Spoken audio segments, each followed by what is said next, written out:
Seats. Members, before we commence business today, I wish to inform members that the Parental Bereavement Leave and Pay Bill has received royal assent. It became law on the 21st of March 2022 and will be known as the Parental Bereavement Leave and Pay Act, Northern Ireland 2022. It is Chapter 5. Members, as this is the last normal sitting day, I would like to take this opportunity to make some brief remarks to mark the end of this Assembly mandate. After I have made a contribution, I will give nominated representatives from each of the parties and other members who wish to speak an opportunity to do so for up to 3 minutes. It's my intention to give priority to those members who will not be seeking re-election to the new Assembly. Members should indicate their wish to speak by arising in their places and continuing to do so. I do not intend that this item should last more than 1 hour, but I will exercise some discretion on the time limit to try to include as many members as possible. I would remind members that I will not take points of order on this or any other matter until the item of business has finished.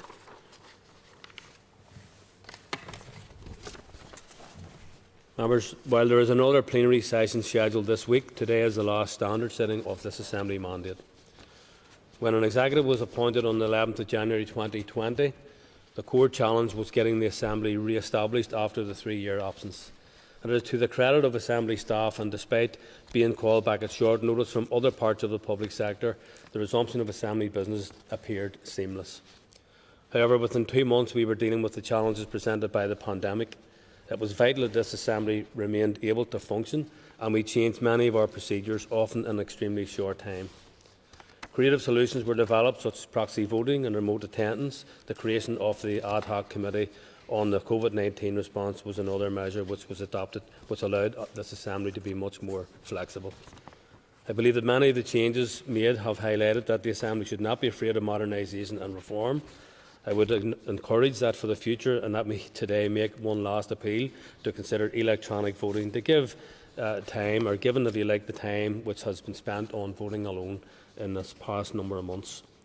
But the pressures the shortened mandate and the pandemic both created, I do think it's remarkable that we have managed to consider so much legislation since 2020. In the 5 years of the 2011 to 2016 mandate, some 78 bills were introduced. In the last 2 years, 56 have been introduced. This has only happened with much planning, coordination and discipline. The provision of greater support for private members' bills was another new feature of this mandate. We have undoubtedly learned from that experience, but this is an important area to build on for the future. And I have always said that the clue is in our title, Members of a Legislative Assembly. During this post-Brexit period, I have received and engaged with many diplomats and delegations from across the globe on your behalf, and I have been very struck by the level of goodwill and interest that there is in this place. If I could be so bold as to give advice to the next Assembly, it would be that we should increase our own strategic engagement to build opportunities from that goodwill. One of my frustrations over the past 2 years has been that the closure of Parliament buildings hindered a lot of the engagement activity which might otherwise have been possible. I am particularly pleased at the number of initiatives that we have undertaken which have sought to make this Assembly inclusive of the community that it represents. These have included the long-awaited creation of the Youth Assembly, the pilot to have live signings of our proceedings, and the agreement to review the items on display in Parliament buildings, which will be launched tomorrow evening. We have had the Women's Assembly, the Disability Parliament as well. It has been a privilege to be involved with all of the issues I have mentioned, but of course the Speaker cannot achieve these things on their own. I do want to record my appreciation to the Deputy Speakers, the Business Committee, the Party Whips and members of the Assembly Commission for the very open and cooperative relationships we have had in this past 2 years.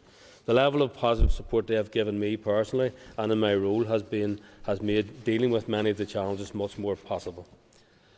I particularly want to highlight this morning the efforts of Assembly Commission staff, and I have been a member here since 1998, but over the past 2 years it has been an honour to work with the officials who are quite simply the engine room of this place.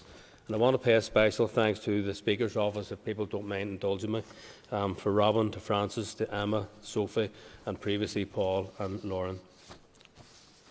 So on behalf of the whole Assembly, I want to thank all of our staff and contractors who have done so much to support us over the past 2 years. I cannot praise their professionalism and commitment enough. While I am not standing for election as a member, I will be back in this chamber to preside over the election of my successor, Personally, I hope that occurs at an early point in May. However, there are a number of members who will make their last contributions in the Assembly this week. Political service comes with many privileges, but also very unique pressures, and often a heavy burden of responsibility, which is understandably accompanied, and rightly so, by scrutiny and sometimes criticism. I want to acknowledge the service that those members who are stepping down have given, and the sacrifices that they and indeed their families have given to the wider community. It has been an honour for me to have been in this Assembly since 1998 and to have worked with a range of political figures since then. And I wanted this opportunity to take the opportunity to pay a special tribute to those members who have passed away during the past 2 years: John Dallett, Gordon Dunn, Christopher Stalford, John Hume and Seamus Mallon. The core challenge for this Assembly remains trying to find a way to manage our political differences while also making progress on other issues of importance to the community. It is not easy, but it is essential and very doable, as we have shown in recent times. So I would just like to end by wishing those members who are not seeking re-election all of the very best for the next challenge in their personal lives, and wishing those who are hitting the campaign trail good luck. And I will now call John O'Dowd. As you say, back in January 2020, the political institutions were restored on the basis of the new decade New Approach Agreement. It was ambitious to form a five-party coalition executive, but it was achieved, getting us back to genuine inclusive power sharing. And thankfully so, because while everyone knew there would be challenges ahead, no one could have predicted that only in a matter of weeks we would be dealing with a global pandemic that would have such a devastating impact on every part of society, community, people's lives and livelihoods. It's to the credit of all ministers from across the five parties that they responded and have worked with a unity of purpose and leadership for the past 2 years, and I thank them all. Over £2.8 billion was delivered to support the health service, businesses, workers, families and vulnerable people. But no money could pay for the contribution of our health workers and other essential workers during that period of time. They stood strong and delivered a service to our entire community, and it's huge credit to them. In terms of the politicians' role in that, the public expect us to work together. They expect cooperation and delivery. At odds with this, there have been the belligerent and short-sighted actions of the DUP to walk out of government, leaving ministers powerless to set a budget or to spend the £300 million which families so desperately need at this time. However, against the political lows, there have been political highs, where MLAs in this chamber have come together, regardless, on a cross-party basis, to introduce scores of new laws which will make a real difference to people's lives. The Autism Bill, the Climate Bill, Organ Donation Bill, integrated education and scrapping the cruel Tory bedroom tax, to name a few. That demonstrates real change is possible. In 3 weeks' time, we will mark the 24th anniversary of the Good Friday Agreement. Sinn Féin will be defending, not renegotiating that agreement now or in the time ahead. To those who hanker for the past, hell-bent on disrupting the present and who threaten our future, you need to realise that there is no going back. There is only going forward. Concordia, I wish to thank you for your leadership and civility in this chamber, not only over the last couple of years, but in terms of your presence in this chamber since 1998. You have been one of the steady voices in the chamber to call for and ensure the Good Friday Agreement and its institutions have been delivered. But as Speaker, you have ensured, despite the best efforts of some in the chamber, including myself at times, to ensure that the chamber has been respectful, that we have had courteous debate and that we have delivered the change that has been possible over this last period of time. And I just want to end on thanking the officers and staff of the Assembly for their work over this last couple of years. It has been remarkable, and a credit to them, the work they have done to ensure that this institution has delivered. So, I thank the member for that, and I call Paula Bradley. Thank you, Mr. Speaker, and I will try my very best to get through these 3 minutes without tears in my eyes, though I doubt that's going to happen. Can I just begin by thanking you, Mr Speaker? You were one of my first chairpersons in committee back in old DSD days. Those 5 years where we had Mr Allister, we had Sammy Wilson, we had Gregory Campbell, we had Fran Mickey. It was a turbulent time, and you really were excellent, and that prepared you most definitely for this role. So thank you so much for your service as well. I just want to also say a few thank yous, and firstly I want to thank the people of North Belfast, who on 3 occasions placed their trust in me to represent them here in this Assembly. I thank them for their support, especially over the last week, with the phone calls, emails, cards and flowers, but most of all for allowing me to be part of their lives, sometimes at the most difficult times. Secondly, I'd like to thank my party, of which I've now been a member for over 20 years, and I've had the privilege of representing them electorally for the last 17 years. I've been given opportunities I never would have thought possible, and formed steadfast friendships that I will cherish forever. To my office staff, especially Linda and Samantha, who are up there today, thank you. You've always been there, advising me, supporting me, and generally holding it all together over the years. I have formed many friendships right across this chamber and beyond, some from the most unlikeliest of quarters. I'm especially grateful to all of those women, especially in my first mandate here, who were a constant support and encouragement as a new MLA. Nothing ever prepares you for this role, but many, inside and outside this building, are the glue that holds it all together. This has been the strangest of mandates because of the pandemic, and I pay tribute to all of those who have held our country together. Finally, Mr Speaker, I want to say a few words about the most important people in my life, and that's my family.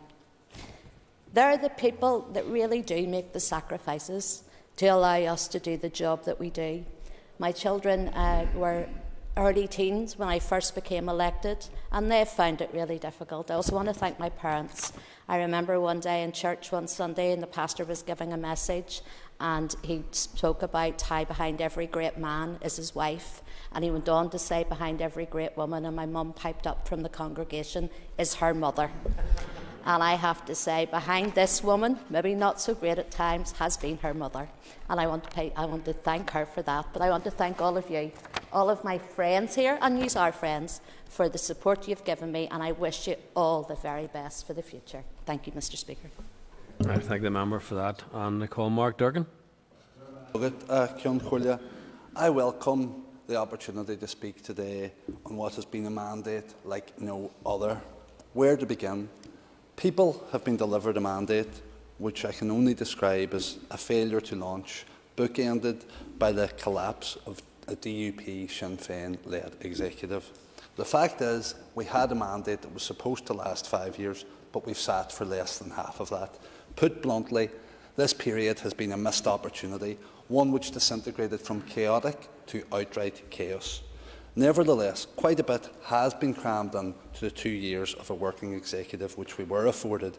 In the past few months in particular, we've witnessed a flurry of activity bringing forward positive and progressive legislation. And as welcome as it is, much of it sadly comes too little too late. Had the Assembly been provided the opportunity to get our noses to the grindstone in 2017, imagine what could have been achieved. Northern Ireland wasn't delivered a plan for NI under the DUP, nor was it given better with Sinn Féin. Instead, people got the same old stop-start pantomime politics. 3 years were lost. For 3 years, the two biggest parties sat in their corners, allowing the North and our public services to descend into despair. Things are worse now than when the mandate began, and the COVID pandemic cannot be used as a scapegoat. Look at our waiting lists for health and for housing. How then can we pat ourselves on our backs for a job well done when the situation here has become significantly worse? Northern Ireland was set at a disadvantage long before March 2020, when we were told to batten down the hatches and manage as best as we could in the face of a global pandemic, and now a cost of living crisis. People were left completely unequipped, sent into battle already wounded. This mandate, Mr Speaker, was marred not just with political failure, but with personal loss. The SDLP lost giants of the peace process, John and Pat Hume, Seamus Mallon and our beloved colleague John Dallat. Other parties suffered the loss of their friends and colleagues as well, Martin McGuinness, Gordon Dunn and, tragically, most recently, Christopher Stalford. Loss has been a constant bedfellow over the past 2 years, and a palpable sense of collective grief has emerged. No family here has been left untouched by the impact of COVID. People have suffered the tragic passing of loved ones in harrowing circumstances and been unable to grieve them properly. The public and our key workers put people first and showed what real leadership looked like. And how have they been repaid? It's utterly shameful now that as food and fuel costs are soaring and every household is being battered by the rising cost of living, that we don't have an executive here to make vital interventions. The public deserves stable government. We have days left at Cloncorlia. We should use every minute of those remaining days to try to help people. Thank you. And I call Robbie Butler.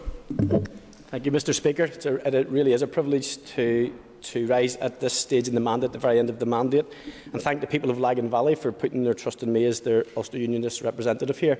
And to go back, I suppose, to the absolute start of the mandate, which was 2017. My first mandate started in 2016. My second election was 2017.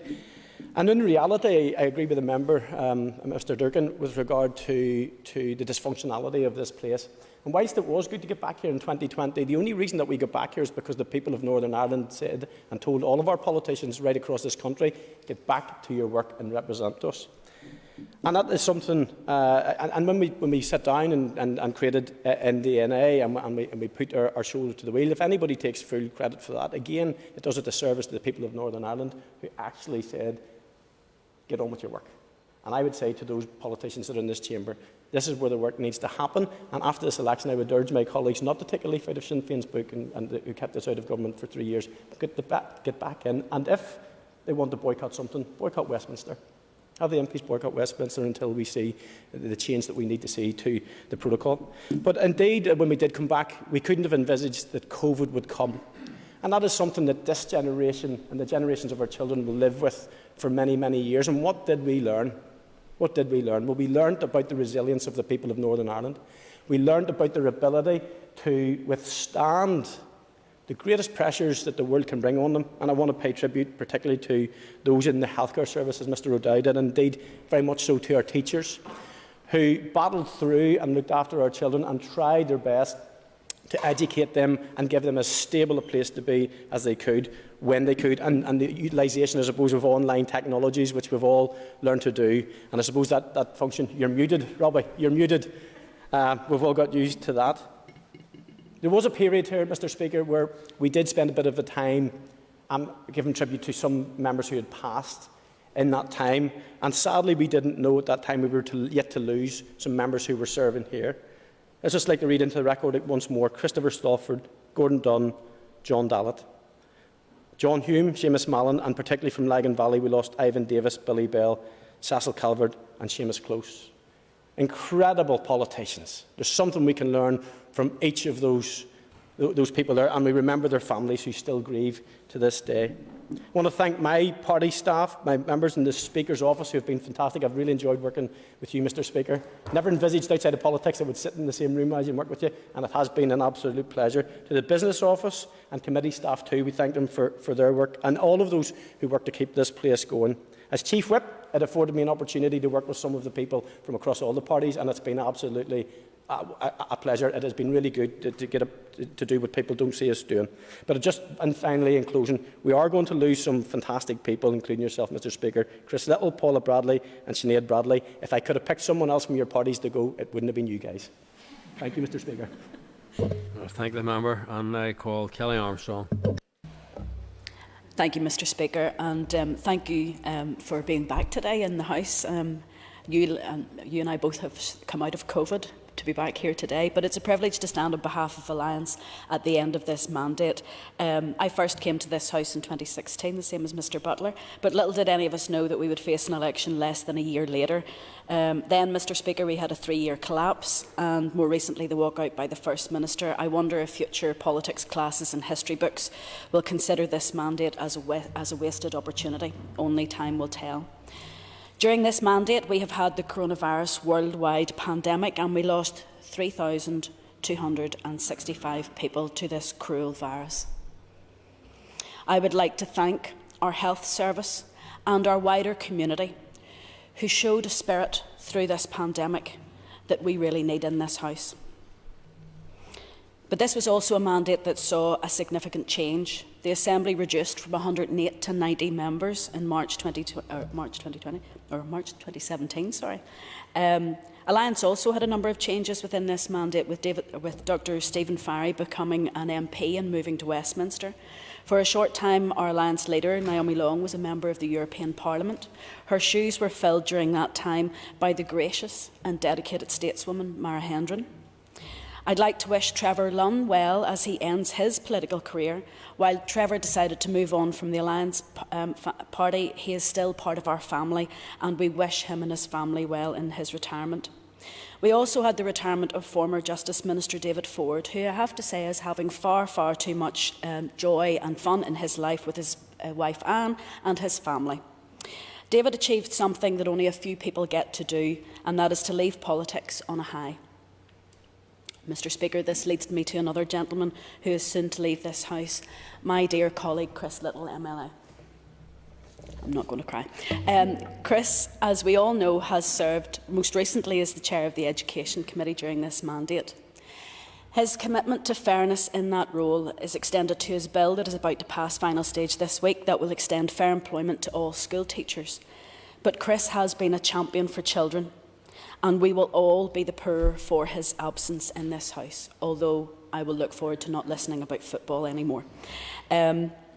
We also have had quite a lot of work undertaken, and as many have mentioned about the bills, and I would like to pay tribute and to say thanks to Naomi Long, our current Justice Minister, who put as her priority the safety of women and girls, and who stepped forward to make sure that the Troubles Victims' pension would be paid. I'd also like to thank all of the parties in this House for working with me and my colleagues in Alliance, particularly on my integrated education bill. That was a lot of hard work. I would like to thank you, Mr Speaker, and those who sit beside you, the Clerk, the Chief Executive, and all the staff, from the doorkeepers, cleaners and catering staff, right through to the entire Secretariat, the Bills Office, the Library, the Events Office, Education, and particularly to Frances from your office, as we know who will be leaving quite shortly from this place. A lovely lady who we all will miss. When we go to your office and we see Frances, we always know you have a smiling face.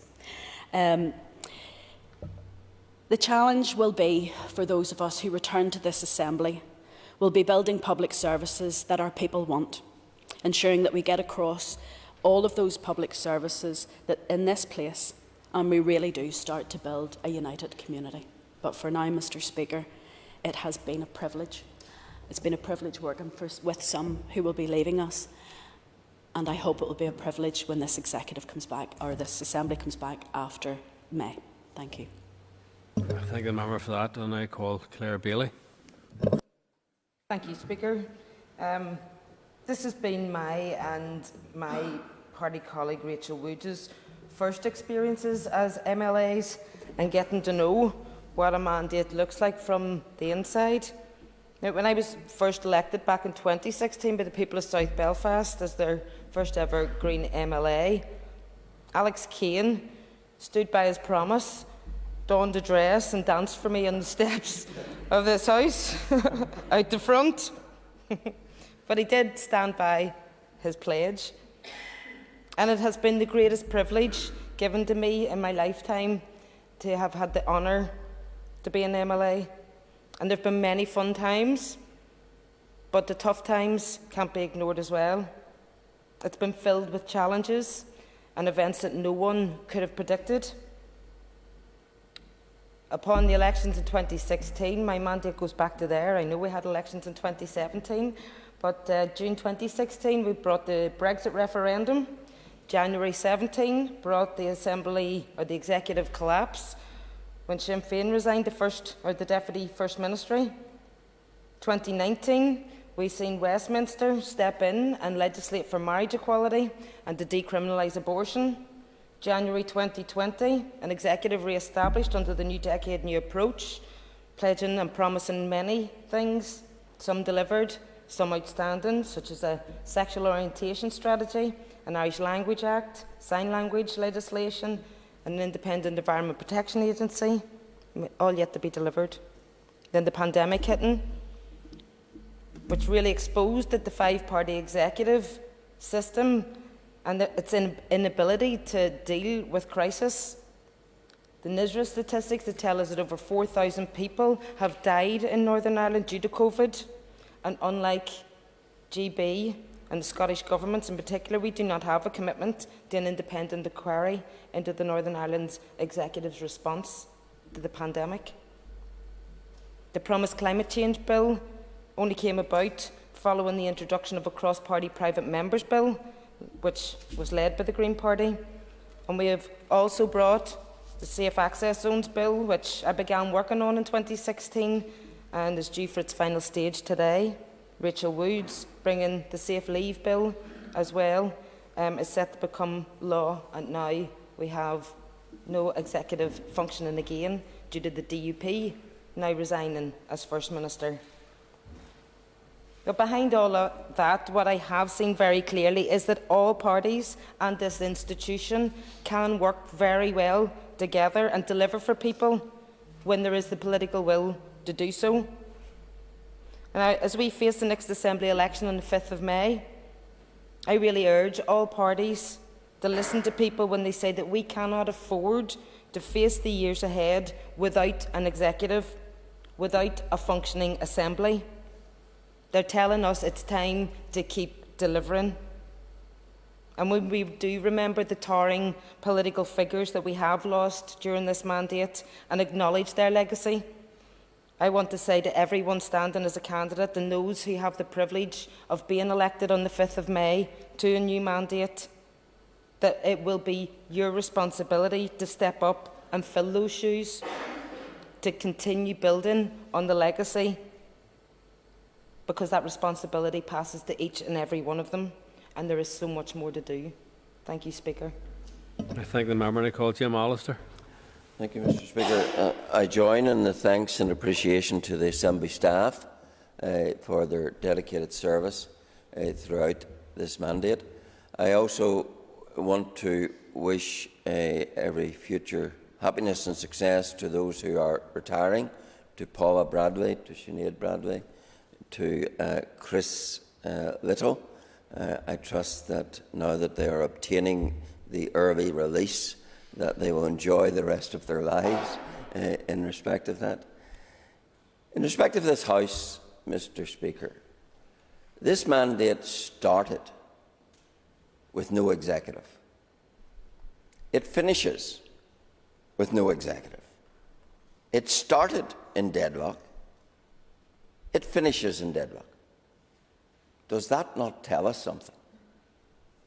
It tells us surely that this system of government is unsustainable and unworkable, that mandatory coalition is a recipe for such failure, because it is built upon the sand of not having to be agreed about anything in order to be in government.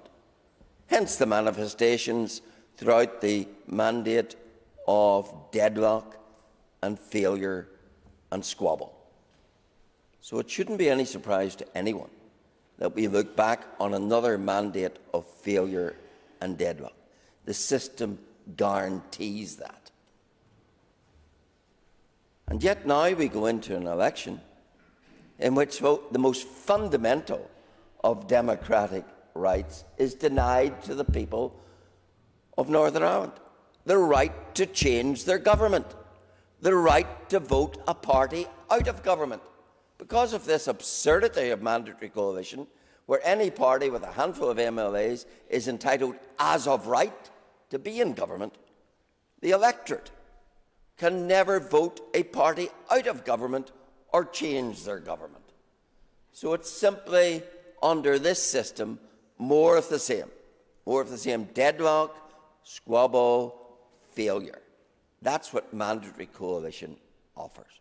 And of course now we add to that toxic mix the poison of the protocol, which has made any prospect of these institutions working on any viable basis just beyond reach, because they undermine the very ethos of what is supposed to exist here, namely that of consent to the process by which we are governed. There are boasts of the number of bills passed in this House, but during this mandate, this House, the people of Northern Ireland, became subject, courtesy of the protocol, to 300 EU laws that we can't change and wouldn't make. And during this very year, there's prospect, according to the House of Lords Committee, of 29 changes affecting Northern Ireland's legislation, about which we'll never be asked, about which we cannot change, but for which we become slavish rule takers. That is not something which is sustainable for the future of a legislative assembly. If the legislation that governs so much, touching upon the manufacturing of our goods, that which touches upon trade, is not made in Belfast, not made in London, but made in a foreign jurisdiction over which we have no control, that is a further poison to this system, which guarantees that this system is doomed, and so it should be. And I call Harry Harvey. And thank you very much, Mr. Speaker. Today I'd just simply like to wish those of you who won't be standing again for election well. I've enjoyed getting to know you all, really enjoyed working with you. I know some of you are in the House today and some of you are at home. And lots of different reasons why you won't be standing, but I will miss you, and as I say, I've enjoyed working with you. And also remember those departed from us early that we couldn't be helped anyway. And yourself, Mr. Speaker, wish you well. Thank you. I thank the member, and I call Sinead Bradley. Mr. Speaker, can I also begin with thanking the staff in this building who facilitated not just me, my party colleagues and all members of this House during the mandate, but I will go one step further back and thank all those people who elected me to be in this House on 2 occasions. It has been one of the greatest privileges ever, but I also want to take a moment to thank those people who assisted me in getting me elected. And I'm going to take a moment, Mr. Speaker, as you did, to thank people by name. I want to thank Roisin McCrink, Sean O'Hare, Seamus Doyle, my uncle Liam and Paddy McCoy, and a whole team who gave me unwavering support during all of my elections. And during this mandate, I championed the fight against loneliness and was driven by trying to get the Narrow Water Bridge back online. And I want to thank my party leader, Colm Eastwood, for hearing my calls, understanding the importance of the Narrow Water Bridge and making sure that it did become included in the New Decade New Approach. And also to Minister Mallon for stepping in and bringing the project back to where it should have been, because I was concerned the previous minister had entertained notions of a cycle bridge or a walking bridge, which really failed to recognise what was trying to be achieved. And Narrow Water Bridge is very much back online, and the work with An Taoiseach's office and the Irish Government has left it to a point of no return, which I feel very content about, Mr. Speaker. I also want to take a moment to thank my constituency office staff, Francis, Brenda and Deirdre, who just have been exceptional. They've delivered a professional service at all times, which I am very proud of, and my thanks to them could never be enough. If I could also record that there was never a bigger champion of the Narrow Water Bridge than my own father, a previous member of this House, PJ Bradley, and my role was merely to usher the work that he had previously brought to this House. And I have to say, the day I was elected was the day I laid him to rest. And on this week, my final week, I tomorrow lay to rest probably one of the nicest people I've ever known, my Auntie Nora, his sister. So it does seem quite poignant, but two very, very good people and impressionable people that I think everybody could learn something from. But there's nothing quite like the loss of a loved one that makes probably all of us reflect on our priorities. And for me, in that reflection, it is that I will not be seeking re-election on this occasion. But I also want to add to that that obviously my family, my husband John and my son Peter, have paid a big price for me being here, and members in this House will know exactly what I'm referring to when I make that statement.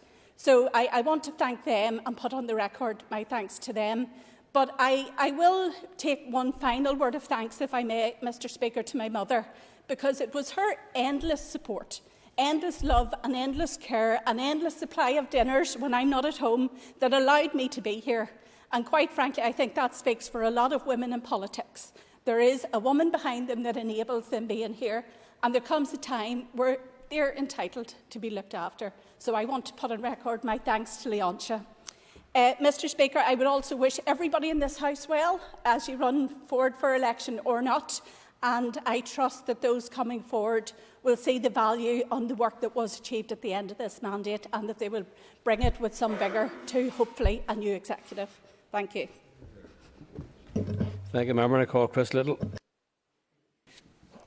Thank you, Mr. Speaker. I think the emotion and the commitment in the Assembly this morning is a clear demonstration of just how much every MLA puts their heart and soul into this job, and I thank each and every one of them for the opportunity to work with them. In response to one member, in terms of what the record of this mandate shows in terms of the challenges faced, it tells us that peace and prosperity take hard work. It tells us that it takes perseverance, that it takes compromise, and I certainly hope that the upcoming election will return MLAs who have that commitment to bring to bear in this chamber for the people of Northern Ireland. It's not only the end of the mandate for me, Mr. Speaker, but it's the end of over a decade of service as a member of this Assembly. As a kid from Garnival Gardens, who spent my Saturday afternoons in Ashmouth Park with my granny Betty, who worked in Ashfield Girls' School, whose dad worked in shorts since he was 16, and whose mum worked with a company on the Newton Ards Road. It's been the privilege of my life to serve as an Alliance Party MLA on behalf of the people of my home constituency of East Belfast, and as chairperson of the Assembly Education Committee for everyone in Northern Ireland. I'd like to say thank you to the people of East Belfast for giving me this immense privilege of serving as your MLA, and thank you to my family who inspire me every single day, and to all the people who make this service possible. There are far too many for me to even start to try and thank today, but it is not possible without such a team of people in support of us in these roles. Mr. Speaker, these have been challenging times for many people. We have seen great loss. We remember everyone bereaved during the brutal COVID pandemic. It's also been times of great sacrifice, great resilience, and we thank all those health, education and key workers that have given so much for our community, and we owe them fair pay and conditions at the very least in return. I am encouraged by the Alliance values of fairness and equality, the aim of peace and prosperity, and the leadership of Naomi Long that are giving hope to many people across Northern Ireland at these challenging times. These values, aims and leadership drove the Alliance Party work during the New Decade New Approach talks process to restore this Assembly, and they guided our efforts to deliver better for the people of Northern Ireland during this short 2-year mandate, and indeed the prioritisation of our issues on return in education in terms of the independent review, in terms of advocating for financing for schools, for a new approach to special educational needs, for access to affordable quality childcare and children learning together. And I pay tribute to my colleague Kelly Armstrong for the delivery of the Integrated Education Bill, and hope, as has been mentioned, I will be able to, with the huge cooperation and support of everyone in this Assembly, pass the Fair Employment School Teachers Bill. Mr Speaker, those are also values that have guided the Alliance Justice Minister to deliver 5 pieces of legislation in this Assembly that will contribute to a more safe and shared Northern Ireland for all. Compromise and leadership are needed now more than ever to deliver better for the people of Northern Ireland. The restoration of the Executive and the Assembly must be a priority. We set the example in this place. We must show leadership, and indeed we must make good on the words of C.S. Lewis that are displayed at the entrance of this Assembly, which promise there are far, far better things ahead than any we leave behind. The Alliance Party is committed to working with everyone to achieve this aim. Thank you. Thank the member, and that concludes this item of business. Members, Colm Gildernew has sought leave to present a public petition in accordance with Standing Order 22. The member will have up to 3 minutes to speak, and I call Colm Gildernew. And Gormayagat to the Business Office for allowing me to present this petition today, which is the last of the mandate, and it's a hugely important petition. Members, it's in relation to the Firs residential home in Ballagawley. There are 750 hard copy signatures here and 890 signatures on Facebook, and that is reflective of the huge service and the huge respect that the Firs is held in its local community. The home is closing as a result of the owner, who has for many years ran an exemplary, not just ran a home, but somewhere that is home to a number of people with additional challenges around disability and learning disability. The home has received support. The owner of the home is retiring, and that's the only reason that the home is now in danger of closure. I have felt privileged to be taken into actually what I feel is the community of the home in recent weeks in terms of the work around trying to support it. I know other members in the chamber today, including Deborah, Rosemary and Anya, have all been involved in this struggle, because principally this is home to 6 people currently: Jonathan, Martin, Andrew, Michelle, Claire and Suzanne, who I know are all watching in on this Assembly today as we speak in relation to their home. The home is an exemplar in terms of connectedness, and I know that Sinead has worked hard on loneliness and connectedness. The home is a real example of how we can create settings for people to live where they are genuinely connected to their families, to their communities. And if anyone wants to see the outworking of that, just take a look at Jonathan Lambert, one of the residents, in a YouTube video leading the Clare Valley rugby team on the occasion of them winning the Junior All-Ireland Cup down 5 Mile Town Street, leading his team, leading his club and leading his town, and being cheered to the rafters as he done to on his rollator with the cup down the basket down the street. So that's what we're trying to save. It's a model that needs actually to be cherished and supported and cannot be allowed to close. We need to also make sure that the daycare and respite, which have taken place in that home for many years, continues. And it is the only facility in the Clare Valley with daycare and respite. Families are being asked to look at day provision in Lorgan, and that is simply not acceptable. So I would appeal to the Department and to the Trust to do everything in their power to either secure a new owner as a going concern, or themselves, if necessary, to step in and secure the ongoing running of that home. We cannot simply take those 6 people and move them out of their lives to a different town. It would not be in their interest, and it would not be fair, and we need to do all we can. So I would urge the Department and the Trust to ensure that the Firs residential home is not allowed to close. Gormayagat, Sean Corley. Thank the member for that. And normally the member knows that I would normally invite the member to bring his petition to the table and present it here. However, in light of social distancing requirements still in place, I would ask the member to remain in his place and make arrangements to submit the petition to my office electronically. I thank the member for bringing this petition to the attention of the Assembly. Once received, I will forward the petition to the Minister of Health and send a copy to the committee. Members, the next item of business on the order paper is a consideration of business not concluded yesterday. However, all business was disposed of yesterday, so we will move on. Members, please take your ease for a moment or two. Thank you.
Members, the next item on the order paper is a motion from the Assembly Commission on the Controller and Auditor General. I will ask the Clerk to read the motion, please.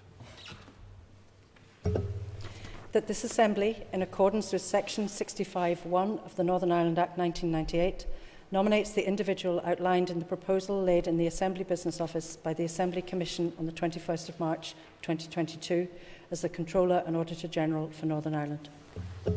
Thank you, and I call Trevor Clark to move the motion on behalf of the Assembly Commission.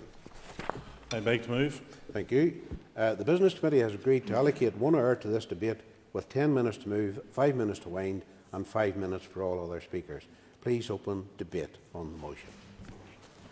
Mr Deputy Speaker, Section 65(1) of the Northern Ireland Act 1998 provides for the Assembly to nominate a Controller and Auditor General, or a CNAG, for Northern Ireland. The appointment of the CNAG is by Her Majesty on the nomination on the Assembly. As well as authorising the issue of money from the Consolidated Fund to allow public sector entities to meet their expenditure requirements, the CNAG has responsibility for the audit of government bodies, including the Northern Ireland departments, their executive agencies and a wide range of other public sector bodies. This includes non-departmental public bodies and the health and social care bodies. The CNAG undertakes both financial audits and value for money audits, and members may well be aware that the results of the CNAG's work are reported to the Assembly. In particular, the CNAG works closely with the Public Accounts Committee to help the committee to discharge its responsibilities to examine public spending and, in doing so, to highlight both good and perhaps poor practice or poor value for money, and crucially to recommend improvements to the overall stewardships of taxpayers' money. Therefore, the role of the CNAG is crucial in ensuring that public finances are dispersed in a lawful and an effective manner, and that appropriate review is undertaken of expenditure to ensure that it delivers its intended outcomes. Mr Deputy Speaker, members may know that the tenure of the current CNAG, Kieran Donnelly CB, is due to end shortly. I would like to take this opportunity to thank Mr Donnelly for his unwavering approach to ensuring the highest governance standards were applied to public finances in Northern Ireland. In addition, his firm commitment to ensuring that the resources allocated to public entities were used in an economic, efficient and effective manner, and give confidence to members in this House further afield, and we wish him well in his retirement. The recruitment panel for the appointment process to find a successor to Mr Donnelly comprised of the Speaker, Mr Martin Pitt, the Chairperson of the Audit Office Advisory Board, Mr Seamus McCarthy, the Controller and Auditor General of Ireland, and the Clerk of the Executive of the Assembly, Mrs Leslie Hogg. I would like to place on record my thanks to all of the panel members, but I would like to especially thank Mr Pitt and Mr McCarthy for their help and insight, which was tremendous assistance to the recruitment panel. Following a fair and open recruitment competition, the recruitment panel has identified Dorina Carville for the nomination as the CNAG. The Assembly Commission laid a proposal in the Business Office on Friday listing Dorina as the individual that had been identified for nomination by the Assembly. The Speaker also wrote to all members on Friday to inform them of this. The role of the CNAG is an important role. It is vital that the recruitment process identified a person who has the necessary experience, skill and judgment to be successful in the role.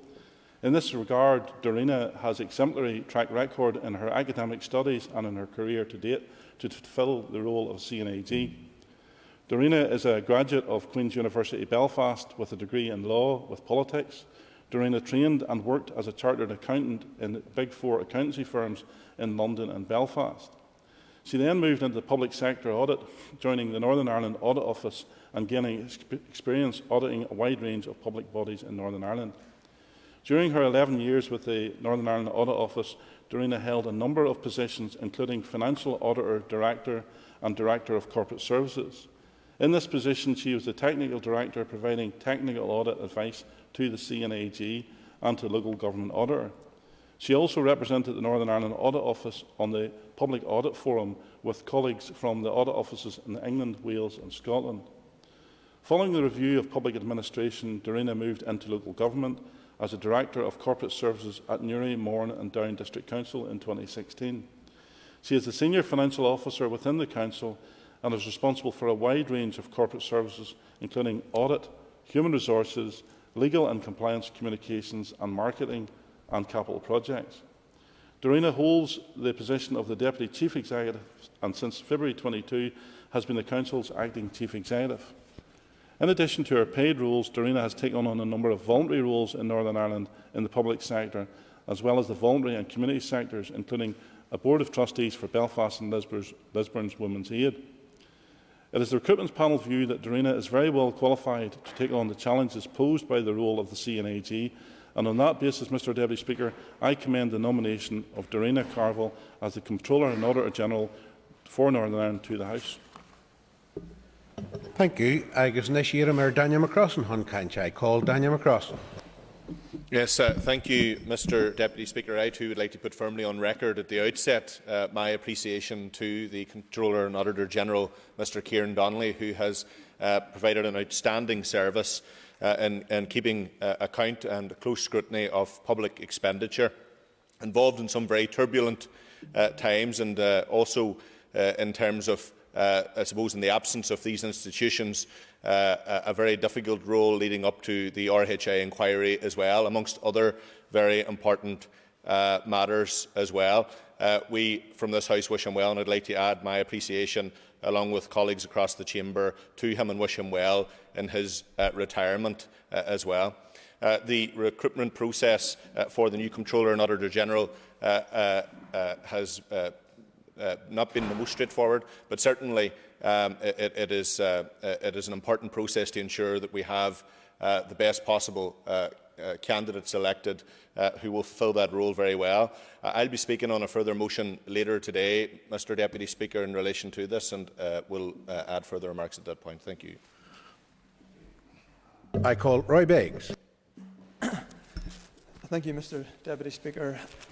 As we consider this motion to nominate a new Comptroller and Auditor General for Northern Ireland, it's important that we reflect on that important role that it has in any democracy.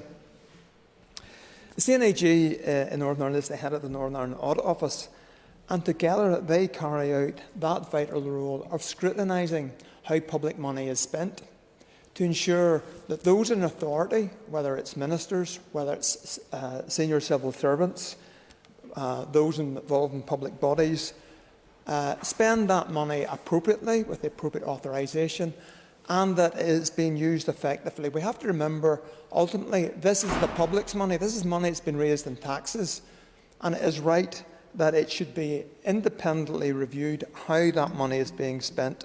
And looking at the core functions of the Northern Ireland Audit Office, it states that they're to perform a detailed audit of the annual financial statements of public bodies in Northern Ireland. That is vital, just to go through and reassure the public that money has been spent appropriately. And it's to be done independently. It is vital that the Audit Office is independent of government, so that they can state how things are, warts and all, if necessary, and they can independently advise what changes are needed to get a better use of public funding. They also provide a just role in terms of advice and support to this Assembly. Perhaps on some occasions we're not spending money well, and there are those many value for money reports which are produced. And then there's the issue of how to build better corporate governance, financial control arrangements, and in particular a need to target risk of fraud, to counter the risk of fraud. So it is a vital role in any democracy. And I would like to also reflect on the close working relationship that there has been with the Comptroller and Auditor General, the Northern Ireland Audit Office that they would oversee and manage, and this Assembly, and in particular the Public Accounts Committee. And I have served on a number of Public Accounts Committee, and have had very close relationships with the Northern Ireland Audit Office and Kieran Donnelly over the period in which he has served as CNAG since 2009. In particular, I was on the Public Accounts Committee 2007 to 2011, when he would have covered 2014 to 2016, and most recently the current Public Accounts Committee. And I have to say, I have the highest regard for the work of our outgoing CNAG, and I would hope that anyone occupying that position in the future would take lessons to what has occurred there. There's been a very close working relationship, a close partnership, so that where issues need highlighted, where this Assembly, through its scrutiny mechanisms, needs to dig further to get better value and better accountability, that has occurred. So I think it's vital going forward that anyone occupying that post remains entirely independent of government, that they view the money being spent as the public's money, as their own money, and ensure that there is good value for money achieved from it, and that the money is authorised appropriately and spent well. And I would hope that anyone taking up this new post will continue to have that close working relationship with the Public Accounts Committee for the benefit of all of this Assembly and the credibility with the public to try and improve how our money is being spent. Thank you. And I call Andrew Muir.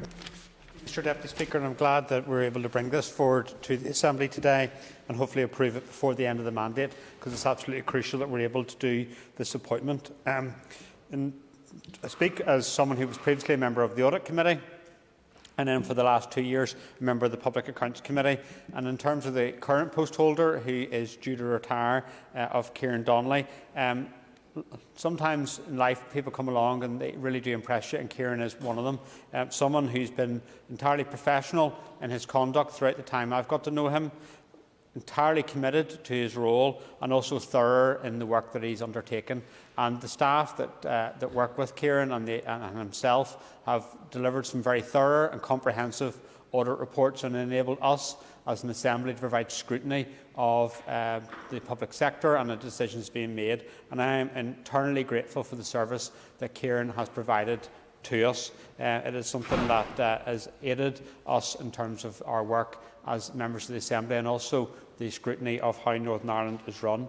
I think I can welcome the appointment of Darina Carville as the new CNAG, and it will be good to get her in post. And hopefully, after the elections, this Assembly will be able to re-establish the Public Accounts Committee, and we can work with her over the time ahead. Thank you very much, Mr Deputy Speaker. Thank you. Sinead Bradley. I call Sinead Bradley. Thank you, Mr Deputy Speaker. I thank you for providing me the opportunity to also put on record my thanks to the outgoing CNAG, Kieran Donnelly, and associate my name to the many positive words that have been spoken of him throughout the House today. I also would like to say, as a resident of the Newry, Mourne and Down District Council area, I know I speak for Marie Ward, the Chief Executive there, and her team when they express, whilst they wish Darina Carville the very best, they recognise that they are losing somebody very valuable to their team, and she has, in her time there, offered a very reliable and professional service, and has always been a pleasure to meet and to work with in that capacity. And I welcome this announcement today, and I do preempt that this appointment will proceed following this process, and I would therefore like to go on record to thank Darina Carville for making the application and stepping forward, and I wish her the very best, and I have no doubt she will bring her continued professionalism, rigour and scrutiny to this role, and I wish her the very best in doing so. Thank you, Mr Deputy Speaker.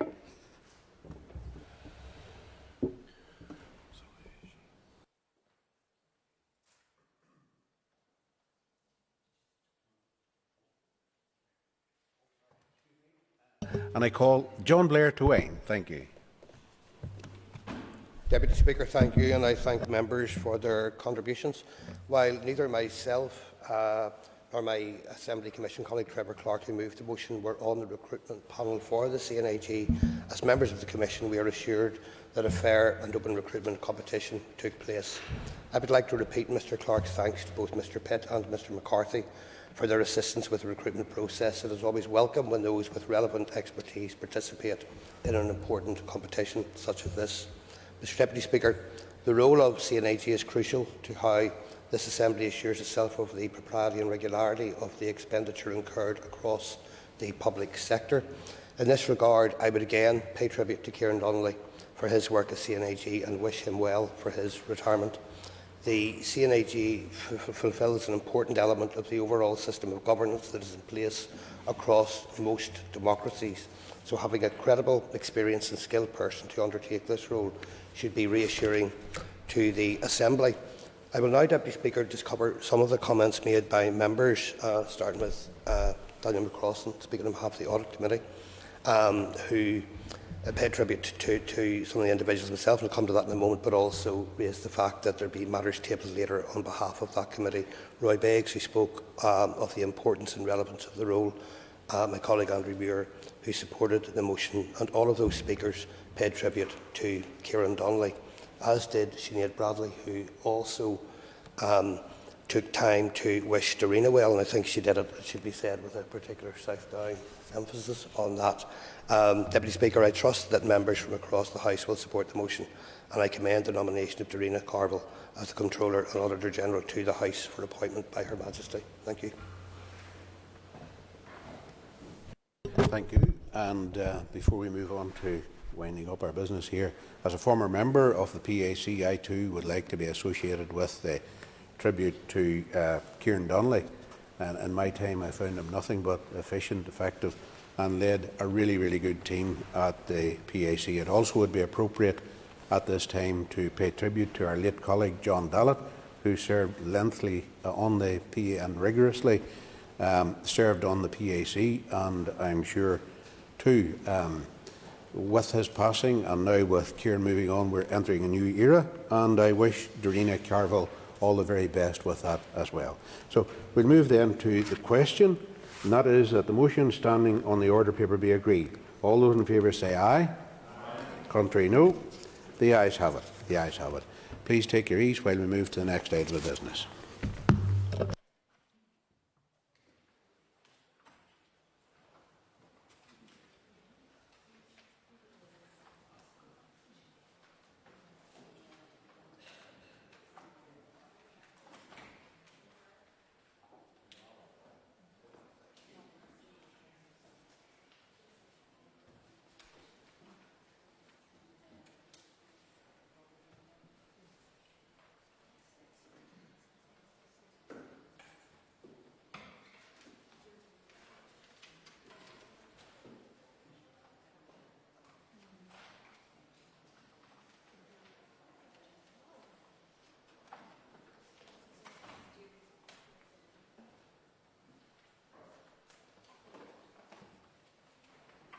Members, the next item of business is a motion to approve a statutory rule. I will ask the clerk to read the motion, please. That the draft Police Act 1997 Criminal Record Certificates, Relevant Matters Amendment Order Northern Ireland 2022 be approved. And I call the Minister of Justice to formally move the motion, please. So moved. Thank you. Thank you. The Business Committee has agreed that there should be no time limit on this debate. I therefore call the Minister to open debate on the motion, please. Minister. Thank you, Mr Deputy Speaker. Members will be aware that the new domestic abuse offence and its associated aggravators provided for by the Domestic Abuse and Civil Proceedings Act Northern Ireland 2022 came into operation on February the 21st, 2022. The purpose of this statutory rule is to enable the new domestic abuse offence,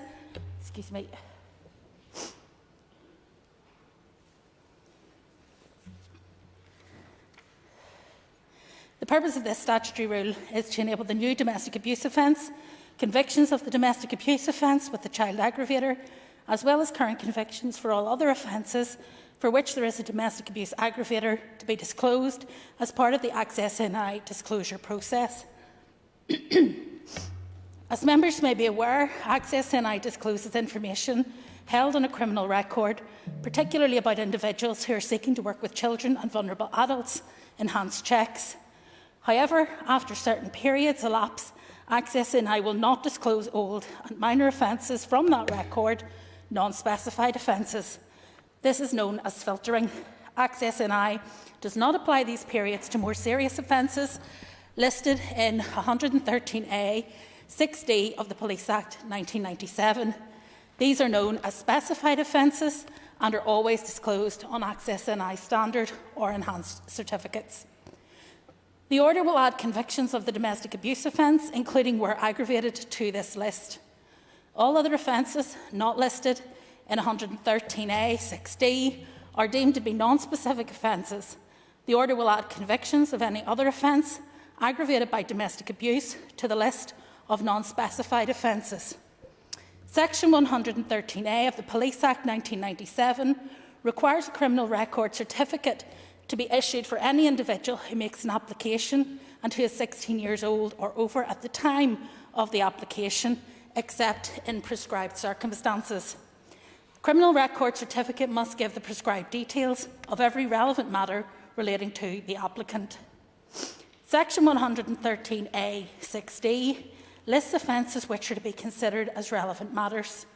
The draft order explicitly adds convictions of the domestic abuse offence as well as convictions of the domestic abuse offence aggravated by the child aggravators to the list at section 113A 6D, that is, specified offences.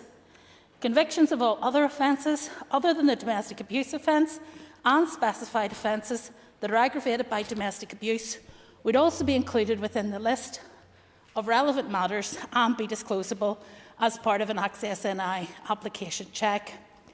In both instances, it is considered that reference to the child and domestic abuse aggravators would already be covered under the term conviction and can be disclosed. This is on the basis that the aggravator is an integral part of a conviction and the information could therefore be disclosed. However, for the avoidance of any doubt, explicit inclusion is being made for this. Through these provisions, convictions for the domestic abuse offence and its associated aggravators will always be disclosed on a standard or enhanced Access NI certificate. Without this, the domestic abuse offence would not be disclosed on a standard or enhanced Access NI check after a period of 11 years from conviction. 6 years is the period that typically applies for an adult non-court disposal. Shorter periods apply to those under 18. Given the potential seriousness of the domestic abuse offence, particularly where there is a child aggravator and the potential to be sentenced for up to 14 years, it is considered essential that convictions for the domestic abuse offence, whether aggravated or not, are always disclosed. These shorter time periods for disclosure of up to 11 years from conviction would apply to other offences, where these are aggravated by domestic abuse in line with current provisions. Provision is also made in relation to the disclosure of non-court disposals for the domestic abuse offence on standard and enhanced applications. If approved today, it is intended the order would be operational from tomorrow, the 23rd of March. I commend the motion to the House. And I call the Chair of the Justice Committee, Mr Mervyn Storey.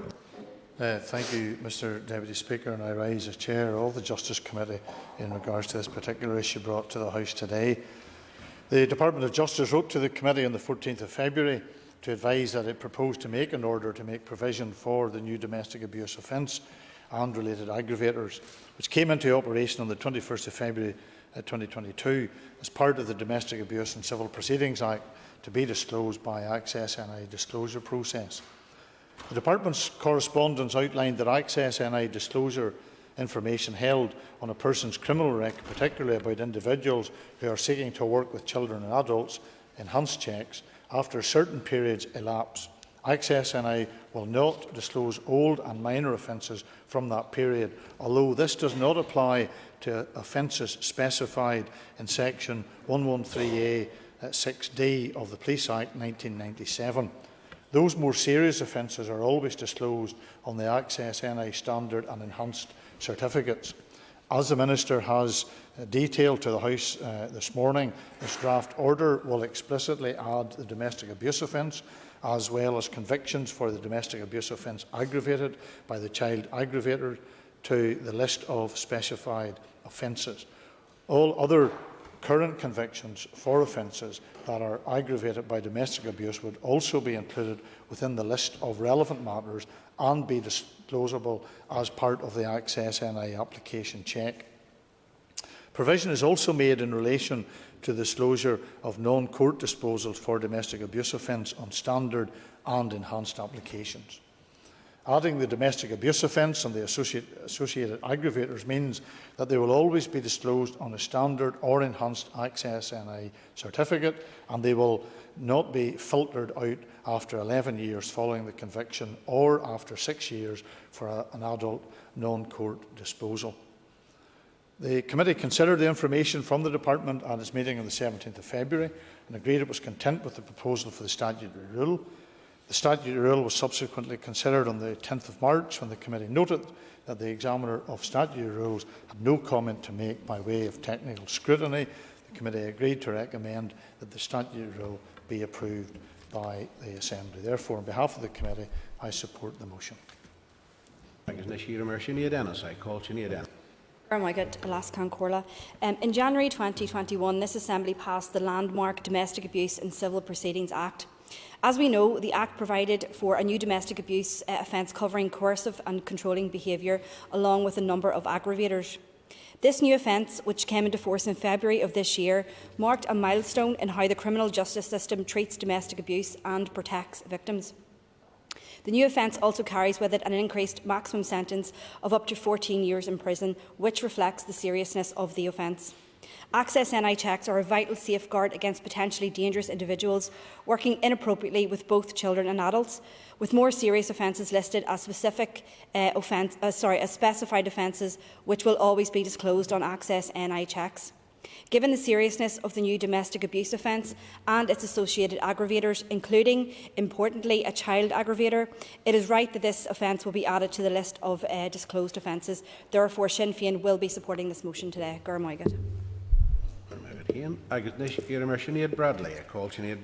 you, Mr Deputy Speaker, and I am privileged to rise on behalf of the SDLP to support this motion.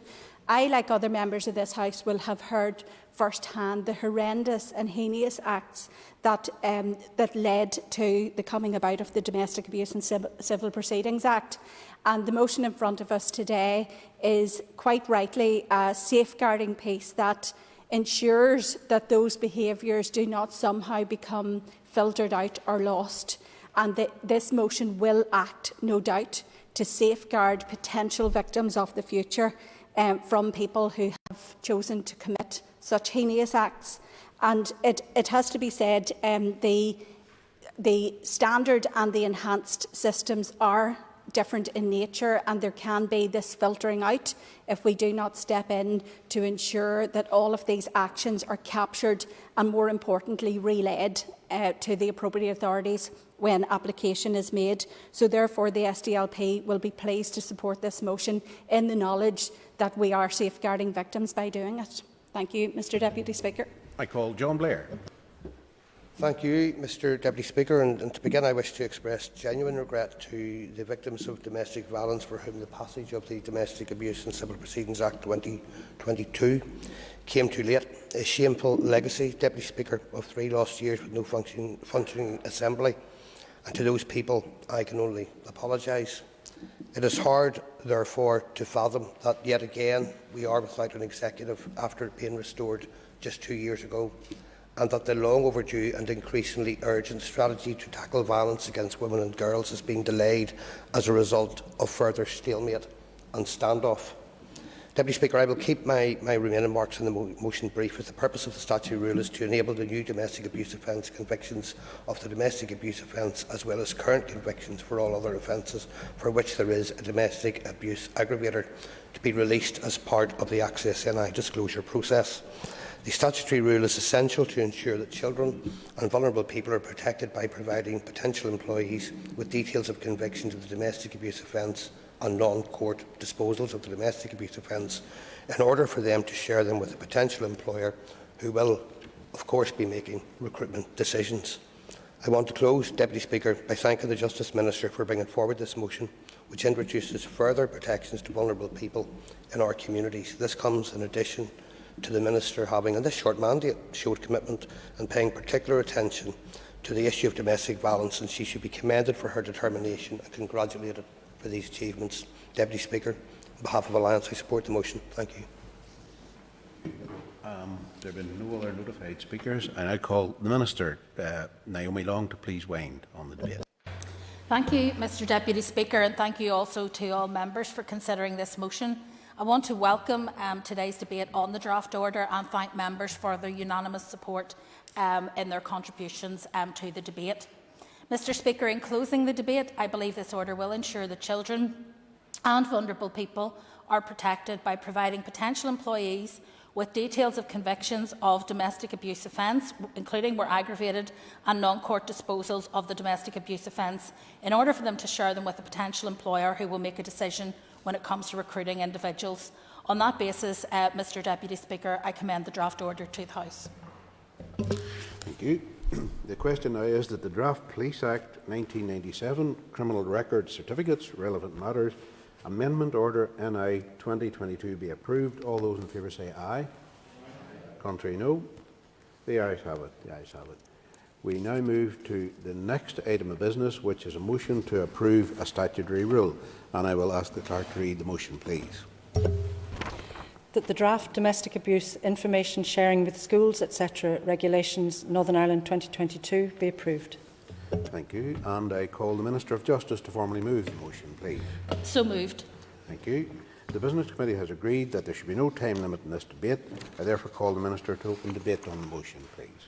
Thank you, Mr Deputy Speaker, and I seek to have the draft Domestic Abuse Information Sharing with Schools Regulations Northern Ireland approved today. As members will be aware, Section 26 of the Domestic Abuse and Civil Proceedings Act Northern Ireland 2021 provides the power for my department to bring forward regulations to enable information to be shared with an education provider about an incident of domestic abuse concerning a child who is a pupil or student of that provider. This information sharing model is known as Operation Encompass and has been in place in England and Wales for the past 10 years. The model provided for by these regulations is broadly based upon this. Operation Encompass locally will be an early intervention partnership between schools, colleges, training facilities and others to enable support for children and young people who are experiencing domestic abuse. Operation Encompass ensures that there is a simple telephone call or notification to a designated person in a school, college or training facility prior to the start of the next school day after an incident of domestic abuse, primarily where there are children related to either of the adult parties are involved. This will allow for appropriate support mechanisms to be put in place for the child and ensure that any feelings of fear and anguish are not escalated by the education provider's environment. For example, the school, college or training facility will be aware that the child might not have their homework done or their proper uniform on and can take account of the incident in terms of how they deal with and interact with the child on such matters. It is important to note that this will not replace or detract from the protection mechanisms that are already in place in relation to familial parent on child abuse. Separately, Mr Speaker, members will be aware that the Education Authority, PSNI and South Eastern Health and Social Care Trust launched a pilot of Operation Encompass model in September 2021 on the basis of consent. The catchment zone was initially for the Down sector of the Newry, Mourne and Down Council area, with the pilot expanding to the Newry and Mourne part of the district on the 1st of February 2022. A total of 135 schools are participating in the pilot, and to date a total of 95 notifications have been made to schools. It is intended that the introduction of Operation Encompass will then be rolled out across Northern Ireland on a phased basis, likely in the new school year in autumn 2022. It has been agreed that the Department of Education will be the lead government department responsible for the rollout of Operation Encompass in schools once the regulations are in place, with the Education Authority and PSNI being the operational leads. The Department for the Economy and Department for Agriculture, Environment and Rural Affairs will lead on further education institutions and training providers, including the College of Agriculture, Food and Rural Enterprise. These regulations were drafted by my department in partnership with officials in the Department of Education, the Department for the Economy and the Department of Agriculture, Environment and Rural Affairs in order to place the Operation Encompass model on a statutory footing in terms of sharing information between relevant bodies. A targeted 3-week consultation was undertaken on the draft regulations, which ran until the 8th of December 2021.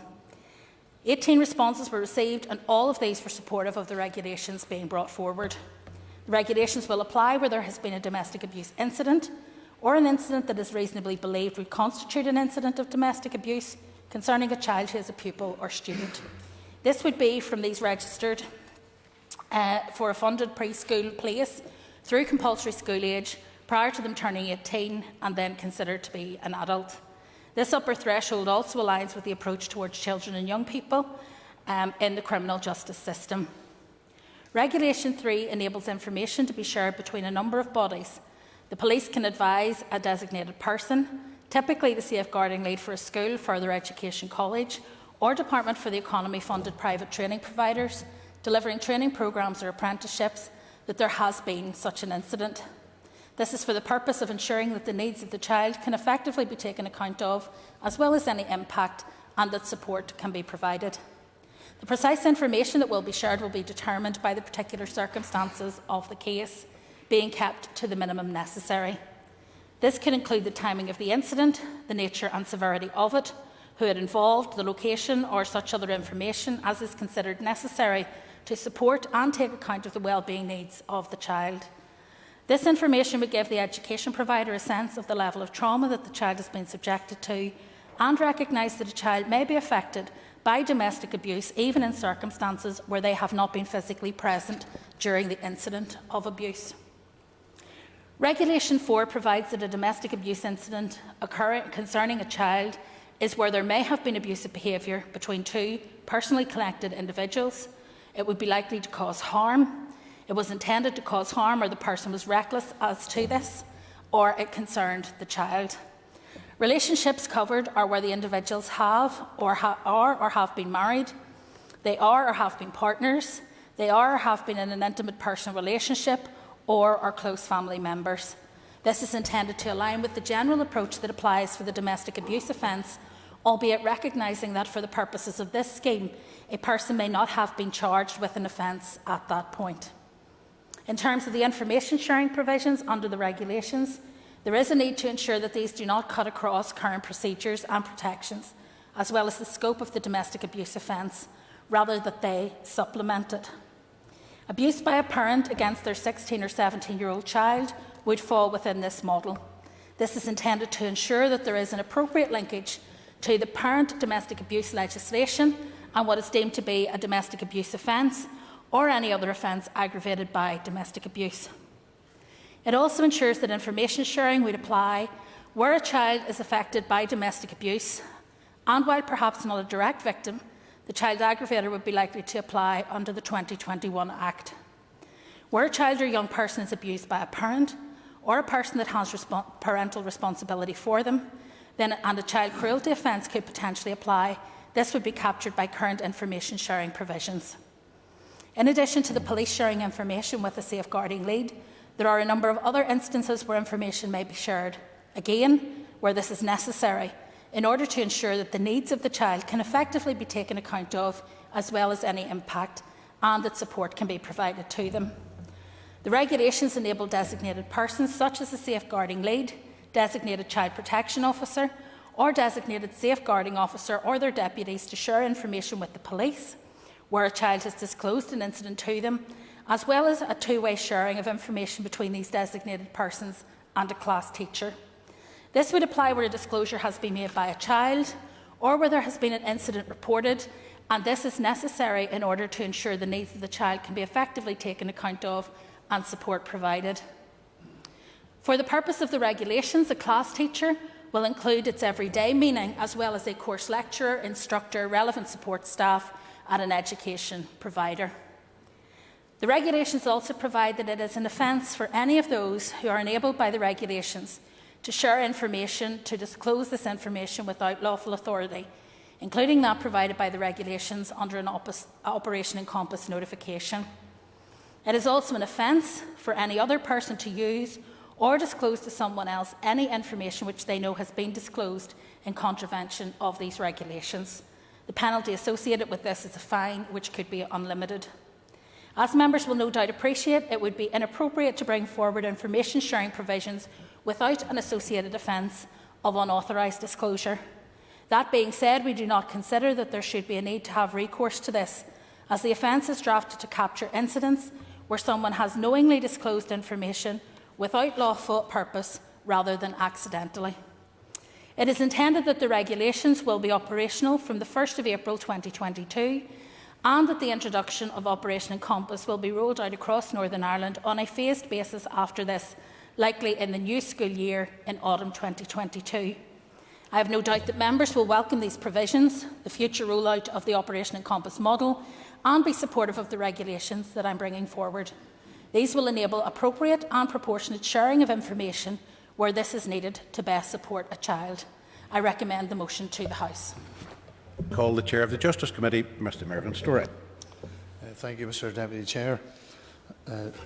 As Deputy Speaker even, as Chair of the Justice Committee, I am pleased to welcome this motion today. It implements the provisions brought forward by the Committee in the Domestic Abuse and Civil Proceedings Act to establish an Operation Encompass model in Northern Ireland, which is, as the Minister has outlined, a police and early intervention partnership enabling support for children and young people who are experiencing domestic abuse. The Committee first heard about Operation Encompass from the Chief Constable, who told members it was a programme operating in England and Wales and that he would wish to see it introduced in Northern Ireland. He advised, however, that there were legislative impediments, but he hoped that these could be overcome with the support of the Committee and other partners. During the Committee's subsequent consideration of what was then the Domestic Abuse and Family Proceedings Bill, a number of organisations highlighted their support for the introduction of an Operation Encompass type approach in Northern Ireland. It was felt that the ability to advise when a domestic abuse incident had occurred the night before the police had been called out to would ensure that the relevant school, college or training facility would be in a better position to quickly understand and be supportive of a child's needs and their possible behaviours. The provision of support within the educational environment would mean that a child would be better safeguarded against the short, medium and long-term effects of domestic abuse. The Committee was very supportive of such an information sharing scheme being available in Northern Ireland and believed that the legislative provision to enable the PSNI to share information with the school on a well-being grounds to support children in the context of domestic abuse should be provided at the earliest opportunity. It therefore brought forward the necessary amendment at the consideration stage, which received the support of this House. The proposal for the regulations to implement the provisions which are the subject of this motion today was first considered by the Committee on the 3rd of February 2022. The Committee was advised that the Department of Education would be the lead for the rollout of the Operation Encompass once the regulations are in place, with the Department for the Economy as the lead in relation to further education colleges and training providers. The Education Authority will be the operational lead, support by the PSNI colleagues. The Committee noted the draft regulations have been developed by the Department of Justice in partnership with the Department of Education, the Department for the Economy and the Department for Agriculture, Environment and Rural Affairs, and therefore agreed to seek the views of those Assembly committees on the regulations. The Committee also requested a more detailed report on the responses to the targeted consultation that have been undertaken in the regulations and clarification of the position in respect of older pupils in special schools. The Department's response, providing a detailed consultation analysis and an explanation as to why pupils aged 19 in special schools cannot be provided for under the scheme, was considered by the Committee on the 17th of February. At that meeting, the Committee also noted that the Committee for the Economy had indicated that it had no objection to the proposal, and both the Committee for Agriculture, Environment and Rural Affairs and the Committee for Education has advised that they were supportive of the proposals. Having considered these responses and the additional information from the Department, the Committee agreed it was content with the proposal for the statutory rule. The statutory rule was subsequently considered at its meeting on the 10th of February, when the Committee noted that the Examiner for Statutory Rules had no comment to make by the way of a technical scrutiny. The Committee agreed to recommend that the statutory rule be approved by the Assembly. Mr Deputy Speaker, notification from the police of an incident of domestic abuse will enable the relevant school, college or training facility to offer immediate support to children experiencing domestic abuse. A pilot scheme has been operating with the Education Authority, the PSNI and the South Eastern Health and Social Care Trust across 60 schools in the South Down area from September 2021. and has extended to a further 77 schools in the Newry and South Armagh areas at the start of February 2022. The pilot scheme has received a very positive feedback, and a total of 51 referrals has been received by schools from the PSNI. I am pleased of the work and proud of the work that the committee has done to make this scheme a reality across Northern Ireland, and I am therefore pleased on behalf of the committee to welcome the motion and support it in the House today. Can I just conclude, Mr Deputy Speaker, with a few comments as a member of this House and on behalf of my own party.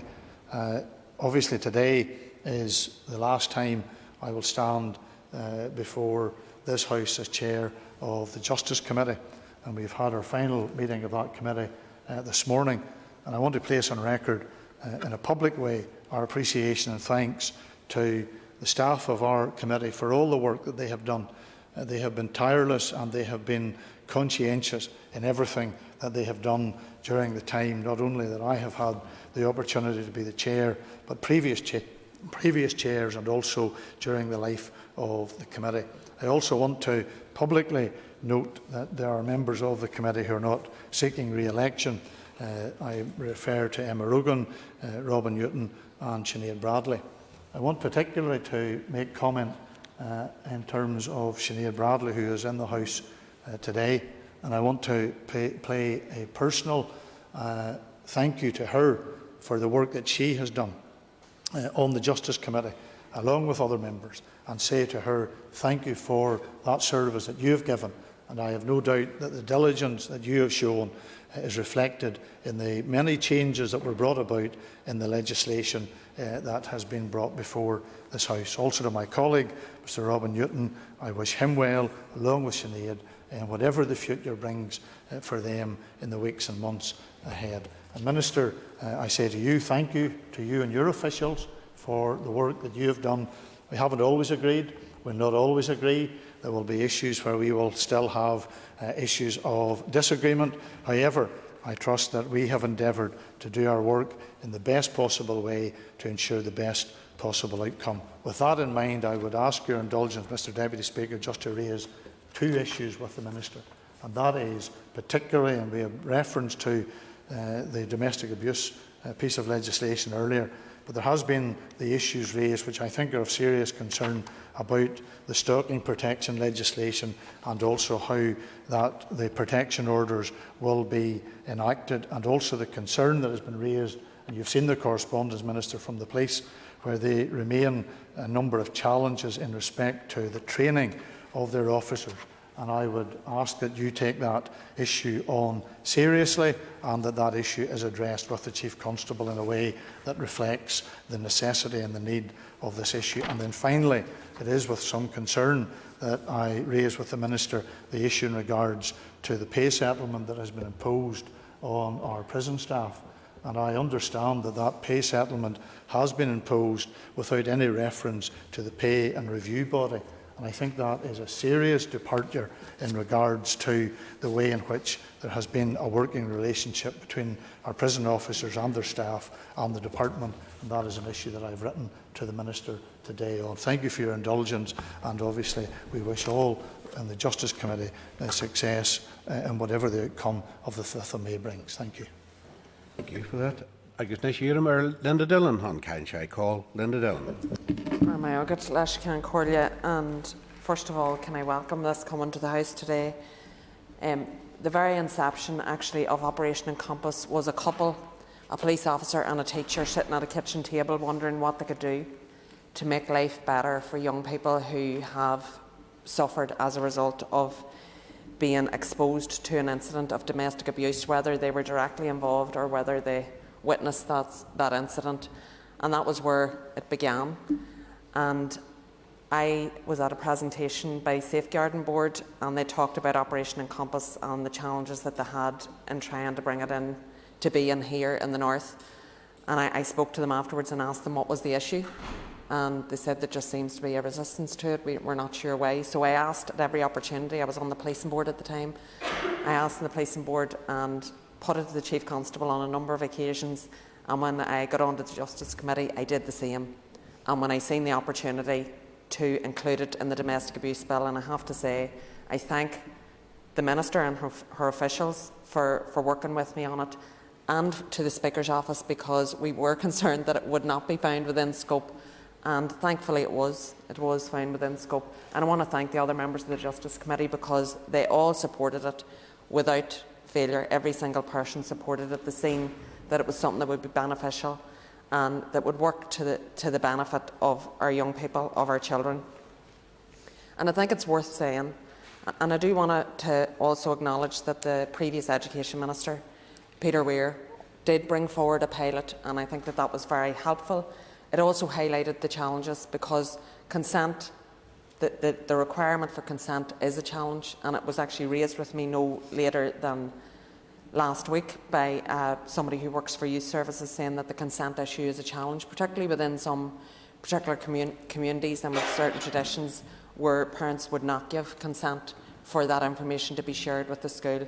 And I think that you are then given control back in some cases to the person who is the very perpetrator to give consent to the information being given to the school. So this is really, really important, what we're doing here today.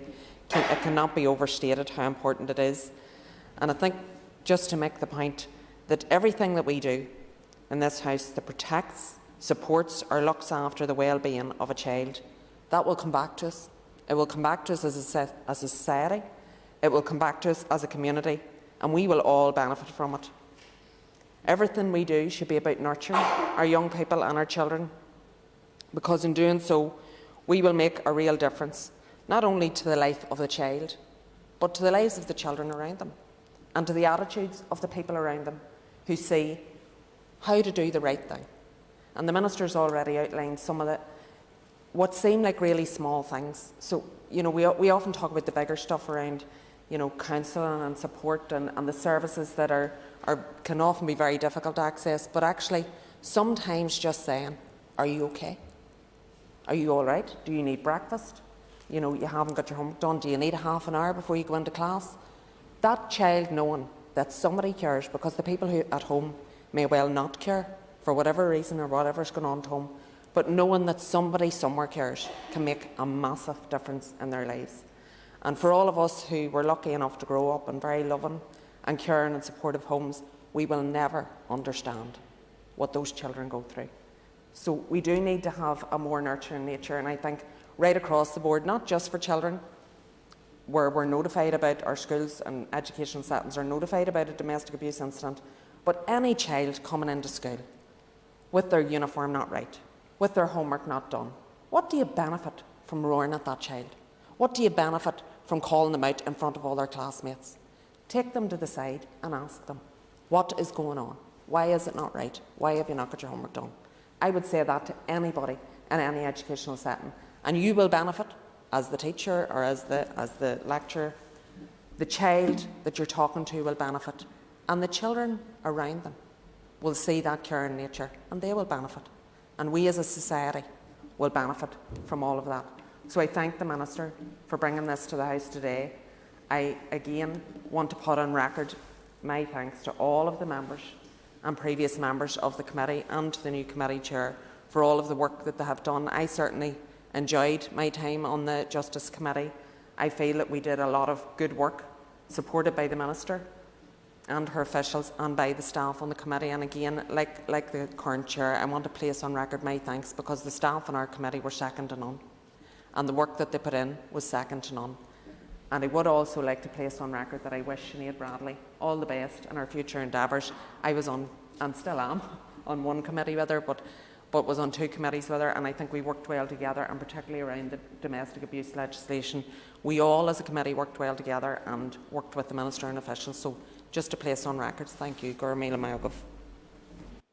And with that, I come to Sinead Bradley. Sinead Bradley. Thank you, Mr Deputy Speaker, and thank you for the kind words across the chamber. Mr Speaker, I suppose all of us like to consider ourselves to be fair, and I include myself in that, and I would be the first to shout when somebody tries to take credit for something that was not their doing. And I would also like to think I can acknowledge when somebody is persistent and has not let go of an issue and wants to see it delivered. And I really have to commend Linda Dillon on this particular piece, because she was not going to let this go at committee. And not only was she instigating on bringing it to the table, but she worked collaboratively with everybody there to find a ways of could we extend this, and we managed to look at finding victims in all settings and extending where those victims were. So we took Operation Encompass Plus, I think, in this instance. And there was a video in our pack that came through to committee, and after watching it and having spoken with Linda, it was absolutely yes from us. Why would we not be doing this? It was such a critical piece in really safeguarding any person who had been exposed to or was in an environment where something happened that should not have happened, and that child then would present themselves or not present themselves the next day to an educational establishment. And I thank the Minister for her update on the pilot scheme of the 95 notifications in that one geographical area, which happens to be a neighbouring area to where I am from. And I think of those 95 notifications and I ask myself, what does that actually mean? So for 95 individuals, I presume it could be a repeat of incidents, but for 95 days, a child presented themselves in front of professional people in the school environment. And those people, for the first time, had an understanding that that child had come from an environment where something had happened, and they would have adjusted their behaviour as a professional person to go beyond the role of the educator. It allowed them to lean in further to the role of nurturing and protecting that child and offering all the safeguards that the home failed to do in the incident that led to the alert. And I think that is really something that teachers want to do.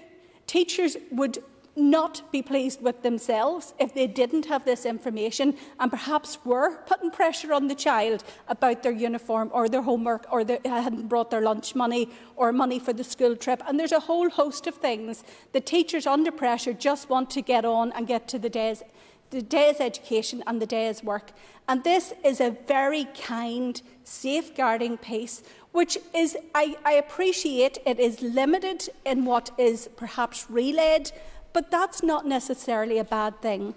It also allows room for a bit of dignity, but it allows the professional person to make a judgment and really safeguard the person in front of them. And I think everybody in this House, have they a child in their charge, would want to know if that child had been exposed to some sort of environment where they were feeling vulnerable or they were presenting themselves in a way that maybe could not be explained. And I think the preschool setting was particularly because we can see all the little red flags in terms of the no money, the no uniform, the no homework, but sometimes it also could present itself in a behavioural outburst, and professional teachers and those in their charge will be alert to that and will know that that is something that needs to be managed and not something that needs to put a disciplinarian approach to it. I would like also to take a moment to thank the Minister in her support throughout this mandate on what has been a really overwhelming body of work that has come through the committee. And I hope when everybody's day comes in this House to be saying your final words, you do it with the same sense of reward that I got and satisfaction that we have achieved something that really does lean into helping victims. I would also like to thank the Chair of the committee, Mervyn, for presenting the committee, I have to say, in a very fair and measured fashion repeatedly during your time in that role. And an enjoyable chair also at committee at times where we have been able to enjoy each other's company, shall I say, and have a laugh along the way when appropriate. But also Paul Given, the previous chair, who equally was as concise on the detail, and all of the members of the committee and those who have deceased during that time, because it really was a case of putting the shoulder to the wheel and people delivering for victims. And that's something that's not always evident to those outside of this House. But certainly the victims, unfortunately, who will present in the future will have safeguards that were not here prior to this mandate, and I will always be thankful that I was able to be a part in the delivering of that, and I thank everybody who did play a role. Thank you, Mr Deputy Speaker. Call Paula Bradshaw. Deputy Speaker, I'm just going to rise to make a few brief points in support of the regulations. This is naturally a highly sensitive issue, but members of this chamber will be aware that one of the most difficult aspects of lockdown was the inability of school staff physically to see their pupils, particularly those pupils who may be victims in whatever way of difficult situations in home settings. Counsellors and social workers often noted, sadly, for some children school is in fact their refuge or their place of safety. It is exactly this which demonstrates the need for these regulations and for information sharing of the type envisaged within them to take place across Northern Ireland. The last couple of years, in fact, highlighted a troubling gap in information sharing, which has been filled in much of the rest of the UK for a decade or so now by Operation Compass. This is an early intervention partnership, providing an additional protection mechanism which is exactly about working through problems as soon as possible to restrict the potential for them to broaden and to ensure appropriate support is made available swiftly. This model has now been piloted, as we've heard this morning, in the Newry area, and all the evidence gathered from it and the subsequent consultation supports widening it to the whole of Northern Ireland. Fundamentally, this will enable schools to respond more appropriately to notifications of domestic abuse arising from the Domestic Abuse and Civil Proceedings Act, which passed last year. This is indeed an example of how this Act is meant to operate, not just as a response to domestic violence, but also as a means of providing early intervention. The regulations are supplementary to existing provisions, and it is worth emphasising that they make it an offence to disclose information enabled under the regulations or to use that information without lawful authority. It is unlikely that we will see this offence committed, but such regulations must have that protection inherent. I strongly recommend these regulations and the intended rollout over the coming calendar year. And I just would like to recognise the hard work of the Justice Minister, her officials and the Justice Committee for getting these before us this week before the end of the mandate, for they will surely provide yet another important means of support and intervention for children. Thank you. Thank you. Agus nish éireann Sir Declan McAleer. Sin caitheach an coiste faoi cursaí talmhaíochta agus timpeallacht agus cursaí tuaiche. And I call Declan McAleer the chair of the I welcome the opportunity to speak today on behalf of the Committee for Agriculture, Environment and Rural Affairs on the regulations being put forward by the Minister of Justice. The Committee was informed of the introduction of the regulations by the Department of Agriculture, Environment and Rural Affairs in January and the overarching policy intent to improve support for children and young people experiencing domestic abuse. The Committee considered the proposal at its meeting on the 27th of January and sought further clarifications in respect of the implications for the College of Agriculture, Food and Rural Enterprise in terms of additional training for staff and the development of protocols with the PSNI. The Department informed the Committee on the 17th of February that safeguarding staff at CAFRE would be supported through additional online learning via the Operation Encompass website, supplemented by further guidance and training by officials as required. The Committee was provided with further assurances that DAERA staff will engage with the colleagues at the Departments for Justice, Education and Economy to develop protocols to cover the provision of information between CAFRE and the PSNI in these circumstances. The Committee is therefore very supportive of the regulations being made today and considered it vitally important that agencies work closely together to provide holistic support and safeguarding for children and young people suffering from domestic abuse. Our education facilities play a crucial role in this regard, and the Committee welcomes the future introduction of the scheme at CAFRE and indeed in schools and colleges throughout the north. I now call Peter Weir. Deputy Speaker, I rise to speak very briefly on this, but to welcome the regulations that are put before us today. I think it is a good sign. I think that we've seen that cooperation between justice and education, between the agencies of justice, indeed in the school system. What has been, I think, a successful pilot in your area has been able through these regulations to be rolled out. I think for all of us, whenever faced with the consequences, particularly of lockdown, and particularly focusing in on our children, there was obviously grave concerns over many of the implications that were going to be there, one of which was obviously the level of impact on mental health on families, and indeed the concern of isolation for young people and also for the elderly. But also the fear, and I think there was a lot of good work done by Youth Service, done by the PSNI and others in trying to reach out, was that whenever we had a situation that children were out of schools and a situation where in a range of domestic settings the doors closed and we didn't know what was happening behind those closed doors, we didn't have the same level of access behind the closed doors as to what would be happening in terms of domestic abuse. And I think one of the gravest concerns that were there for many of us while there were a range of situations where there was an awareness beforehand and some level of monitoring could be done, it was the many cases where simply it was assumed that everything was all right, but yet there was terrible things happening within those situations. So I think I welcome very much what I think is a very progressive move to be able to have another tool to be able to tackle domestic abuse through the school system, through that level of cooperation. And I think this is a very good example of where we see cross-departmental work, indeed cross-sectoral work, to bring something forward which unfortunately will not be the cure to every problem that is out there. It will not prevent domestic abuse in every situation, nor indeed even detect every case of it. But if it helps shine a greater level of focus on the issue, if it helps in a range of situations, then I think that is something which is very helpful, and I commend these regulations to the House. Thank you for that. We now move to the Minister to conclude and wind up on the debate, please. Thank you, Mr Deputy Speaker, and I also thank members for the very supportive comments that have been made in relation to the introduction of the Operation Encompass model, as well as the purpose of the regulations before us.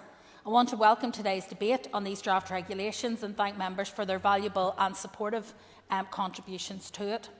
I also want to pay special thanks to the other ministers and departments and indeed committees that have been involved in bringing these regulations forward. I want, with your indulgence, Mr Speaker, given that this is indeed the last piece of business from DOJ in this mandate, just to pay wider tribute to the members, past and present, of the Justice Committee and to their officials and staff and committee staff. If I could thank Emma Rogan, Sinead Bradley, who is with us in the House today, and Robin Newton for their contribution, and also to Gordon Dunn, who passed away during this mandate and who served on the committee very diligently until that event. I want to also, particularly in the context of Operation Encompass, pay tribute, if I may, to the former Vice Chair, Linda Dillon, who I know championed this particular element of the bill. I was very keen to see that information sharing put on a statutory footing, and I think it is to her credit that we have been able to work together with the Department and the Committee in order to bring this forward today, and I want to thank her for her commitment to that. Mr Speaker, it has been a short mandate relatively when you look at how long we've actually spent in the chamber in comparison to the time that might have been available to us, but it has been an intense one. I know the committee have had to work very hard, as have officials, to keep pace with the amount of change that we have been trying to deliver. But we did have ground to make up. I think it was important that we used the opportunity we had. I listened to some of the contributions earlier today in the chamber, and we heard from some people what this Assembly and Executive haven't been able to do. And of course there will always be things that we can't achieve, that we can't deliver in any mandate.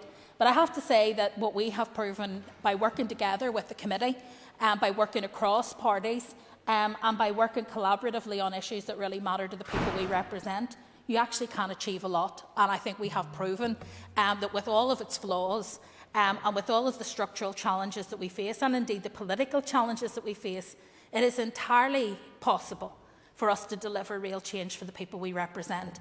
And it is that should drive us forward through the next mandate. Mr Speaker, further, I just want to turn to some of the questions raised, though not directly related to Operation Encompass, by the Chair of the Committee. I think it's important, given that we won't have another opportunity to update the committee members, that I do so very briefly. With respect to training, in terms of both the domestic abuse offence and indeed the stalking offence, that is something that we are working actively with the PSNI on. I meet with the Chief Constable on a regular basis, and we have listened very carefully to those issues, and we want to ensure that training is rolled out across all of the officers and specifically across those in the front line, so that when these offences come into action, they are prepared for them. With respect to stalking protection notices and orders, it is our intention as a department that those will be available in the autumn. So that is the timeline to which we are committed. With respect to the prison officers' pay issue, we entered into lengthy negotiations via the Director-General and the Prison Officers Association, including addressing issues such as a reduction in the number of points in people's pay scales, so that the money that we would have available would be best directed at those who were on the lowest wages, which I think is the right way for us to proceed. We made an offer to the POA, and indeed we accepted a counter-offer made by them to the department. However, when they balloted their own members rejected it. And therefore, whilst it certainly was not our intention, we are unable to progress some of those items and have had to impose a pay settlement for the year 2021-22. Whilst it may be very difficult, if not impossible, to recover the ground lost this year, we will of course be inviting the PRRB to come in to look at the 2022-23 pay remit. And obviously affordability will be a significant consideration in all of that. It is disappointing, I have to say, having accepted a counter-offer by the POA, that it was not then accepted by their membership. And I think there are questions they need to answer in regard to that. Mr Speaker, in closing this debate, I believe that these regulations, in terms of Operation Encompass, will make a real and tangible difference to the lives of children who are suffering the impact of domestic abuse, and will ensure that they are appropriately supported within an education environment. As many members have reflected, education is one of the few places where young people are free of influence from the home and able to speak in confidence to other people about their experiences, whether those be good or bad, and be able to seek help and assistance where necessary. It is therefore, I think, appropriate that such information sharing should be permitted, so that every child can find themselves attaining their education in a supportive environment and in one that has compassion at its heart. I believe that this will help us go a long way towards that, and so I commend the draft regulations to the House. Thank you, Minister. The question now is that the draft Domestic Abuse Information Sharing with Schools, etc. Regulations NI 2022 be approved. All those in favour say aye. Aye. Contrary, no. The ayes have it. The ayes have it. The next item we move to is a motion to approve a statutory rule. I will ask the clerk to read the motion, please. That the draft Rehabilitation of Offenders Amendment Order Northern Ireland 2022 be approved. I call the Minister of Justice to move the motion. Not moved. Thank you. Thank you. The motion has not been moved. I invite members therefore to take their ease as we prepare for the next item of business, please.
Members, the next item of business is the final stage of the support for mortgage interest, etc. Security for Loans Bill. I call the Minister for Communities to formally move the final stage. I beg to move. Thank you. The final stage of the support for mortgage, etc. Security for Loans Bill has been moved. The Business Committee has agreed that there should be no time limit on this debate. I therefore call the Minister for Communities to open the debate. Thanks very much. And obviously we're at the final stage of this bill today. And this bill gives the Department powers to make regulations to enable a statutory charge to be registerable against support for mortgage loan, thereby ensuring the Department can meet its original policy intention to consider the recovery of loans provided. Support for mortgage interest loans protect owner-occupiers receiving an income-related benefit from the threat of a repossession. The loan is only recoverable from any equity on the sale or transfer of ownership of the property or when the claimant dies. Introducing a statutory charge to be registered in respect of support for mortgage interest loans will provide a method of security to allow the Department to consider recovery of loans, provided there is available funds from the sale or transfer of the property. If there is insufficient equity to repay the total of the loan, the Department will write off any amount that cannot be repaid. The support for mortgage interest loan is not registered on persons' credit history and does not affect their credit history. I want to highlight that recipients of the support for mortgage interest loan will not experience any change by way of the introduction of this bill. A statutory charge will not be imposed to an existing loan agreement so long as they continue to be secured by an existing legal charge. Following this change, I will be able to offer more flexibility and support for mortgage interest loans by enabling a process for a person to transfer a loan from one property to another as their circumstances change. And I suppose just in finishing, I want to acknowledge the Chair and Vice Chair and indeed the whole Communities Committee in terms of progressing this bill through, and indeed the Assembly as well, and again all of the staff from the Department, the Committee, OLC who were involved in getting the bill to this stage, and therefore I commend the bill to the Assembly. I call Paula Bradley, Chair of the Communities Committee. Thank you, Mr Deputy Speaker. I welcome the final stage of this bill, probably the shortest bill considered by the committee, but no less important, as the aim of it is to protect owner-occupiers in receipt of an income-related benefit from the threat of repossession. Whilst it is a small bill, the committee made sure to carry out its usual in-depth scrutiny and requested evidence from interested organisations, receiving 2 written submissions.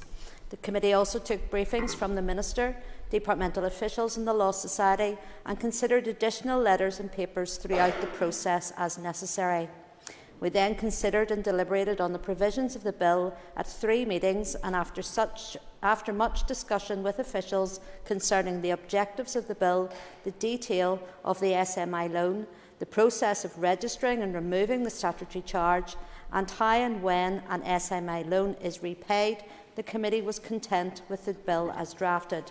In conclusion, Mr Deputy Speaker, I welcome the final stage of the bill and would like to put on record our thanks to officials and to the Minister for assistance in the scrutiny of it.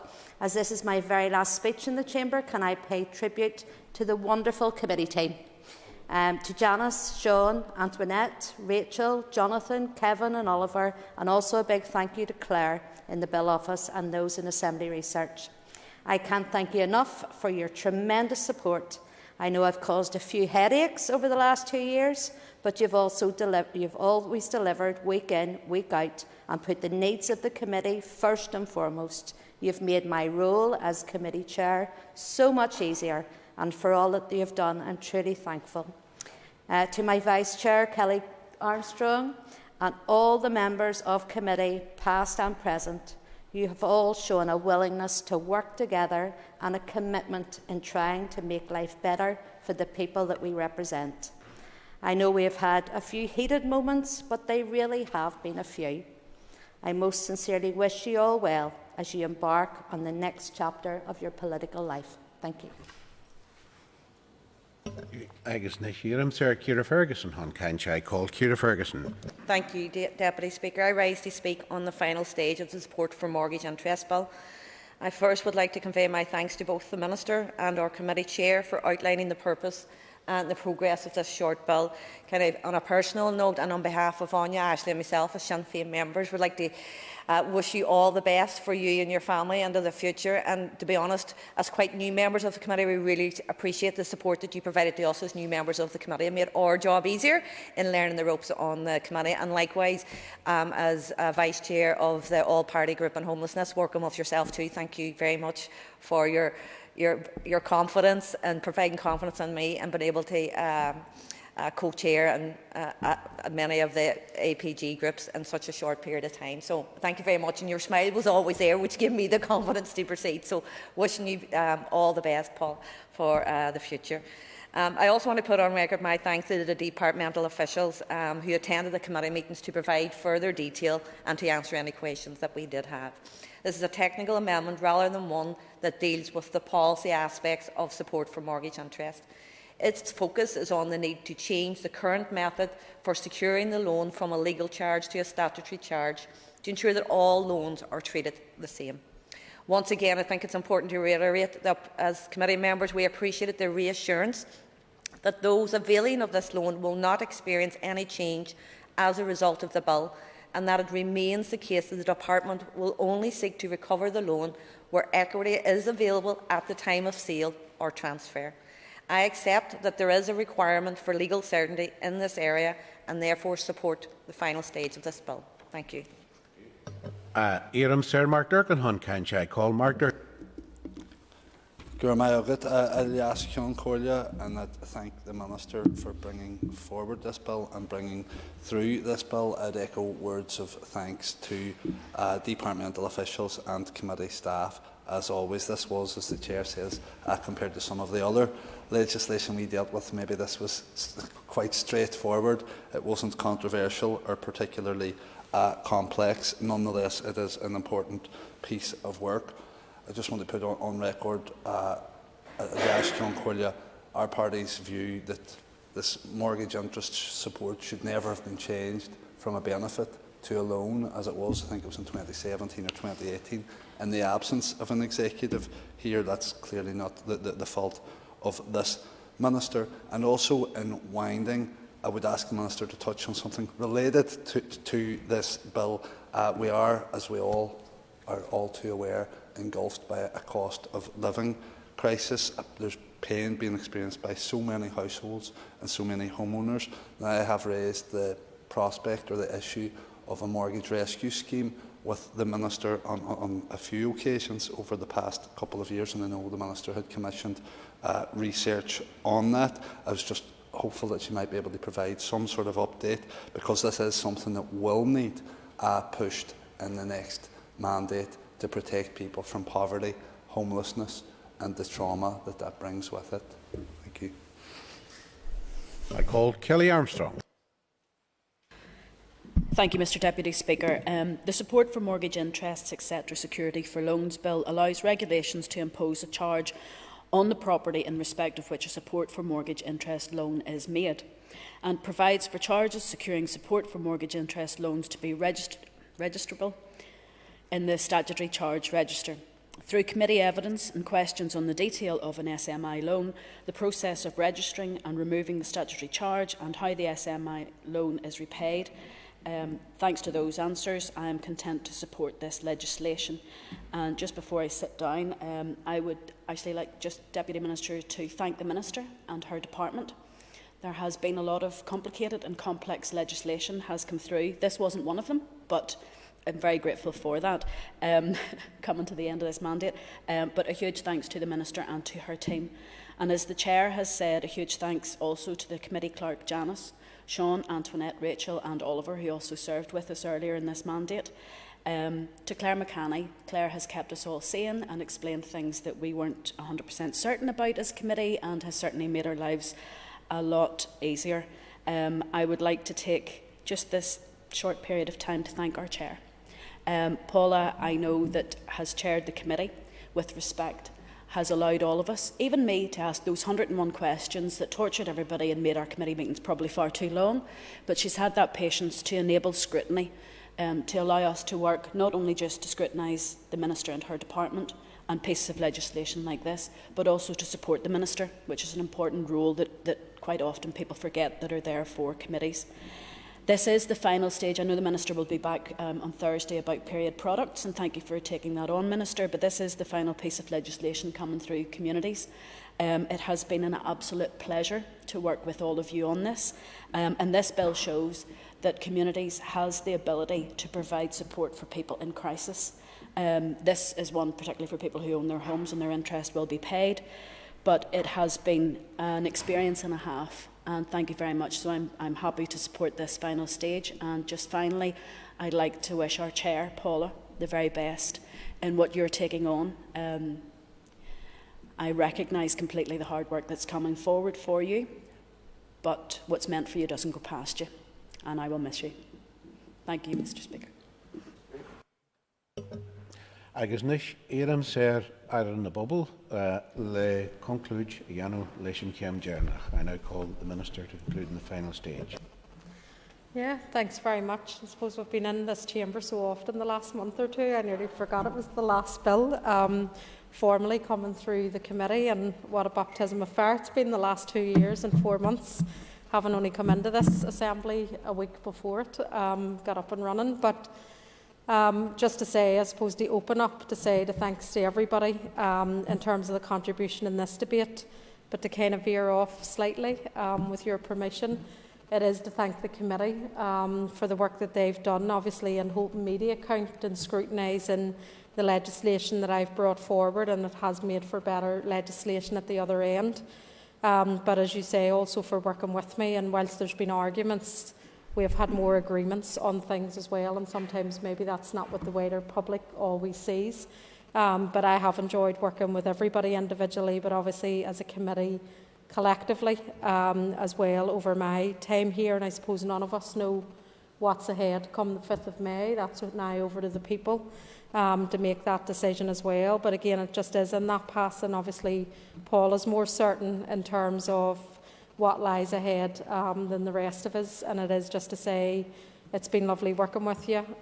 You can see your passion for community and in terms of where you've come from, and I don't think, notwithstanding that you're going to get to spend more time with family and with loved ones, it's not going to be the end of your role in public life, whether that's in elected politics or in another form of activism and public life as well. So I do wish you well and your family, your mummy and daddy particularly, in the time ahead in terms of the decision that you've made, which I would do in a heartbeat as well if it was my mummy. So just wish you well, Paula, in the time, and it is a loss, not just for your party but for this Assembly and particularly for the Communities Committee as a whole, which I'm biased and says is the best department and committee, but I suppose I can't say that now. So I do wish you well, and obviously everybody else as you enter into elections in the next couple of weeks.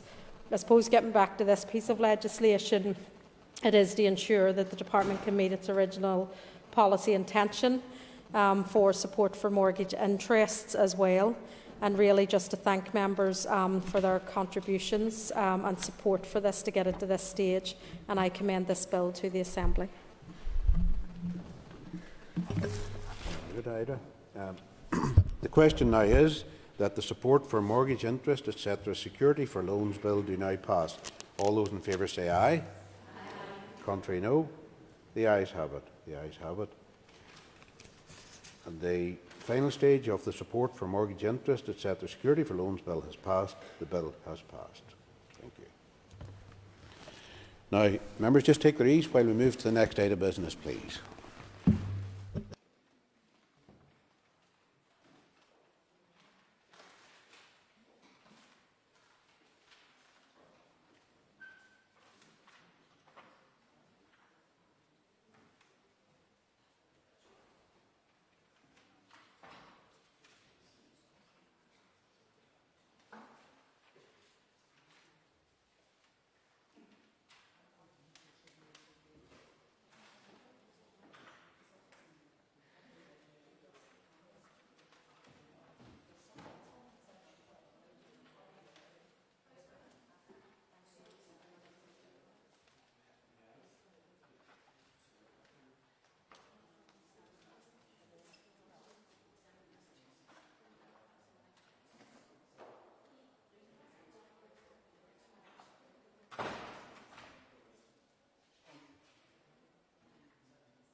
Members, the next item of business is a motion on the RHI Action Plan. Clerk, could you please read the motion?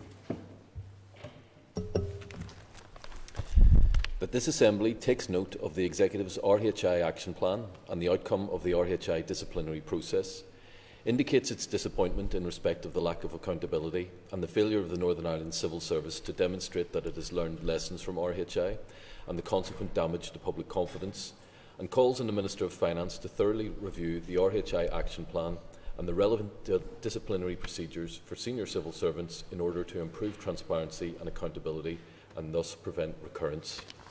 Thank you. I call the Chairperson of the Finance Committee to formally move the motion, please. Moved. Thank you. The Business Committee has agreed to allocate 1.5 hours for the debate. The proposer of the motion will have 10 minutes to propose and 10 minutes to wind. The Minister of Finance will have up to 15 minutes to respond, and all other speakers will have 5 minutes. I therefore call the Chairperson of the Finance Committee to open debate on the motion, please. Thank you very much indeed. Thank you very much indeed, Mr Deputy Speaker. On behalf of the Committee for Finance, I would like to thank the Business Committee for scheduling this debate and the Minister for agreeing to respond. The previous mandate ended prematurely because of RHI. During the interregnum, the spectre of an RHI inquiry haunted this House and political discourse for more than 3 years. The inquiry report was published about the same time as the Executive came back slowly to life. And so here we are again, with no Executive, and again talking about RHI. Some pundits asserted knowledgeably that the RHI inquiry report was destined for the back of the radiator and would never ever be heard of again, Mr Deputy Speaker. They were wrong. Even though a global pandemic has got in the way of a lot of things and has quite rightly dominated our thinking, the Committee still managed time to consider the questions raised by the inquiry, the Executive Action Plan and the disciplinary process. This debate is about exploring the progress made by the Executive in respect of RHI and the lessons that should have been learned, but self-evidently haven't. The debate will hopefully bookend this part of the RHI debacle and set out those issues which a successor Finance Committee, whenever that may be, might take forward in the next mandate. Mr Deputy Speaker, let's begin with the RHI disciplinary process. For a variety of reasons, I won't be naming names today. This is partly in order to respect confidential disclosures. However, in truth, it is largely because the Department, in its evidence to the Committee, generally declined to identify almost any of the civil servants involved, even though they were all named in the RHI inquiry report. This consequently made the job of working out exactly what had happened during the RHI disciplinary process nearly impossible. The Minister provided a written statement in December 21 advising in respect of the adapted RHI disciplinary procedures and the outcomes. As it is clear, this was beset with a number of legal challenges. Perhaps, indeed, in response, the Minister might indicate whether all of the legal costs of the civil servants involved in RHI were met by the Executive and how much this was in the end. Perhaps also we will also clarify whether we was advised by the nature of the adapted disciplinary process while it was ongoing. Additionally, clarity is sought as to why neither he nor the Executive was asked to sign off on this adapted process before it concluded so very unsatisfactorily. In terms of the adapted process itself, gross misconduct was apparently defined as where people had sought to mislead either ministers, other civil servants or the public, where there was an intention to do something and then, depending on their seniority, whether their actions brought the Northern Ireland Civil Service into disrepute. In the end, Mr Deputy Speaker, despite a tortuous process with apparently a lot of legal challenges, no one was found guilty of gross misconduct. There was only a single finding of misconduct and a single written warning was the sanction. This was despite the inquiry finding significant failures in respect of unsatisfactory briefing of a minister and an Assembly committee, poor handover, a lack of risk management, an absence of business case challenge, very limited record keeping and crucial internal governance failings, which were clearly the responsibility of the most senior levels of staff over a number of years. The Committee understands that the new head of the Civil Service has instituted a review of the adapted process. However, it is also understood that in the absence of a First Minister, she remains unable to answer the Committee's queries in this regard. That's not satisfactory. So, Mr Deputy Speaker, we have legal barriers, followed by political and governance barriers, all of which have inadvertently prevented a proper exposition of these issues. Mr Deputy Speaker, I accept the legal constraints which will prevent a full and frank disclosure today, but I also believe that this situation is in danger of becoming a ludicrous, nobody's fault precedent which could be exploited by any future senior incompetent officers in the civil service. I therefore suggest that perhaps it is time for a different disciplinary process for the most senior civil servants.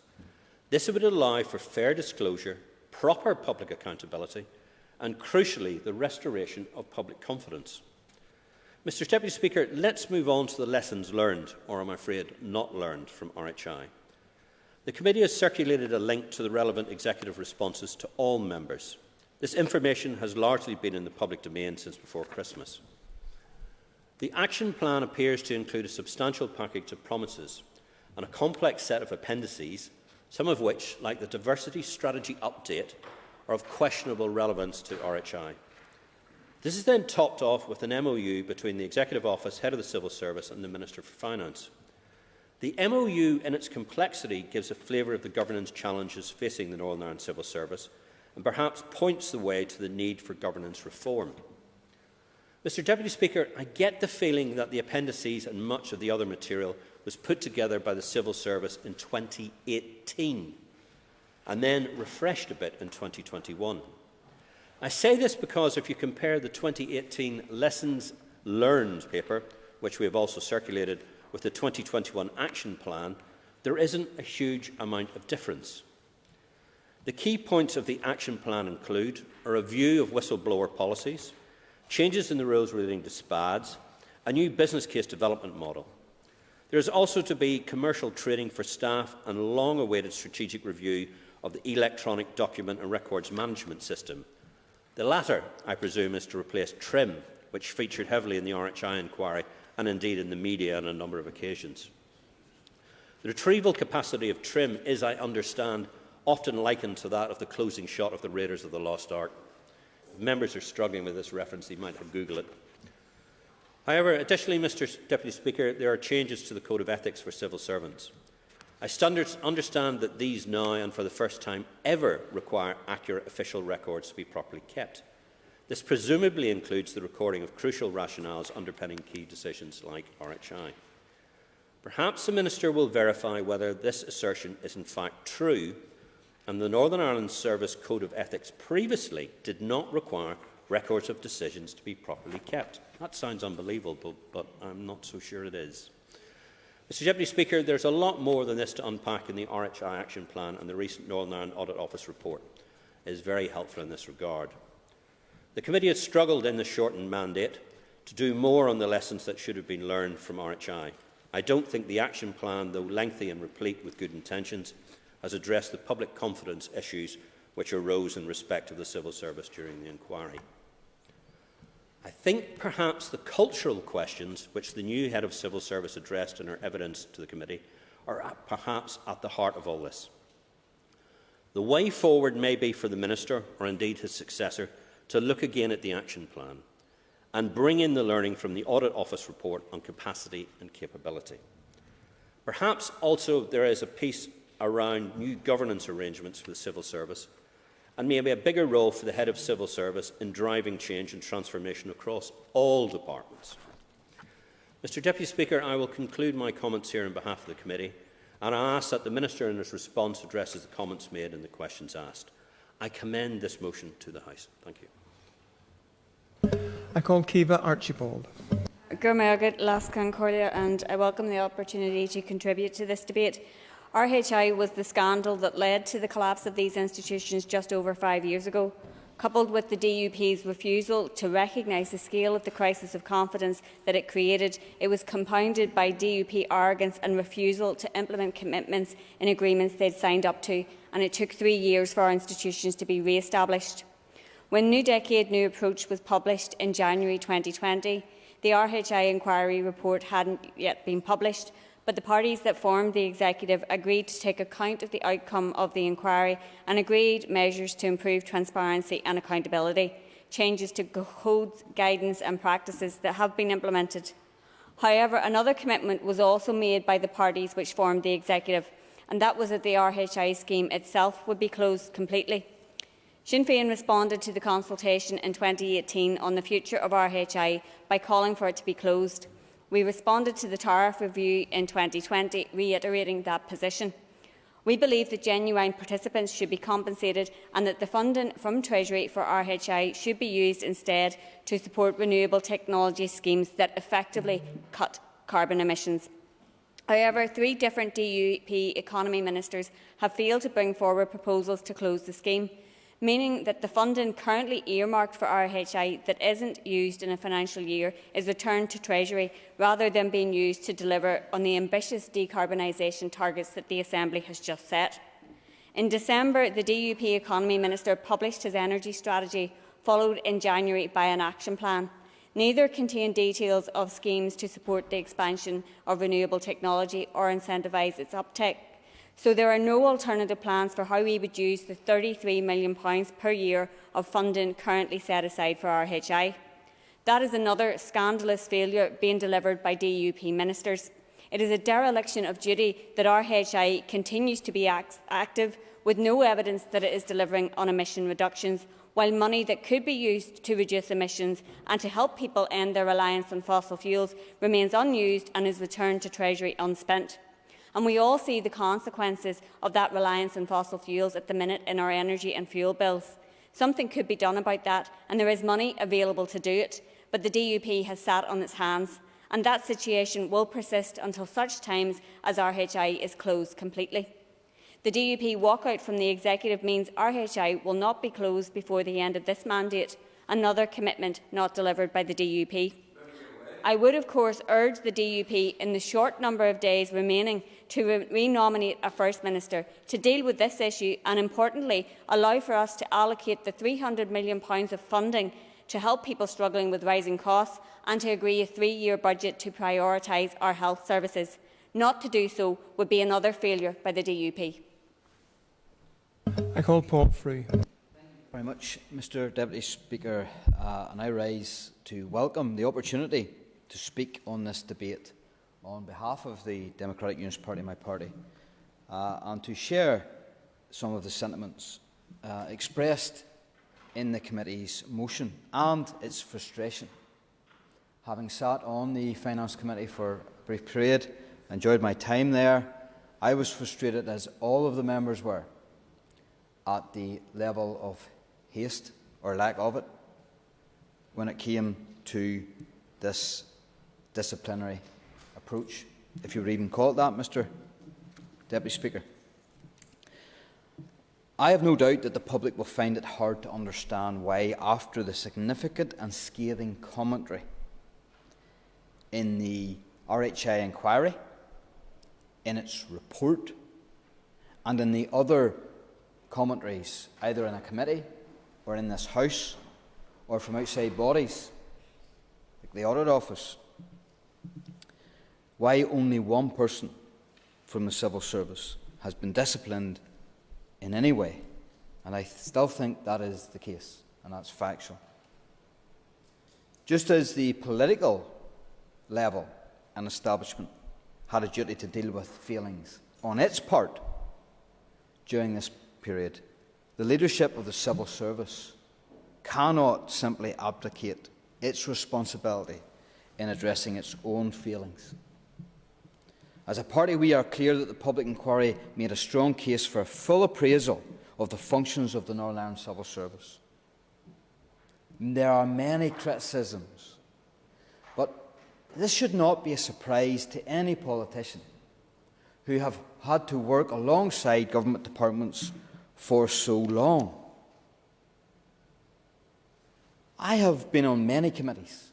I have been through many departments.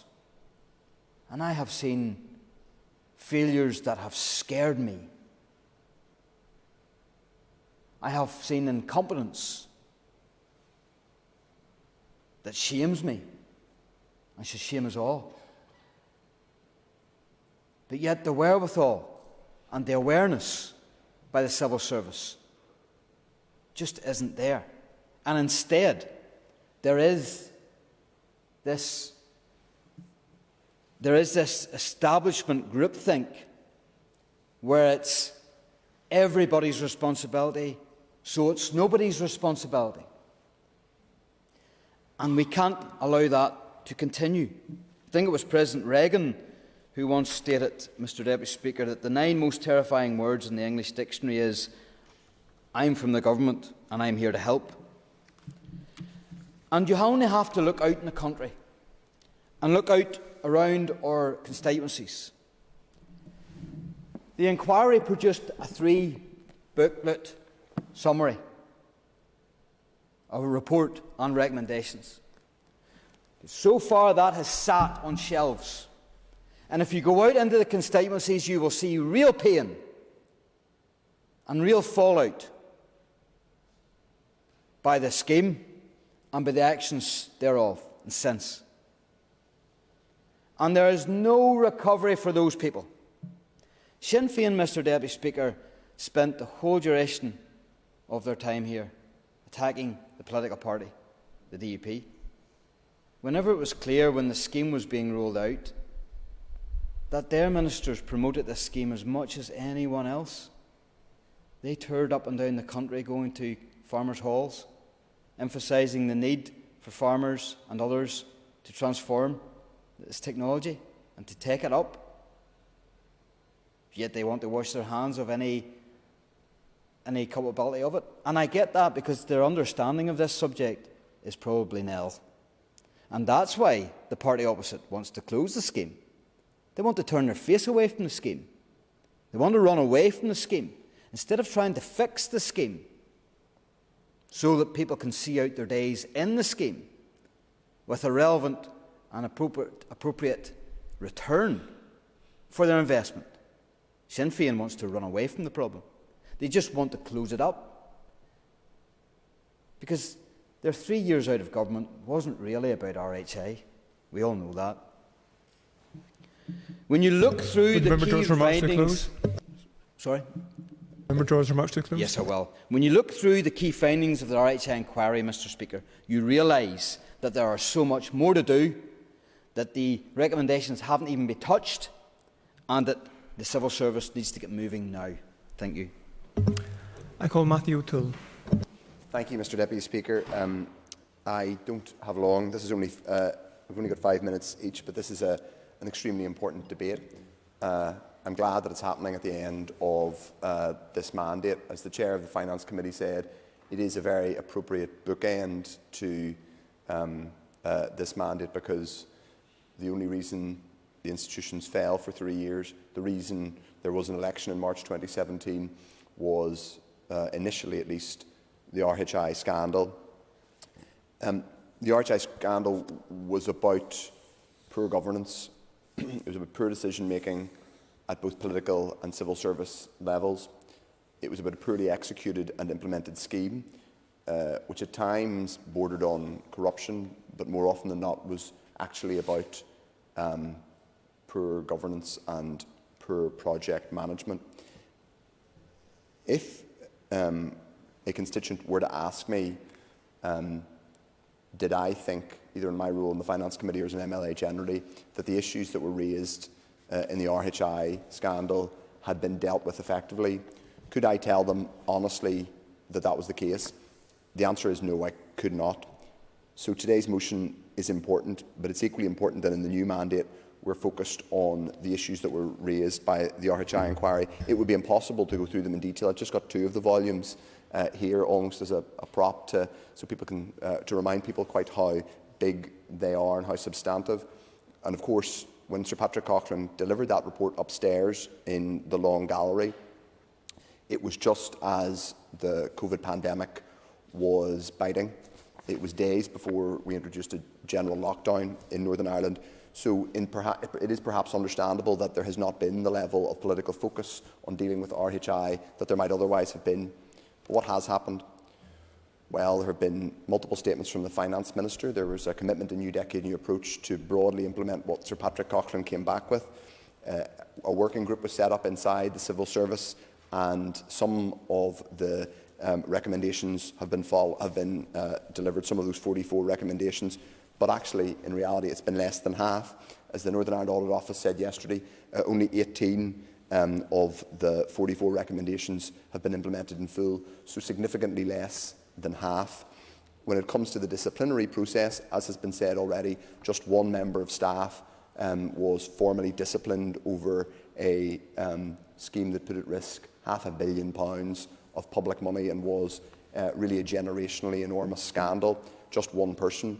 Now, I don't want to dwell on the disciplinary side of things for a number of reasons, but I think it is worth acknowledging that when you, in a situation where you're only disciplining, you're only giving a written warning to one person, that, Mr Deputy Speaker, puts the emphasis on the broader reform piece for the civil service and government here more broadly, to illustrate to the public that significant action is being taken to radically improve the way business is done, and I'm afraid we simply haven't achieved that.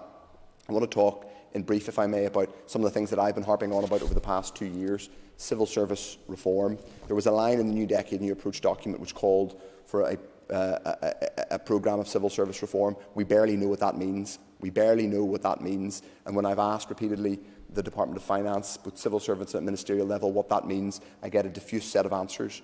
At the Finance Committee not so long ago, when we had the then acting Permanent Secretary at the Finance Department, I asked who was the senior responsible owner for the programme of civil service reform, and frankly what I got back was a sort of verbal organogram which may have made sense organisationally but made no sense there, and therefore it was impossible to reassure members of the public that this was being improved.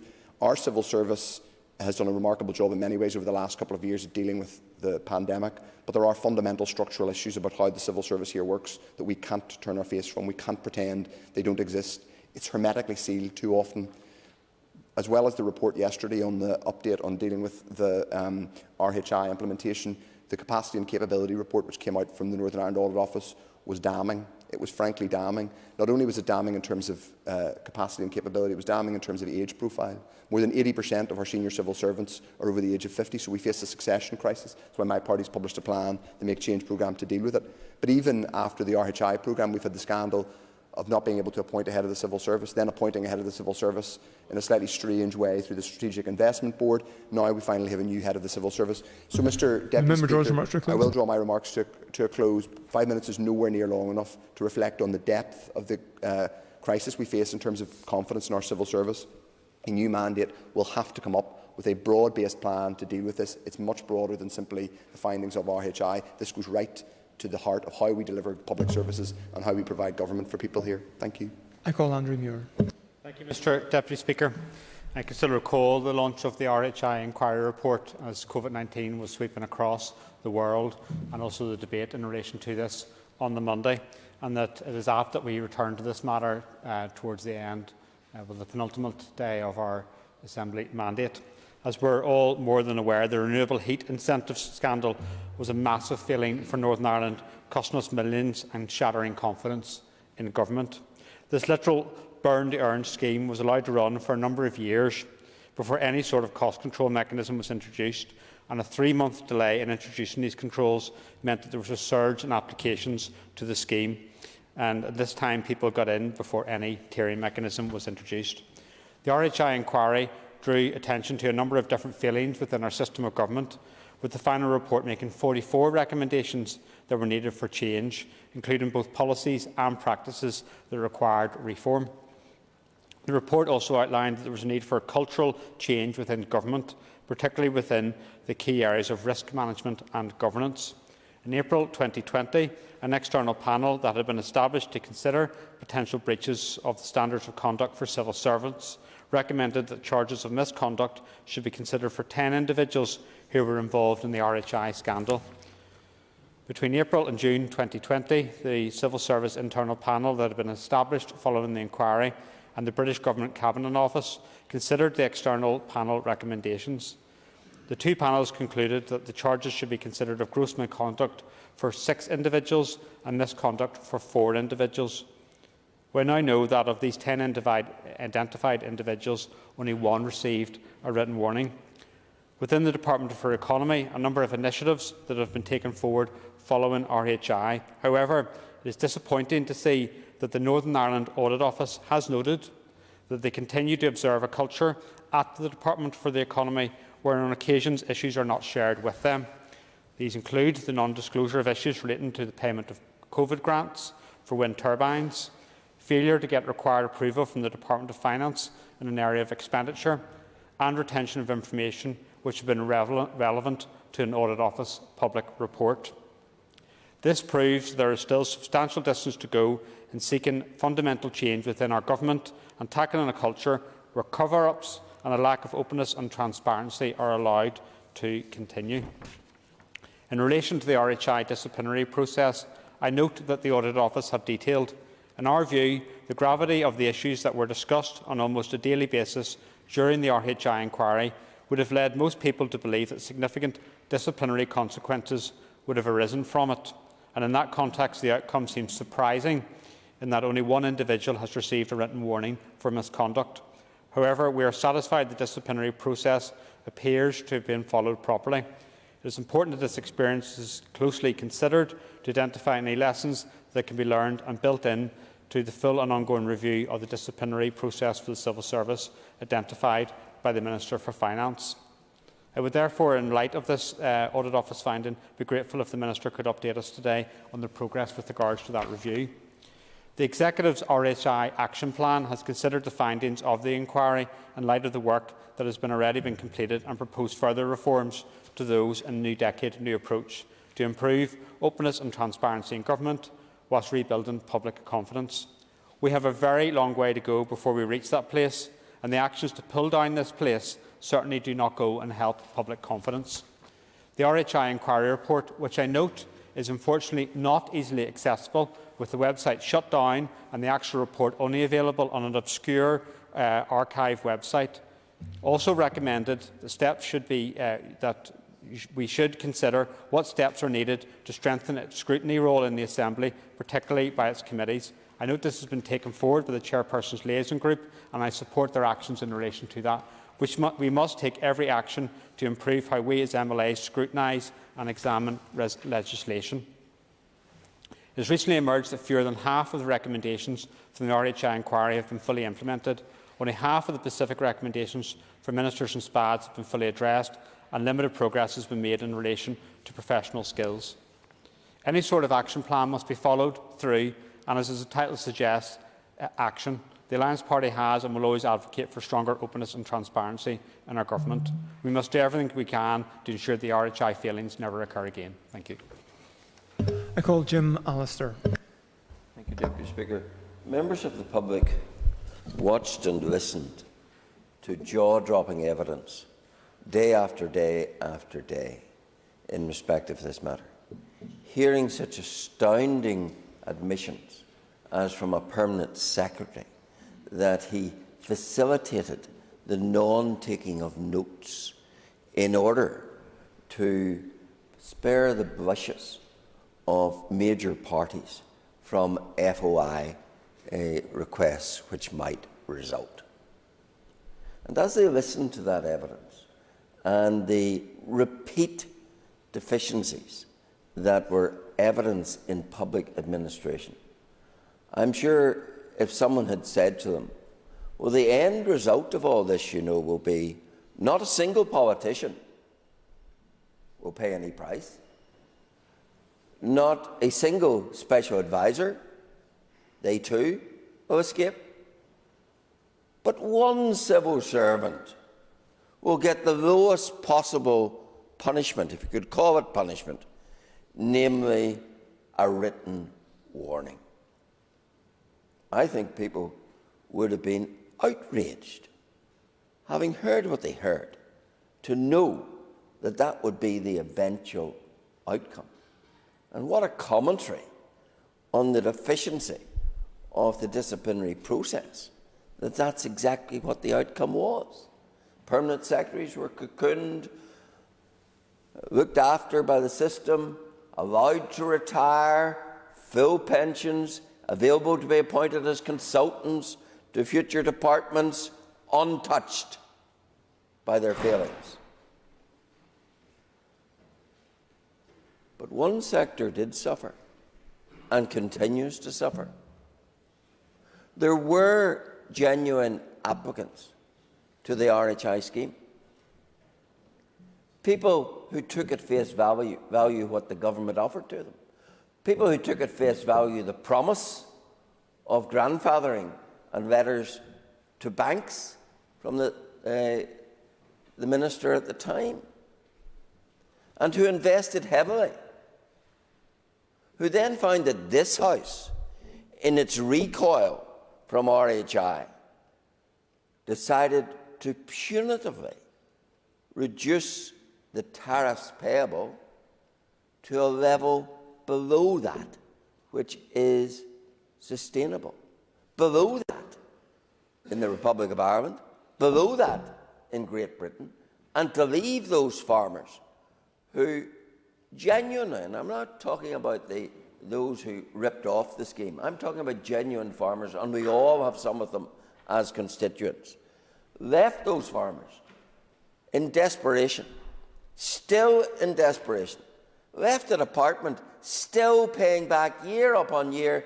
millions upon millions of pounds sent over to deal with this and fund this scheme, returned on an annual basis, because this House and these departments are so embarrassed by what happened that they won't even play fair by those who were genuinely in the scheme. Ms Archibald talks about let's close it.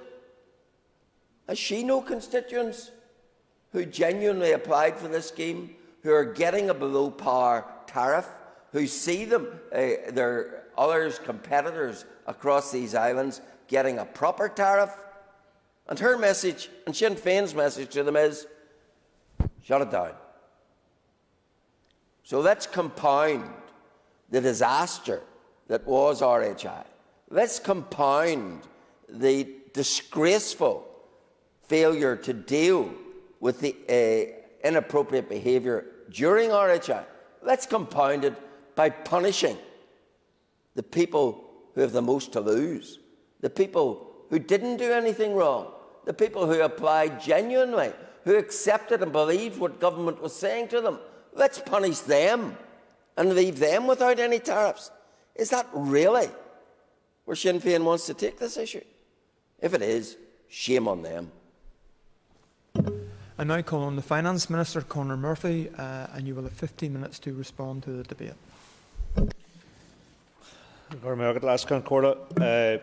Let me begin by acknowledging that there are significant deficiencies within the senior levels of the civil service, and clearly capacity issues remain within the Department for the Economy, which was responsible for the RHI scheme, and that was apparent from the Department's slow response to the economic impact of COVID. As a result of the Department's lacklustre support for businesses, LPS had to be transformed from a rates collection agency into a business grants agency. And despite having no remit for economic assistance, LPS delivered 80% of COVID support to businesses in the first year of the pandemic. LPS have showed that there are sectors of civil service that are innovative, capable of change and focused on delivery. That's not recognised in the wording of the motion. In focus on the civil service, the motion also ignores the central role of the DUP in creating the RHI scandal. The Economic Appraisal commissioned by the Department for the Economy compared RHI to an alternative scheme called the Challenge Fund. It found that RHI would deliver less renewable energy, it was higher risk and it was more expensive. The Minister and Special Advisor should have read this economic appraisal, as anyone who was diligent and across the detail of their brief would do, and decided not to proceed with the RHI scheme. But they went ahead with it, and Mrs Foster actually signed a declaration which stated, "I have read the regulatory impact assessment and I am satisfied that the benefits justify the costs," even though the assessment did not set out the scheme's costs. It was a ministerial equivalent of signing a blank cheque. On the 8th of July 2015, as the costs spiralled out of control, a submission went to the new DUP Economy Minister Jonathan Bell, recommending cost controls. This submission sat on the DUP's desk until the 18th of November, by which time the number of boilers accredited on the scheme had doubled. According to his own Special Advisor, Minister Bell rarely read his ministerial papers or briefing notes. So has the DUP got its act together following the RHI inquiry? It was agreed as part of New Decade New Approach that the fundamentally flawed RHI scheme would be shut down and replaced by a scheme that effectively cuts carbon emissions. 2 years on from the restoration of the Executive, the DUP has failed to deliver this commitment. It has not brought to the Executive a recommendation on how to close the scheme, and in fact instead the Economy Minister recommended that tariffs should be increased. Having been responsible for the design and implementation of the scheme, the DUP is now making a mess of its closure. If it loses a judicial review into the scheme, having failed to close RHI in a legally sound and orderly manner, payments could be restored to their original levels and backdated at a cost to the Executive of £600 million. The Economy Ministers also failed to develop an alternative use for the AME money available for schemes that promote renewable heat. For example, in the 2020-21 financial year, the economy used £7.2 million of a potential budget of over £33 million. That is £26 million of funding that was lost because there was no alternative scheme in place. I also want to highlight a comment made in the recent Audit Office report on the progress of implementing the public inquiry recommendations. I think Andrew Moore referred to them in his contribution. And this highlights a culture in the Department of the Economy where it fails to get required approvals from my own department for expenditure. And this corresponds with my department's experience with the Department of the Economy. There have been too many cases over the last number of years where expenditure has been incurred by the Department of the Economy and its arm's-length bodies without seeking the appropriate approvals, or when the request for approval has been submitted at the very last minute. I'm grateful to the Minister for giving way. I agree with a lot of what he says. There are clearly big issues in the Department of Economy, as I see, because I sit on that committee too. But would he also agree that in terms of broad civil service reform, there is as yet a lack of clarity, and the new head of the civil service, because there's somewhat of a, I don't want to call it a dispute, but there seems to be a bit of a complication around who's responsible for delivering the big programme of civil service reform between finance and the head of the civil service.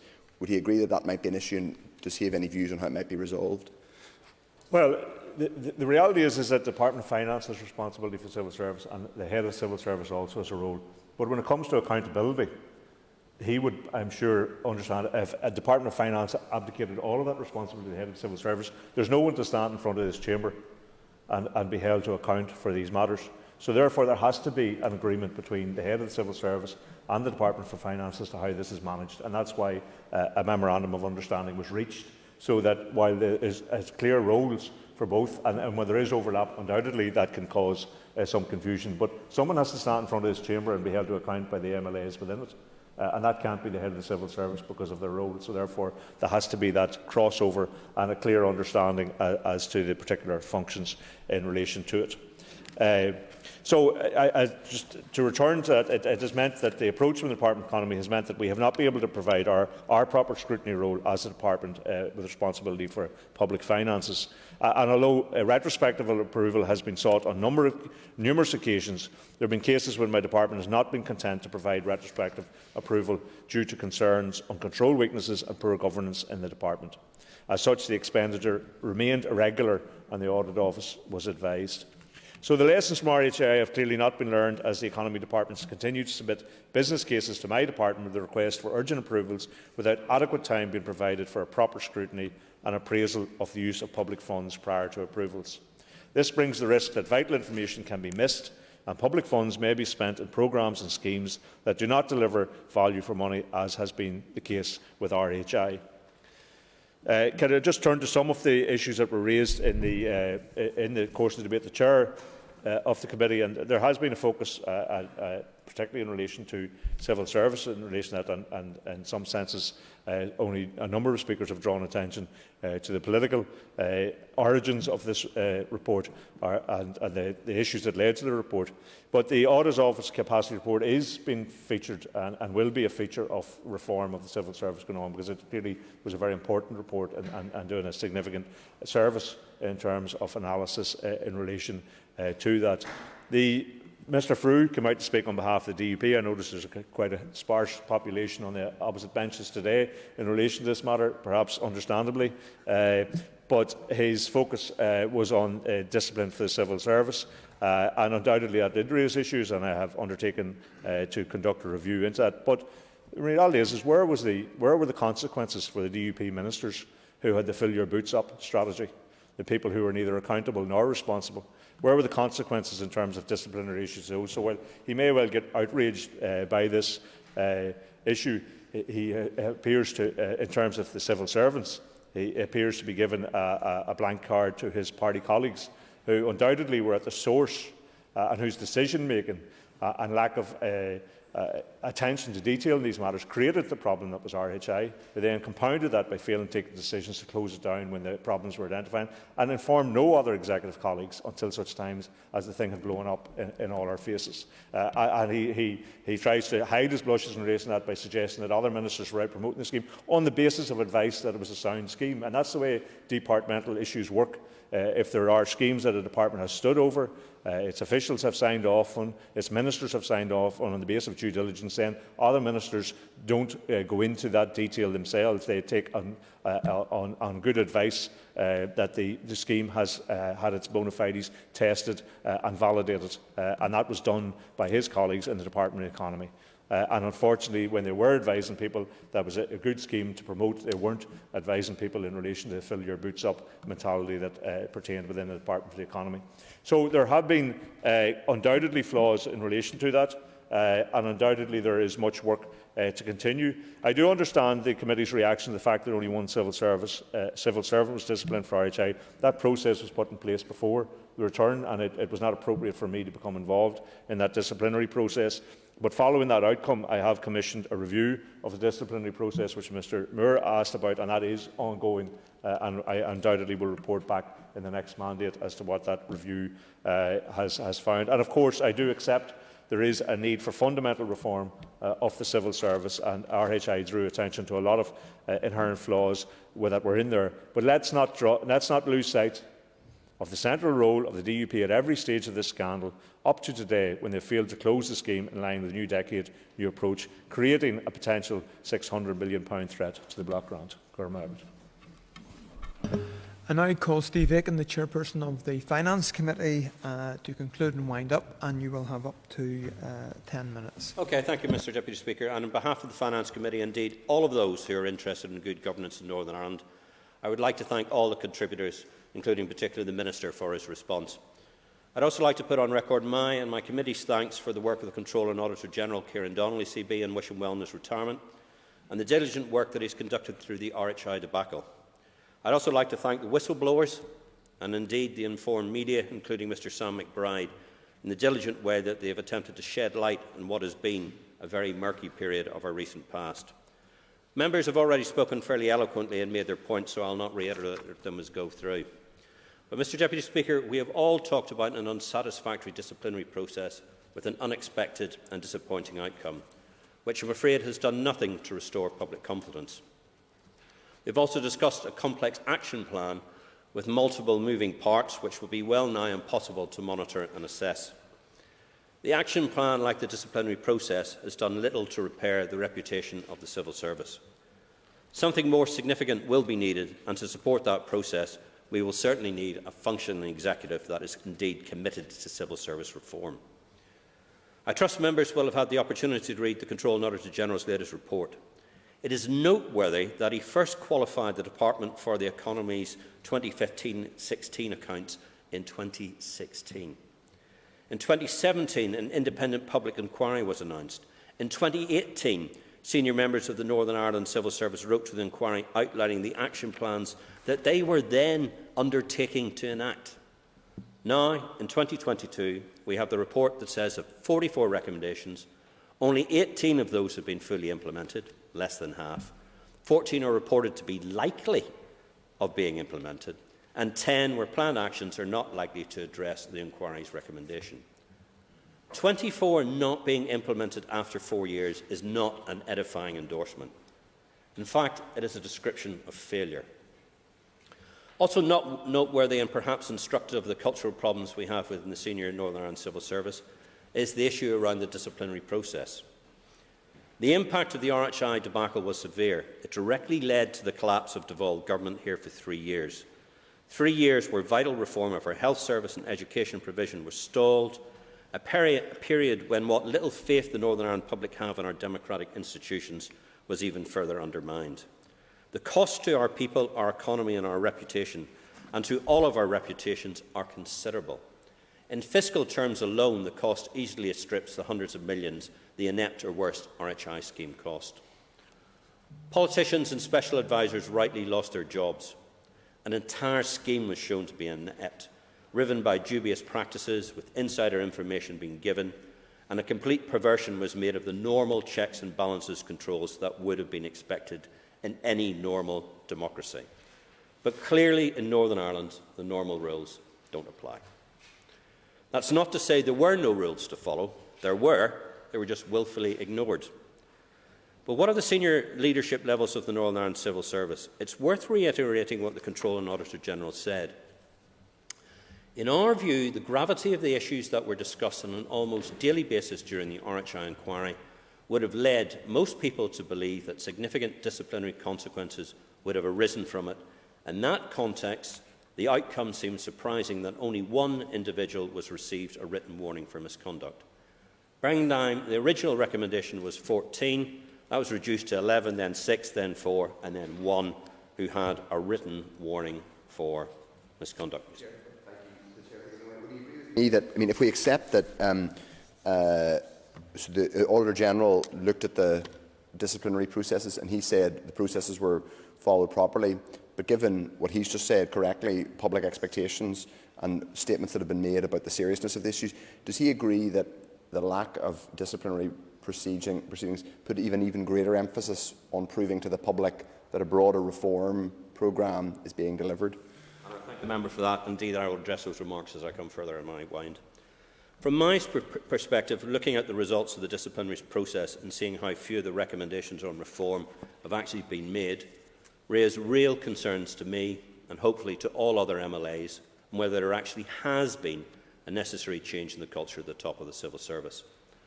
Our committee took lots of evidence in both RHI and in civil service transformation. It can be safe to say that we received two varieties of response, from those who had been brought in to reform the civil service and for those who were long-term members of the senior grades. I was personally struck by the evidence given by two excellent and dynamic leaders who in effect bookended our investigation. Firstly by Sue Gray, then the Permanent Secretary of the Department of Finance, and secondly by the new head of the Northern Ireland Civil Service, Jane Brady. Listening to them both, they brought experience of leading and change. Both are from outside the Northern Ireland Civil Service, both showed a willingness to adopt transformational approaches, and both had a willingness to engage and to challenge, and both accepted that the Northern Ireland Civil Service machine was broken and needed to be fixed. You had a strong sense that both of them are doers, rather than just spouters of endless management round spherical object speak that seem to be emanating from most of the rest of the civil servants. We know that Sue Gray, despite being seen as the most powerful civil servant in our nation, was deemed bizarrely unqualified to lead our civil service. In her own words, she was seen as being a disruptor, far too likely to upset the apple cart. There is no secret that she was not universally liked by the existing senior service civil servants here. I wonder why.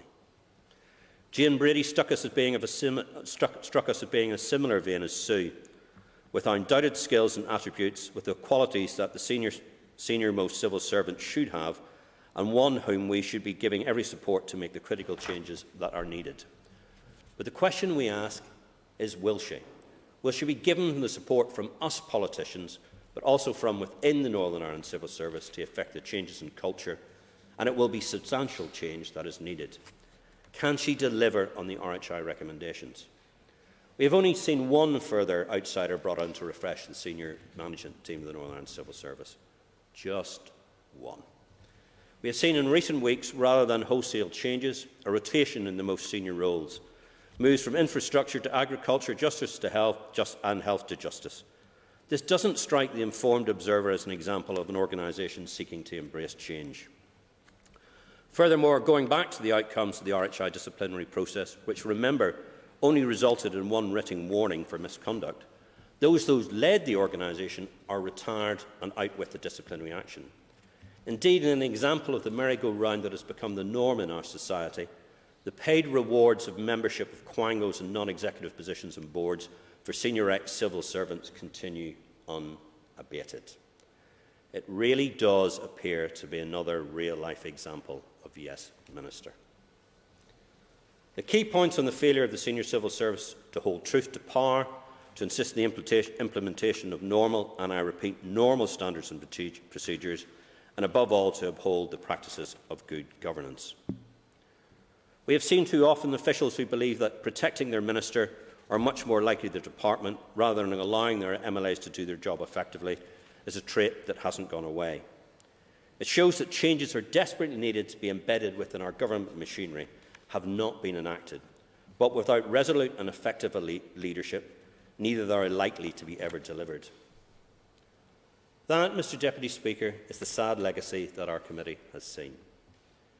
And that fills me with a gathering sense of foreboding for the future. Without scrutiny, with another indeterminate time of governance by the senior civil service, while we slip into a period of prolonged political deadlock, will, I believe, ensure that reform will be parked, awaiting political direction. The chances of dealing with the remaining 24 recommendations are indeed, I regret to say, slim. Mr Deputy Speaker, ordinary civil servants deserve better. We have seen throughout the COVID crisis how the civil service has been able to step up to the mark. Our ministers deserve better. This Assembly deserves better.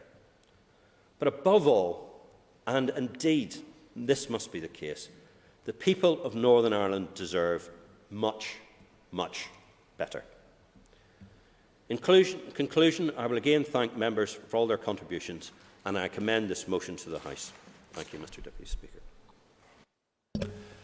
Members, the question is that the motion standing on the order paper be agreed. All those in favour say aye. Aye. Contrary, no.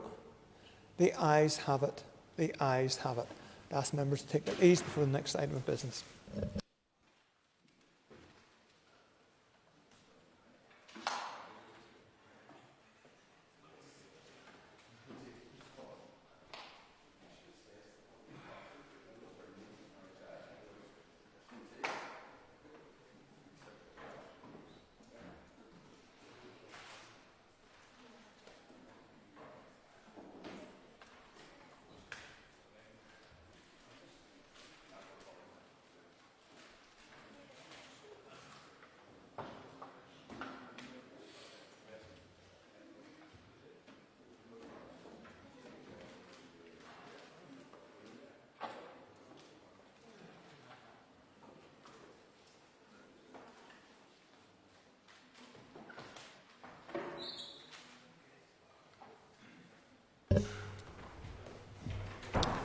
Order, members. The next item in the business is a motion from the Audit Committee on the salary of the Comptroller and Auditor General.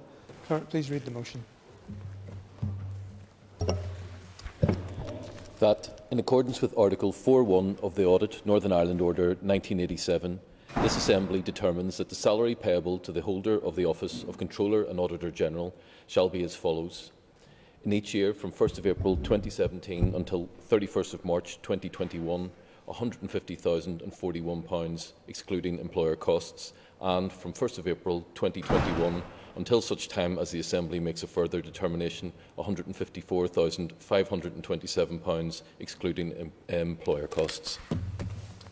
And I call the Chairperson of the Audit Committee to move the motion. Moved. Thank you. The Business Committee has agreed to allocate 30 minutes for this debate. The proposer of the motion will have 5 minutes to propose and a further 5 minutes to wind. All other speakers will have 5 minutes. And I call on the Chairperson of the Audit Committee to open the debate on the motion. Thank you, Mr Deputy Speaker. I rise today as Chairperson of the Audit Committee and I ask the House to support this motion. Article 4 of the Audit Northern Ireland Order 1987 provides that the salary of the Comptroller and Auditor General, the CNAG, shall be determined by a resolution of this Assembly. As the House will be aware, Standing Order 58.2 provides that the Audit Committee tables any motion in relation to the CNAG's salary. I will deal first with the Committee's position on benchmarking the CNAG's salary. It was agreed by a previous Audit Committee that the CNAG's salary should be linked to the salary of a Judge in Judicial Salary Group 5. The then Committee felt that this approach was fair and transparent and reduced the potential for the Assembly to be seen to be determining the salary in response to political or other factors. The current Audit Committee shared this view and recognised that this approach reinforces the independence of the CNAG from government.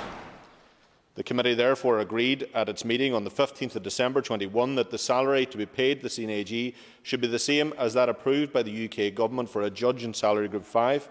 It later agreed that the increase in salary should take effect from the 1st of April 2021.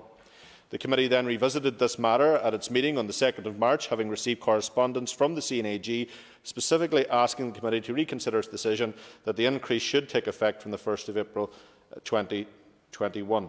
In considering the CNAG's correspondence and the issues he raised, the committee noted that previous audit committees could have but did not take their opportunity to bring forward any motions to increase the salary since 2014. So from 2014, the CNAG's salary has remained static, while Judicial Group 5 salaries have increased at varying rates over the years. However, members acknowledge that the salary might have been considered in 2017 by this audit committee, but because the Assembly wasn't meeting, such consideration wasn't possible. The committee therefore agreed that in the interest of fairness, the salary for the CNAG should be increased with effect from the 1st of April 2017, the beginning of this mandate, and again from the 1st of April 2021.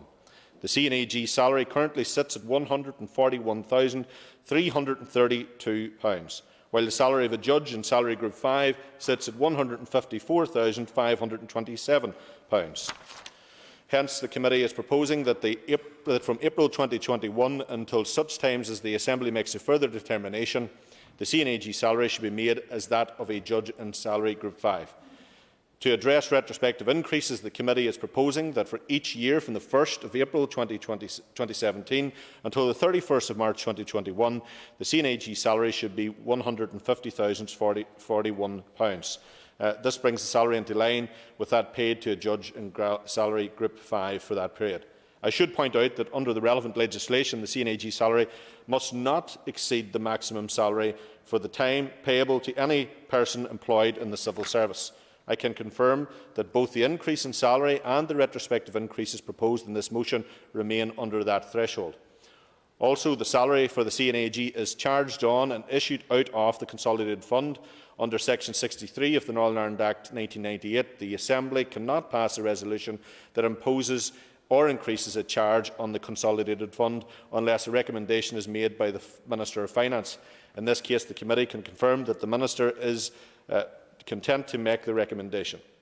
I want to take this opportunity to thank Kieran Donnelly, the current CNAG, who was due to retire at the end of this month, but who will now retire at the end of August to ensure a smooth handover to his successor. I wish his successor the very best in her new role, and also on behalf of the committee, I thank Kieran for his work and commitment and for the significant role he has played throughout his time in post in reviewing the economy, effectiveness and efficiency of government. The committee wishes him well in the next chapter of his life and thanks him for his service. I ask the House to support this motion. Thank you. I call Jim Allister. As a member of the Audit Committee, I was surprised to discover that the Controller and Auditor General's salary had not been visited since 2014, despite the fact that it was notionally linked to a judicial line of salary which had increased in the meantime. And therefore, I do support what the Chair has outlined. I think it is appropriate that this committee and therefore this Assembly take this matter back to the beginning of this mandate, which is the one over which we have responsibility, and that the consequences flow as outlined in the motion. I think that's fair and reasonable, and I therefore support that. And I do also join in the best wishes to Mr Donnelly. He has been in charge for a long time and performed his functions with great professionalism and diligence, and he certainly will be a hard act to follow, and I think we all wish him well going forward. I now call on the Chairperson of the Audit Committee, Daniel McCrossan, to conclude and wind up the debate. Thank you, Mr Deputy Speaker. I thank Mr Allister for his contribution and also the much widely agreed tributes to Mr Donnelly from across this House earlier today as well. There is no underestimating the value of the work carried out by the CNAG and the great responsibility the post holder has in terms of supervising the quality of public accounting and financial reporting. It is therefore important that the salary of the CNAG equates fairly to that level of responsibility. During its consideration of the CNAG salary, the committee noted that the link to judicial salaries in other jurisdictions has long since been broken. So there is a question around whether Judicial Group 5 is the most appropriate peer group against which the CNAG salary should be benchmarked. On a wider point, the committee believes that the overall arrangements for determining the CNAG salary, which would include benchmarking, should be reviewed to ensure that they reflect best practice elsewhere.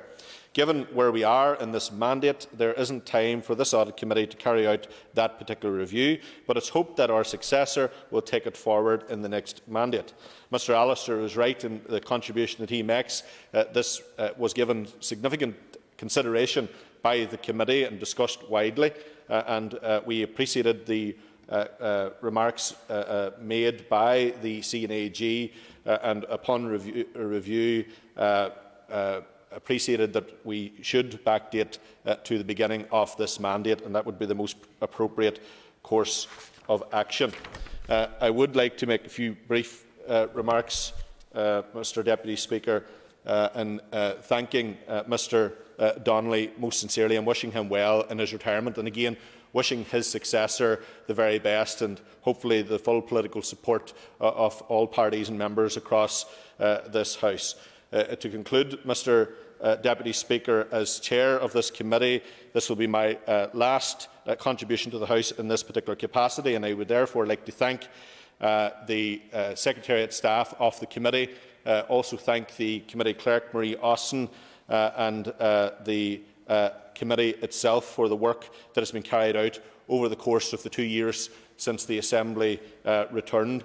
The role and remit of this committee has vastly increased over that period of time. There has been a number of reviews which we were delighted to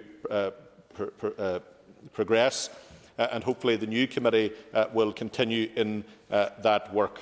I would also like to put on record my sincere appreciation to the Assembly Commission for their work with the committee. Also to thank Mr Deputy Speaker the Public Services Ombudsman Margaret Kelly for her support, work and engagement, and also to the staff of this Assembly, the Chief Executive and all the staff for the outstanding contribution, work and support that they provide, and to thank the Speaker of the Assembly as well.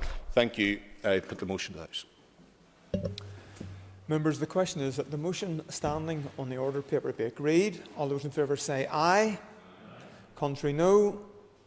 The ayes have it. The ayes have it.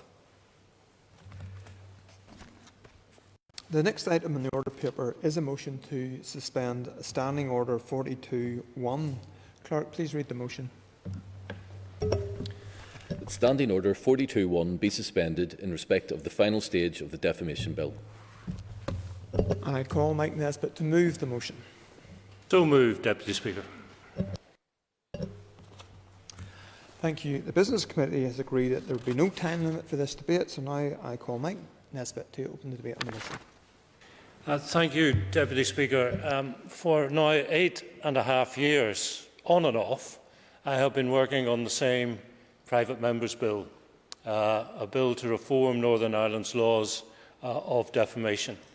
And I'm asking for a suspension of Standing Order 42.1 to allow the final stage of the Defamation Bill to be heard, and if members are content for the bill to be dispatched for royal assent.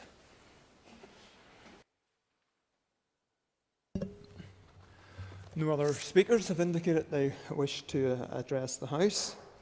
But before we proceed to the question, I would remind members that this motion requires cross-community support. The question is that the motion standing on the order paper be agreed. All those in favour say aye. Aye. Contrary, no. The ayes have it. The ayes have it. And as there are ayes from all sides of the House and no dissenting voices, I am satisfied that cross-community support has been demonstrated. The motion is agreed. The motion is agreed. Members, as question time is due to commence at 2 p.m, I would ask members to take their ease until then.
Okay, members, the sitting resumed. It's time for questions to the Minister of Justice.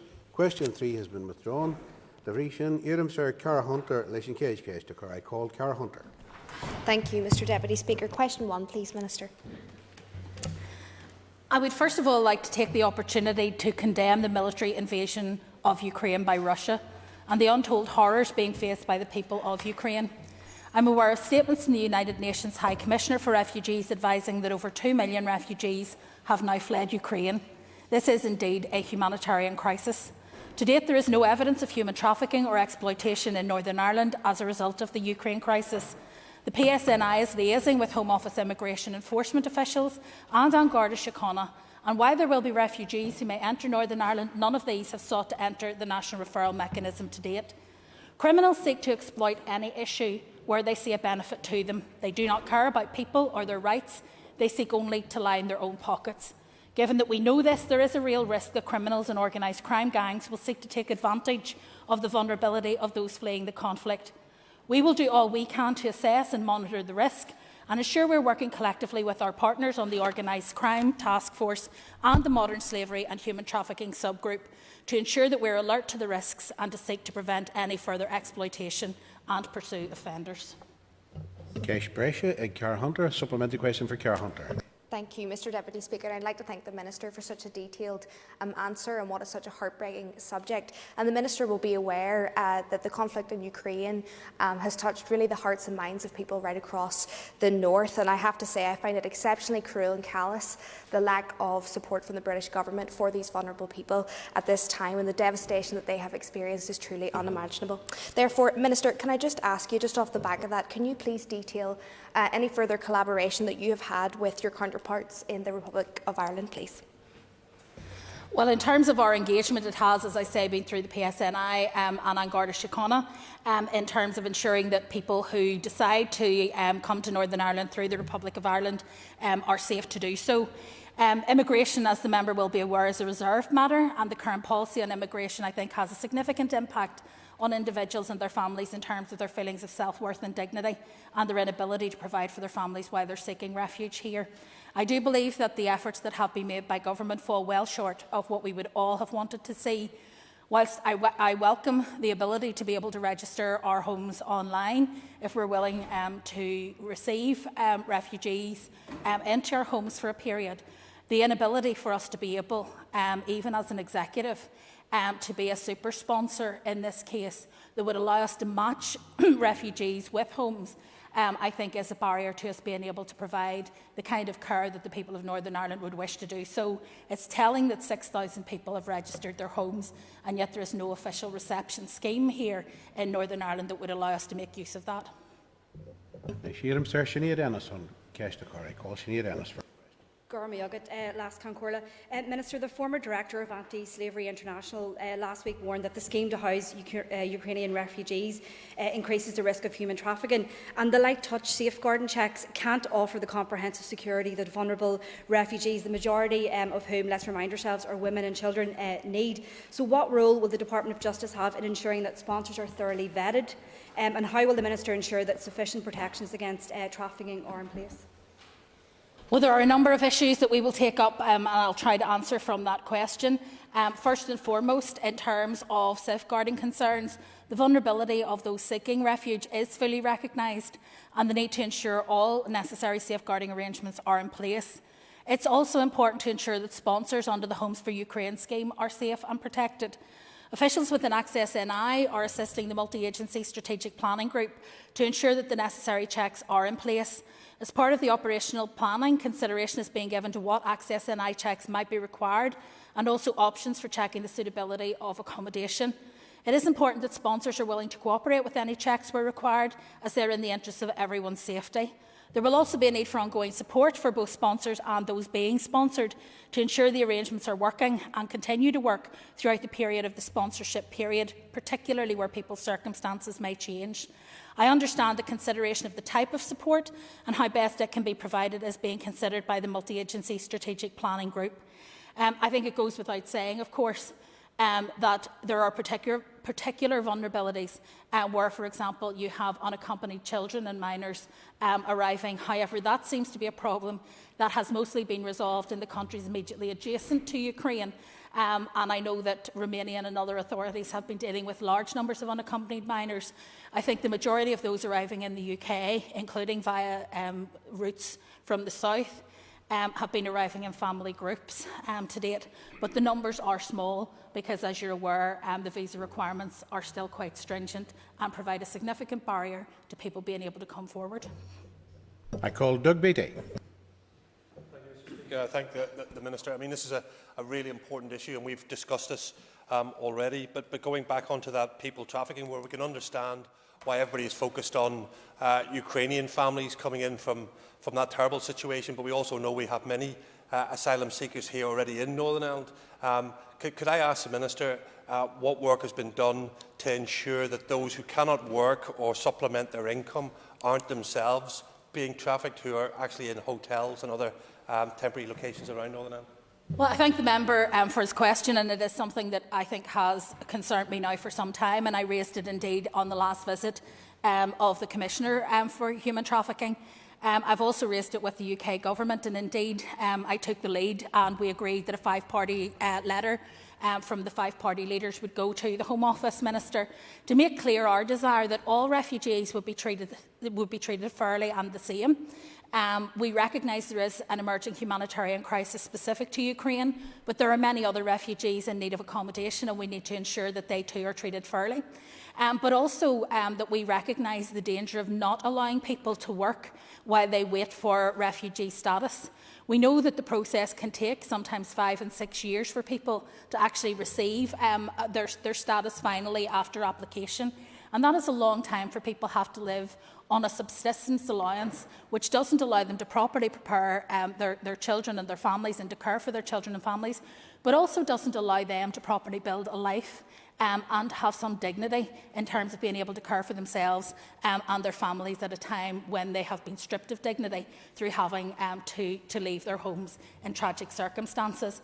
This is an issue which my own department has also raised with the Home Office. Ultimately, I think that the hostile environment policies, including the ban on work for those seeking asylum, risk further marginalising vulnerable people and leaving them at risk of exploitation through modern slavery or trafficking, whether that is to Northern Ireland, through Northern Ireland or within Northern Ireland.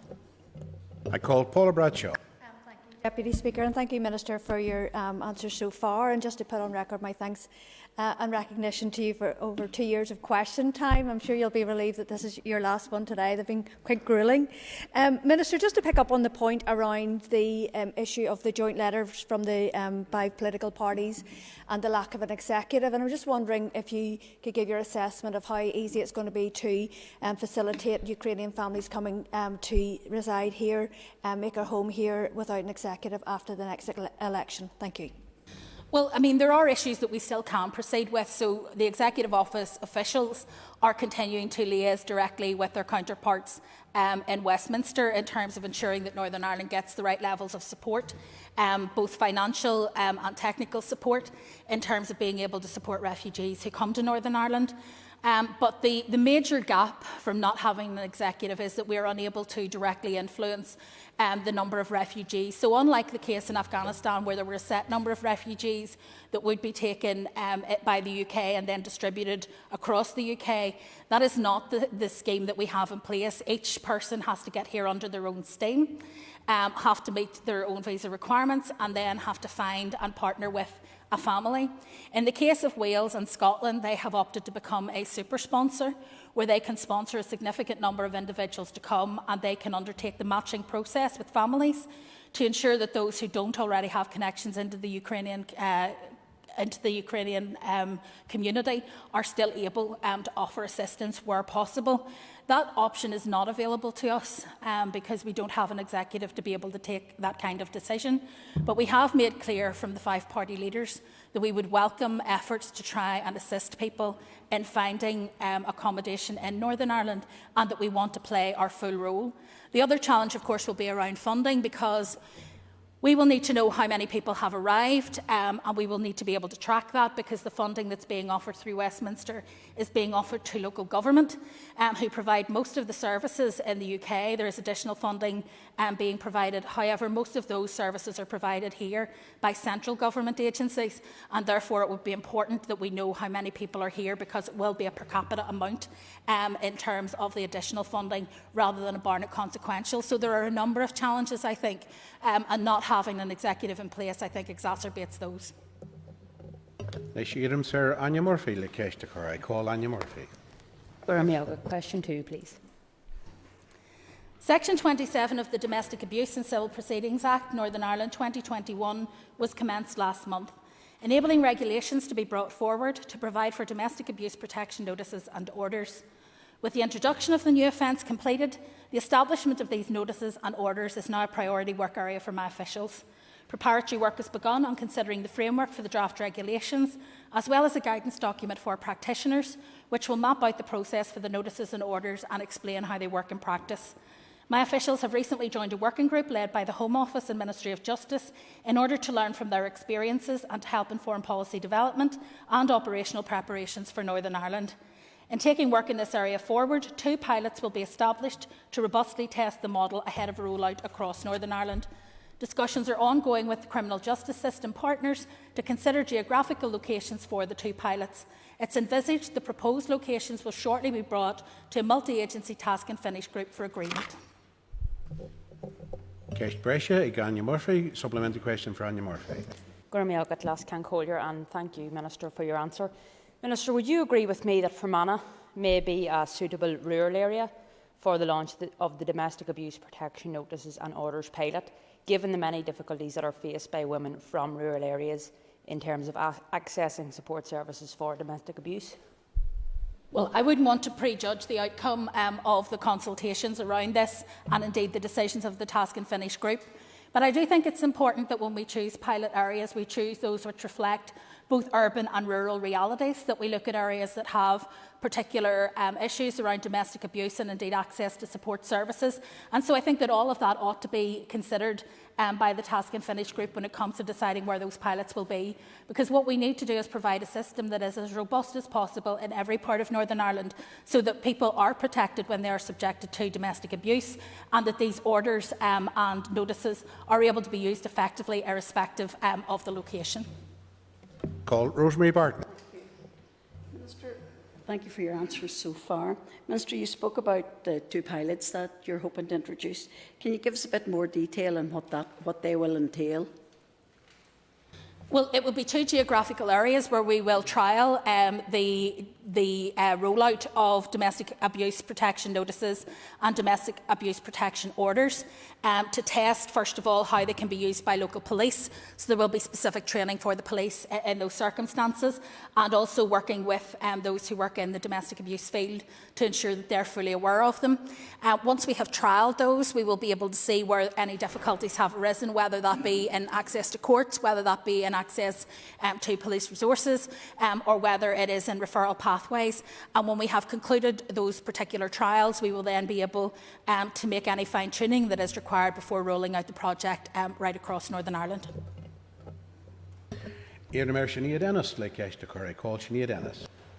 Question 3, or sorry, question 4. As you'll be aware, I have been very clear in calling out and recognising the need to tackle misogyny, including in public life. This, as well as addressing violence against women and girls more widely, is an important issue that we all have an interest in.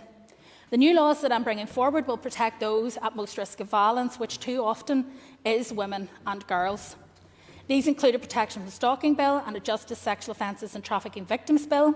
And taken together with the new domestic abuse offence, these 3 pieces of legislation represent a step change in support for vulnerable women and girls in Northern Ireland, though not exclusively for vulnerable women and girls. There are also a number of consultations underway at the moment which are seeking views in relation to the issue of violence against women and girls in all its form, domestic and sexual abuse, and also misogyny as a hate crime. I will want to take account of the views expressed in these consultations before reaching any final decisions on how best to deal with this matter. It's also important to remember that legislative change alone will not tackle the underlying issues of entitlement, misogyny and violence. The issue is broader than justice and requires societal and cultural change from the roots up, tackling the root causes of aggressive behaviours at an early stage through preventative initiatives, education and relationship awareness. We need to tackle underlying issues of entitlement to focus on dealing with unacceptable behaviour. Sinead Ennis, supplementary question for Sinead Ennis. I thank the Minister for that answer.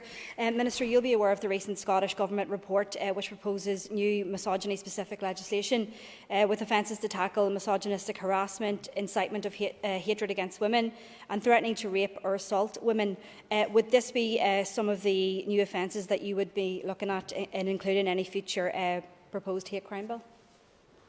Well, as the member will be aware, we are at the first consultation stage in terms of the hate crime bill for Northern Ireland, which we will hope will be able to be brought forward in the next mandate. That is based on Judge Marinen's report. And there were two options essentially available to us. One was to include gender as a specific characteristic within the hate crime legislation that would be added to those characteristics to which hate crime would apply. The second was to specifically add misogyny as one of the issues, and we need to have, I think, further consultation, but we are doing the call for views on that now. There are pros and cons, I think, of both approaches. Whilst misogyny has the benefit of putting a name to the particular issue, and I think also highlights the prevalence of the issue, there are wider issues with respect to gender that might also lead to hate crime, and so we need to consider which is the most appropriate way forward. Before the second consultation, which would be on a draft bill, that will of course have been decided either by myself or a future minister in terms of shaping the legislation, and the Assembly and indeed the public will be consulted before any changes are made in that regard. We will of course take, as we always do, any progress that's been made in other jurisdictions into account as we draft any new bill. I call John Blair. Thank you, Deputy Speaker. Can I thank the Minister for the updates and the insight from a justice point of view on this issue of misogyny, and further to that, linking with the obvious related issue of violence against women and girls. Can I ask the Minister, given work commenced by the Department of Justice and work commenced also that I'm aware of as a policing board member by the PSNI, does the Minister share my concern that access to legislative process could be seriously hindered by the absence of a working executive, and this could cause a serious hindrance, therefore, to progress on the issue of tackling violence against women and girls? Well, I think first of all, in terms of non-legislative measures, in terms of tackling culture and attitudes, we can of course continue to make progress in that regard, and it is important, I think, that all of us show leadership in respect of those issues. But when it comes to providing legislation, when it comes to providing legislative protection, and in particular when it comes to updating our very out-of-date hate crime laws in Northern Ireland, it will require us to have a functioning executive and a functioning assembly to do that. We have passed 5 bills in the Department of Justice in this mandate, and the Assembly has worked very hard with me and with the Department in that regard to ensure that we were able to make significant changes, which I do think represent a step change in the protection available to particularly vulnerable victims and witnesses. However, we will not be able to do so without an executive and an assembly, and so it is imperative, given the amount of work that I can see in the future for the Justice Department and indeed any future Justice Committee, that there is no lag in terms of reforming an executive and moving forward with these kind of very important proposals. Just McNulty I call Just McNulty. Does the Minister agree with me that the member, having brought this topic to this House, should put on record an apology for her vile, misogynistic and misandristic tweets and recognise her role in promoting toxic discourse? Wow.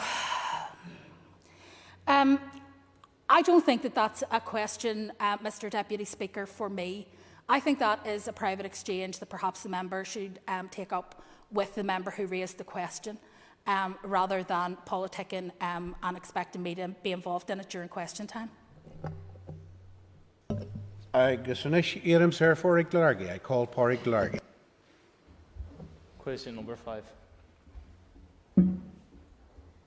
Justice Agency currently funds specific child and adolescent mental health services, CAMS, in relation to the Woodlands Juvenile Justice Centre and also in the community on a pilot basis through co-funded arrangements with the Southern and Western Health and Social Care Trusts. While there is a statutory obligation on the Youth Justice Service to provide healthcare services, including mental health care, in the Juvenile Justice Centre, the provision of mental health services in the community is the statutory responsibility of the Department of Health. To meet an unmet need identified for young people known to the Youth Justice Agency in the community, the agency has developed a pilot CAM service in conjunction with both the Southern and Western Trusts. Due to the identified need and the success of this CAMS pilot, it would have been our wish to extend these services to the other 3 youth justice areas, Belfast, Eastern and Northern.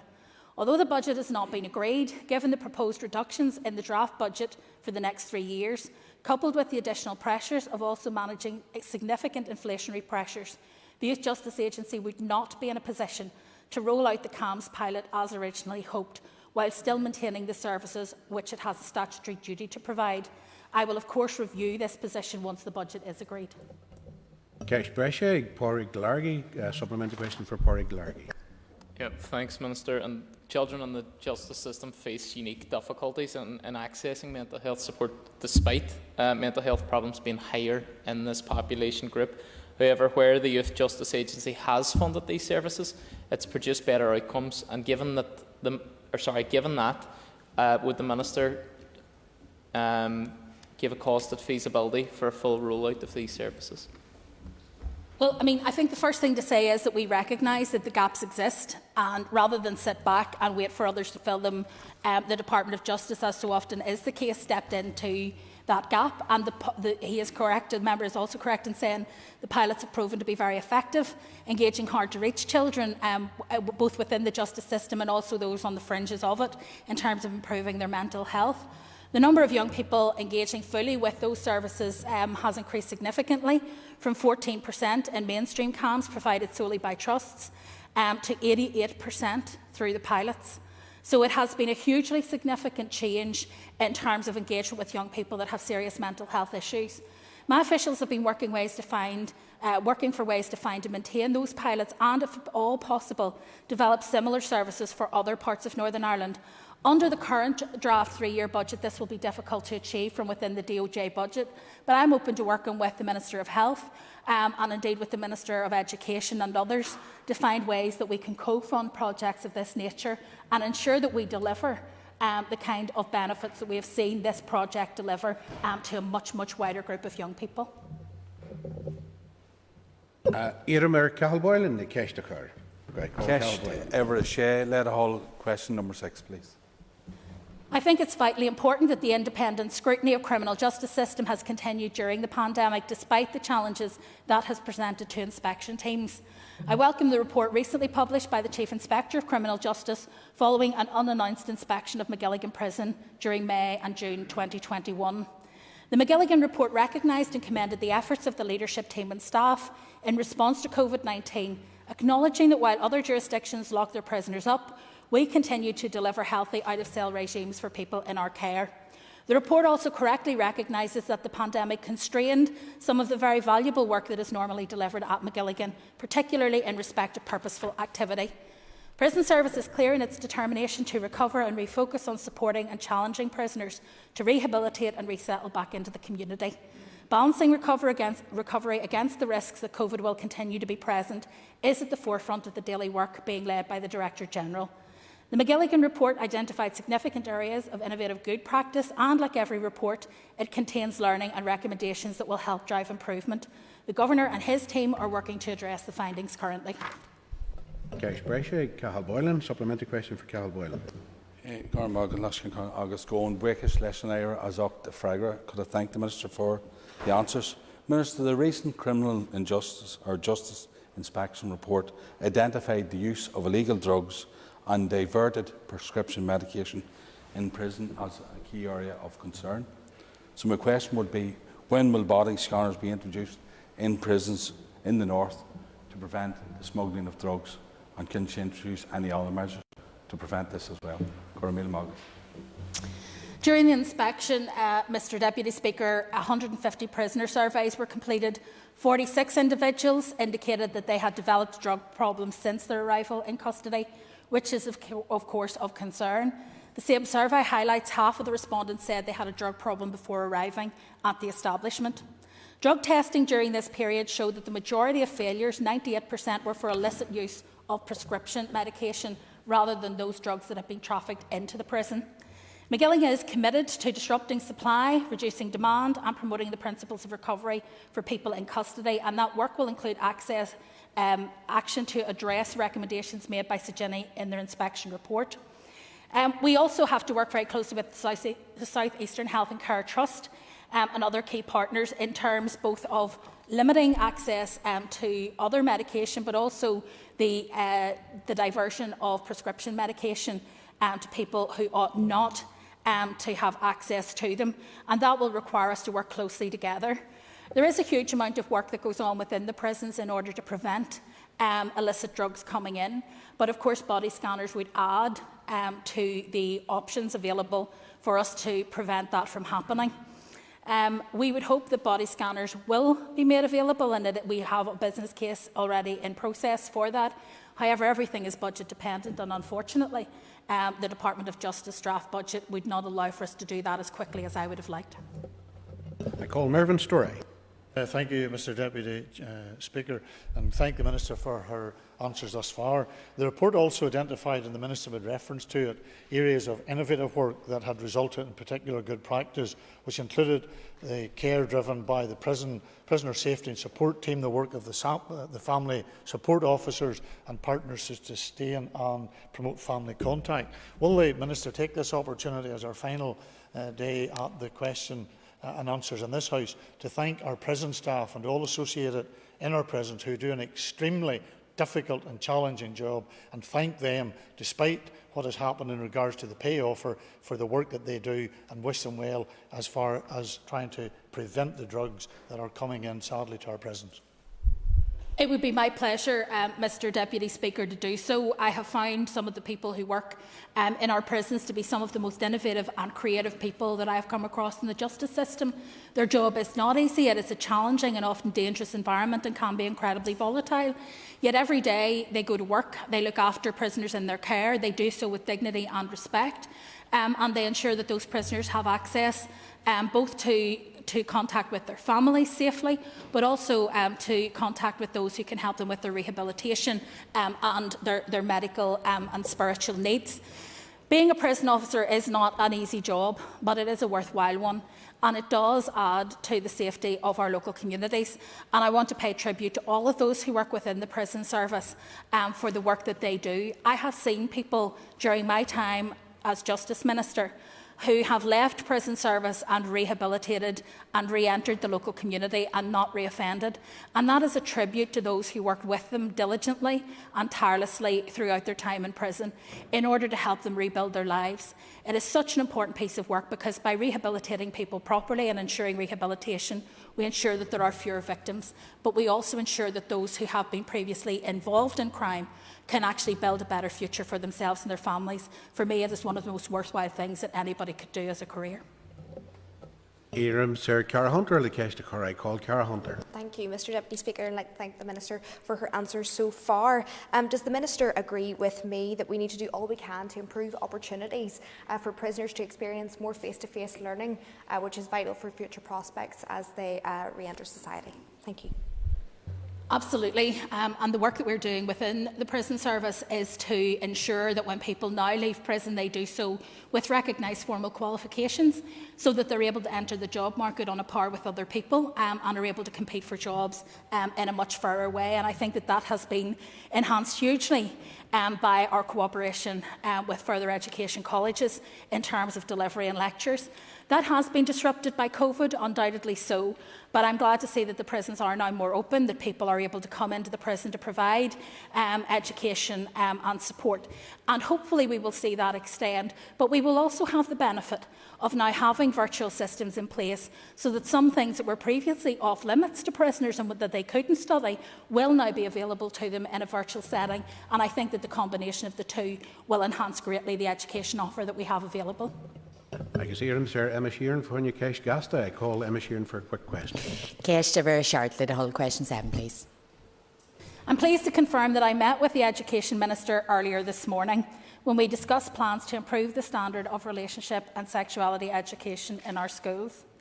I'm encouraged to hear how her department plans to take forward a number of steps to improve RSE provision, including improving the resources available to teachers and supporting them in the delivery of RSE, working with and funding the Council for Curriculum Examinations and Assessment to develop the RSE progression framework to provide structured guidance for schools to use in the teaching of RSE, issuing a departmental circular encouraging schools to incorporate subjects such as violence against women and girls and consent into lesson plans, and identifying underperformance in RSE delivery using Education and Training Inspectorate inspections, followed by support and resource interventions to help schools improve. I remain disappointed that the Education Minister has concluded that a review of the minimum content order on RSE is not needed. I believe that that is the best way in order to ensure that there is consistency of RSE education across the piece. However, I welcome the steps for improvement she has set out. My department will continue to work with the Department of Education and other partners to implement the Gillen Review and ensure that the provision of RSE fully meets the requirements of all our children and young people. That ends the period for listed questions. We'll now move to the topical questions. I can see him, Sir Matthew Toole. I call Matthew Toole. Thank you, Deputy Speaker, and thank you, Minister, for your answers today. Minister, as of last Thursday, more than 6,000 people in Northern Ireland had registered an interest in hosting a Ukrainian refugee. Based on a UK-wide number of 140,000, that is more than 3 times our population share, a remarkable testament to the generosity of people here. But can you confirm that as of right now, there is no agreed executive position on how refugees will be managed once they get here? And isn't that a completely unacceptable position for the very generous people of Northern Ireland to be placed in by this executive? Well, there is a 5-party agreement in terms of the fact that we do want to offer safe refuge to people from Ukraine. And as I said in answer to an earlier question, I took the lead on behalf of the 5 leaders, the 5-party leaders, of writing to the Home Office and making that clear on behalf of all 5 parties in the executive. And I hope that that has not fallen on deaf ears. However, it is true to say that without an executive present, it is difficult for us to, for example, take action as has been taken by Scotland and Wales, where they were able to become super sponsors and actually do the work of matching families with refugees.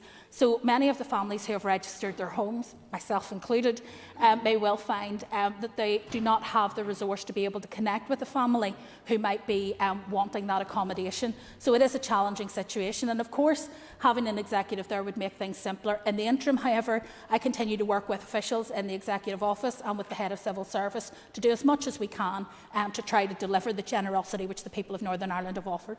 Kesh Breshig, Matthew Toole, supplementary question for Matthew Toole. Thank you, Minister, for that update. We've just learned from Irish Government ministers in the last hour that more than 10,000 Ukrainian refugees are already on the island of Ireland.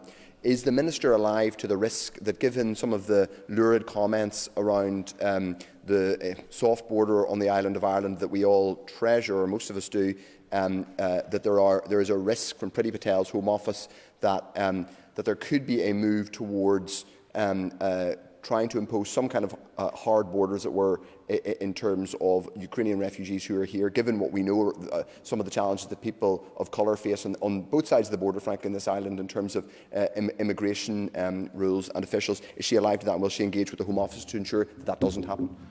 I can assure the member that I already have, because already we do have people in Northern Ireland who arrive through the Republic of Ireland and travel north, and it's important that those who do so are able to access the same resource and support as anyone else arriving through any other means. Through the Refugee and Asylum Seeker Strategic Planning Group led by the Executive Office, discussions have been ongoing between the UK Government and the devolved administrations to ensure support is provided. I welcome the recent announcement of the schemes that will apply in the UK, but I have expressed my concern that I think the Government could go further in terms of supporting families to find the connections with those who have offered them accommodation. We do recognise and have raised with the Home Office that not everyone who enters Northern Ireland will arrive through an official UK route, And I understand the PSNI is also liaising with the Home Office, who lead on immigration, to assess options to accommodate where this might occur. I would be extremely concerned were anyone to apply, if you like, the hostile environment policy in a negative way when it comes to people who have fled Ukraine, find themselves on this island and travel north, perhaps to be closer to family, and find themselves essentially being moved on because of our immigration policy falling short. Sir Gemma Dolan for Cast. I call Gemma Dolan. Minister, can you provide an outline of any primary legislation your officials are drafting for introduction in the next mandate? Yes, I can. There are a number of pieces of legislation. First of all, there is a miscellaneous provisions bill, which members will recall had to be carved out of the Sexual Offences and Human Trafficking Bill in order for it to make its passage through the Executive. So the remaining requirements of that bill will be brought forward in the next mandate. We're also working on a hate crime bill, and we have been, as you know, undertaking public consultation in that regard. There is also the potential, which we're working through at the moment, for a children's law bill, which again I think would be something that would be very welcome. And as I say, there are a number of other options which are currently under consideration, some of which will be able to be picked up, I think, as part of the miscellaneous provisions bill early in the mandate, others that may require slightly slower time in terms of being able to develop them. And finally, though by no means least, as you're aware, the consultation on Charlotte's Law, which was undertaken earlier in this mandate, has now completed, and it would be our intention, obviously, to legislate in that regard as well. Gemma Dolan, supplementary question for Gemma. Minister, there was a lot of essential legislation passed in this mandate, and I want to commend you as Minister and this Assembly for delivering these progressive and far-reaching changes. I'm sure you'll agree with me that there's still much work to be done to ensure our justice system has the confidence of the public, particularly in relation to sentencing. How far advanced is the sentencing review work, and how soon could it potentially be introduced?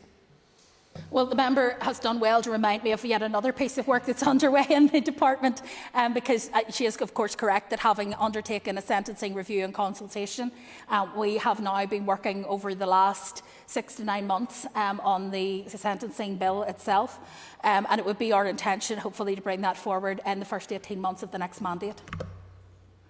Next year, Sir Colm Gilding, I call Colm Gilding. Minister.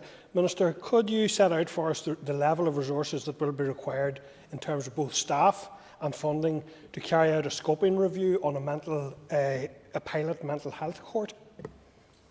I wouldn't have the figures on those two issues at hand today, but I would be happy to write to the member before the Assembly rises in order to provide him with those figures.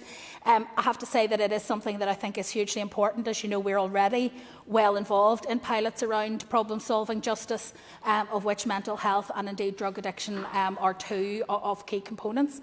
I think the reality is that these are not cheap interventions. They are expensive and costly. In Scotland, it is often the Department of Health who provide the therapeutic element to those courts, and Justice that provides the justice element. Here we have generally, as the Department of Justice, filled the gap by engaging third sector partners to provide the therapeutic element. But I think going forward it would be better were the two departments to work more closely together, and perhaps that would provide the resources required for us to be able to adequately deal with those issues. Colm Gilding, supplementary question for Colm Gilding. And I welcome your reference to your acknowledgement of the importance of establishing such a court. Can you give us any indication in terms of timeline as to when we might see progress on this important issue? Given the uncertainty in the budget and indeed the uncertainty of the next mandate, it would be difficult to give a timeline on this. Needless to say, the Department is very keen to continue to make progress where possible, but I think the financial constraints are likely to impact heavily, particularly on problem-solving justice, because, as I say, it is resource-intensive, though I would argue in terms of the overall picture, in terms of the long line of cost, it is probably one of the best interventions we can make. I call Rosemary Barton. Thank you. Minister, can you confirm that the number of custody accommodation suites throughout Northern Ireland police stations has significantly reduced over the past 10 years? The issue of custody accommodation in police suites in police stations is not a matter over which I have any purview. It is a matter for the Chief Constable and for his officers, and it would be a matter for the Policing Board. So I would suggest the member would redirect her question to the Policing Board and the Chief Constable in the first instance. Supplementary question for Rosemary Barton. Minister, it's been brought to my attention that Oma Custody Suite it's a very modern police station and a modern suite, and it's going to be refurbished. Can you make comment on that? No. Call Andrew Muir. Mr Deputy Speaker, I start by welcoming the appointment of Geraldine Hanna as the Victims of Crime Commissioner Designate. Can I ask the Minister for an update on when she'll take up her role and establish her office? Well, I thank the member for raising this issue, and of course I'm delighted that we have someone who is so committed to victims' issues and so knowledgeable about victims' issues, willing to take up the post of Victims of Crime Commissioner Designate. I think that Geraldine Hanna will be a real asset to this office. We have already put in place the mechanisms for her office to be established, and when she comes to us, hopefully within the next month or so, we will be in a position to start and hit the ground running. As Commissioner Designate, it will be partly her job to describe the extent of the office, the kind of priorities the office should have and how it should run, as well as engaging directly with victims during their time. And I think there is no person better placed to do so, given her experience as in her time in victim support NI. I call Andrew Muir. Thank the Minister for her response and her work in relation to this and all her work throughout the last 2 years as Justice Minister. Can the Minister give us a flavour of what the implications would be if we do not establish an executive following the forthcoming election? What impact would that have upon your ministry and the actions you want to take forward? Well, specifically with regard to the Victims Commissioner, it would require it would not be possible to put the office on a statutory footing as had been intended. That was always the intention that we would do so, but it was likely to take a longer period of time. Of course, as with everything else, all of the legislation that I mentioned in relation to the previous question would also be held up because it has to go through the Executive first for policy approval before it reaches the floor of the House. So I think it is fair to say that there would be much that we could do by way of care and maintenance, but not much we could make by the way of progress. Question 6 has been withdrawn. I call Doug Beattie. Thank you, Mr Speaker. Minister, can I just ask you, were the independent pay review body recommendations considered when making the recent pay offer to the Northern Ireland Prison Service? Sorry, Minister, that somebody's mobile phone is very close proximity to a mic. And it's interfering with the recording system. I noticed, Mr Deputy Speaker. The pay award for prison grade staff, as I set out this morning, has been negotiated with Prison Service and with the Prison Officers Association over recent weeks and months.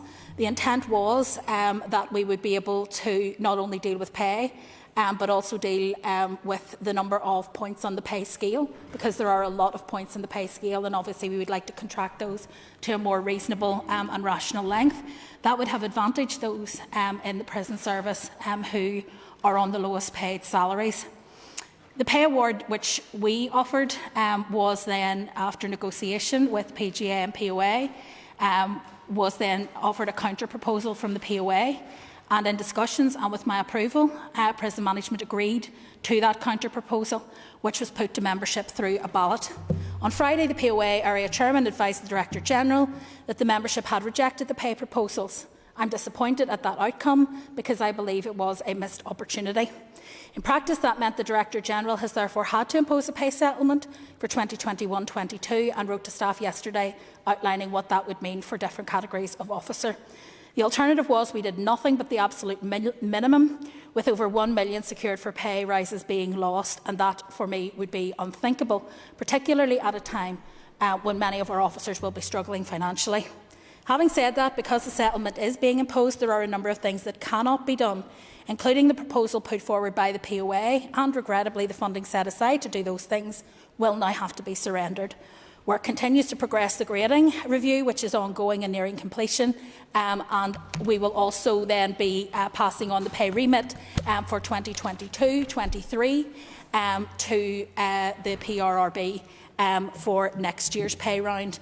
As I say, it was, for me, a missed opportunity, and I think it is fair to say it will be difficult to recover the lost time that we have achieved over this year.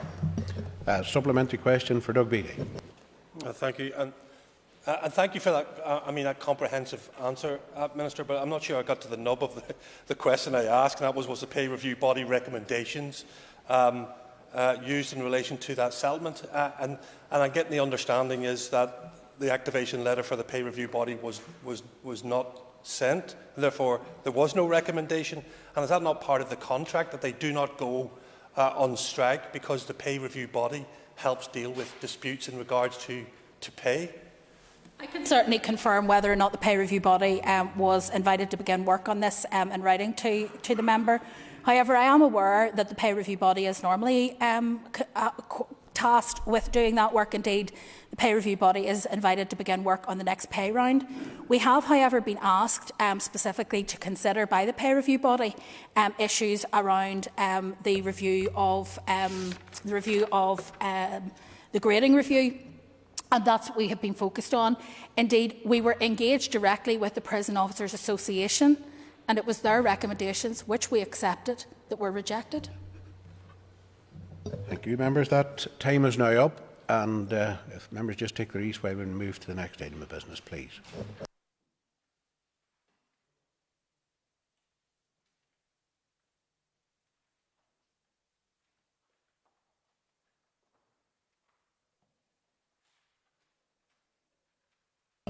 Okay, members, we will now move on to questions to the Minister for the Economy. Questions number 2 and 4 have been withdrawn.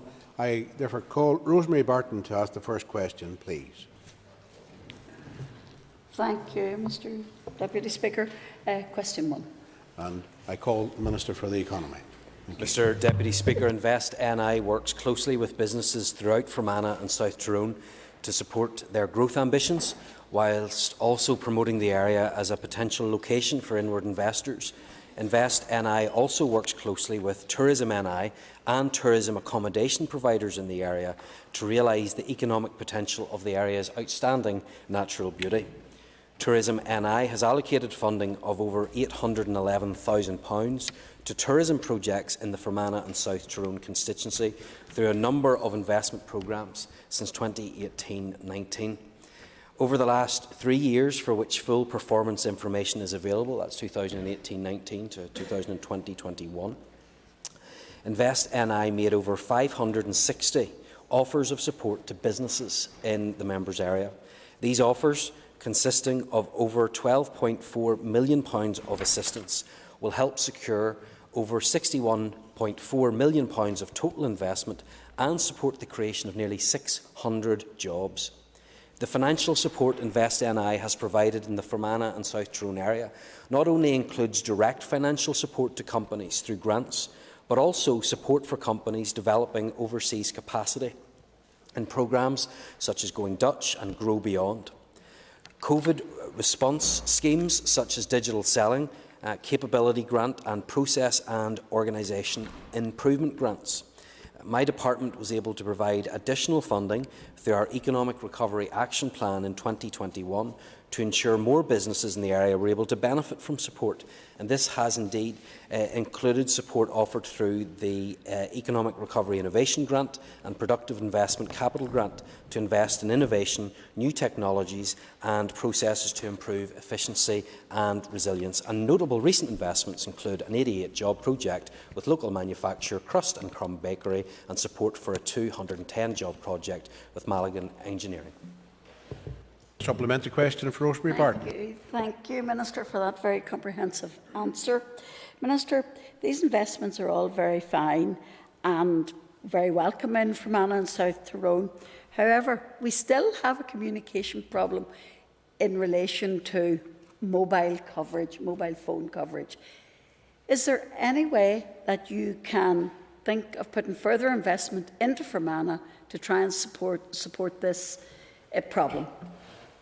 Well, Mr Deputy Speaker, the member is absolutely right to raise the issue of connectivity because we are told time and time again, and the research demonstrates to us the importance of good connectivity, how it helps increase business efficiency, creates more jobs and creates more sustainable jobs as well. So I'm absolutely committed to making sure that my department does all that we can to improve that connectivity. Of course, Project Stratum has been exceptionally helpful. I think her constituency benefited more than any others in terms of the, I think it's 13,000 properties that benefited from that, and I hope that those businesses are taking advantage of that. However, I understand that mobile connectivity is important as well, and so any way we can stand ready to help, she can be assured that I will do that.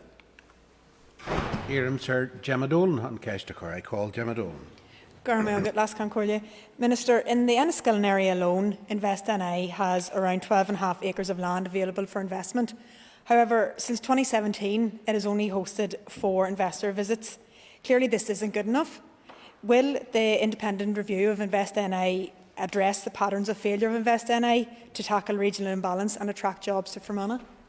Well, first of all, I completely disagree with her when she talks about the so-called failure of InvestNI. I think you only need to look at the track record of InvestNI right across Northern Ireland, the jobs that it has created through direct assistance, but also through the many other schemes that have been put in place to help. I have been in trade missions. I have met with companies here locally who have all benefited right across Northern Ireland, not just through the direct financial assistance in the jobs promoted category, but others as well. So it's absolutely not the key, not right what the member has alluded to. What I will say, though, is that it is an independent review, and I've said to Sir Michael Lyons that I want him to investigate everything that InvestNI does and to see how that can be improved upon. I'm very, very open to any of the recommendations that he brings back. There is an issue, as she has said, with the land that has been there in Enniskillen for some time. I want to make sure that we make use of all of the sites that we have, and where there are potential investment opportunities that we exploit those. And certainly InvestNI are more than willing to bring interested investors to those sites where they're appropriate and where they line up to our ambitions. But I would encourage her to respond to Sir Michael Lyons and his call for evidence, and she can make sure that that particular viewpoint is heard. I call Deborah Erskine. Thank you, Mr Deputy Speaker, and I thank the Minister for his answers so far. Can I take the opportunity to thank the Minister for the support that he has given to local businesses in my constituency of Fermanagh and South Tyrone? And he talked there about trade missions. Most recently, the Minister visited New York, Maryland and Washington DC to meet with US investors, and the US is clearly our most important FDI market. So can the Minister share what issues were raised with him, and what key factors are those, or what are the key factors for those who are thinking of investing in Northern Ireland? Absolutely. Well, Mr Speaker, it's the case that there are many new markets that are opening up to us and that Northern Ireland companies are investing in and exporting to right across the world. But the United States remains an incredibly important market with billions of pounds worth of trade, and many companies from the United States coming into Northern Ireland. And I did have the opportunity to meet with a number of investors, and I believe that as a result of our trip we have secured, provided reassurance to those who are going to invest, and I believe that we will see job announcements coming out of that, and importantly, and those are not just, as some would like to say, in the Belfast area, right across Northern Ireland, because of course around 70% of jobs that are created by and through the work of InvestNI are actually outside of Belfast, and it is important to keep that in mind. She asks in particular about the areas of interest, and I think that the areas that we were having conversations about with investors and government officials in the US were around those areas that are in 10X. Those areas, the technologies and clusters that we have done really well in the past, that we are global leaders in, or have the potential to be global leaders in. It's fintech, life and health sciences, advanced manufacturing. Those are the areas of interest, and that's why I was so pleased to be able to go out and explain what it was that we have to offer. Éireann Sir Sinead McLaughlin le ceiste chur. I call Sinead McLaughlin. Thank you, Minister, and thank you for your answers so far. So based on the answers that you have given the members from Fermanagh and South Tyrone, and the fact that in 2020 alone 10 times more jobs were created in Belfast than in my constituency, will the upcoming review into Invest NI deal with this decades of imbalance west of the Ban? Once and for all, it needs tackled, and it needs tackled for the whole of Northern Ireland, because if parts of our province is not, does the member have a question? Is not supported, then the rest of us will all fail. Well, Mr. Deputy Speaker, I have to say to the member, we've had this conversation actually a number of times about the review of Invest NI, and she knows full well that Invest NI will be looking at all of this, and investment west of the Ban, outside of Belfast, and right across Northern Ireland. But I want to give her some good news, because over the last number of weeks I've had the opportunity in Northern Ireland to speak to some foreign direct investors from outside of Northern Ireland. And Invest NI had taken these investors to the North West, had shown them what the North West has to offer, and they're talking very positively about North West. So Invest NI are doing that work. They're bringing those investors, and I think we're going to see good news announcements coming out of that. But can I just gently encourage the member to talk up her constituency and to talk up her city? Because what I don't want is someone Googling the conversations that we're having here and getting a negative view about Londonderry and the North West, because there's much good that is happening there. There's much good work that Invest NI has done and that Invest NI will continue to do. Call Andrew Muir. Deputy Speaker, as the Minister will be aware, a number of key staff in London and also North America offices of Invest NI have recently resigned. Can the Minister please provide an update on what he anticipates the impact of that being, particularly upon the ability to attract foreign direct investment here in Northern Ireland? Mr. Speaker, it is the case that there has been staff turnover, but I have been assured that we will have the people in place that we need to do to continue to promote Northern Ireland, to continue their good record of work, to continue to bring people for visits here to Northern Ireland that will develop into investment opportunities. And I want to take this opportunity to thank the staff as we come to the end of this mandate for the work that they have done, often under difficult circumstances. I want to put on record my thanks to Mel as the interim Chief Executive as well for the work that he is doing, because they are continually meeting their targets. They are continually shining the light on Northern Ireland across the world.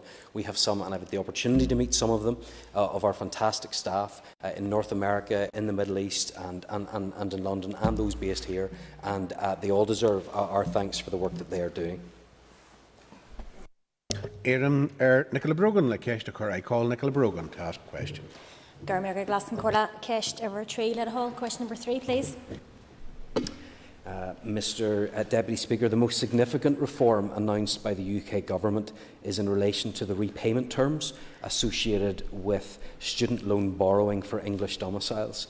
This is to significantly reduce the likelihood of English students not repaying their student loan. This is of significance as funding for Northern Ireland loan products is provided by Treasury and is directly linked to the write-offs incurred in the English system.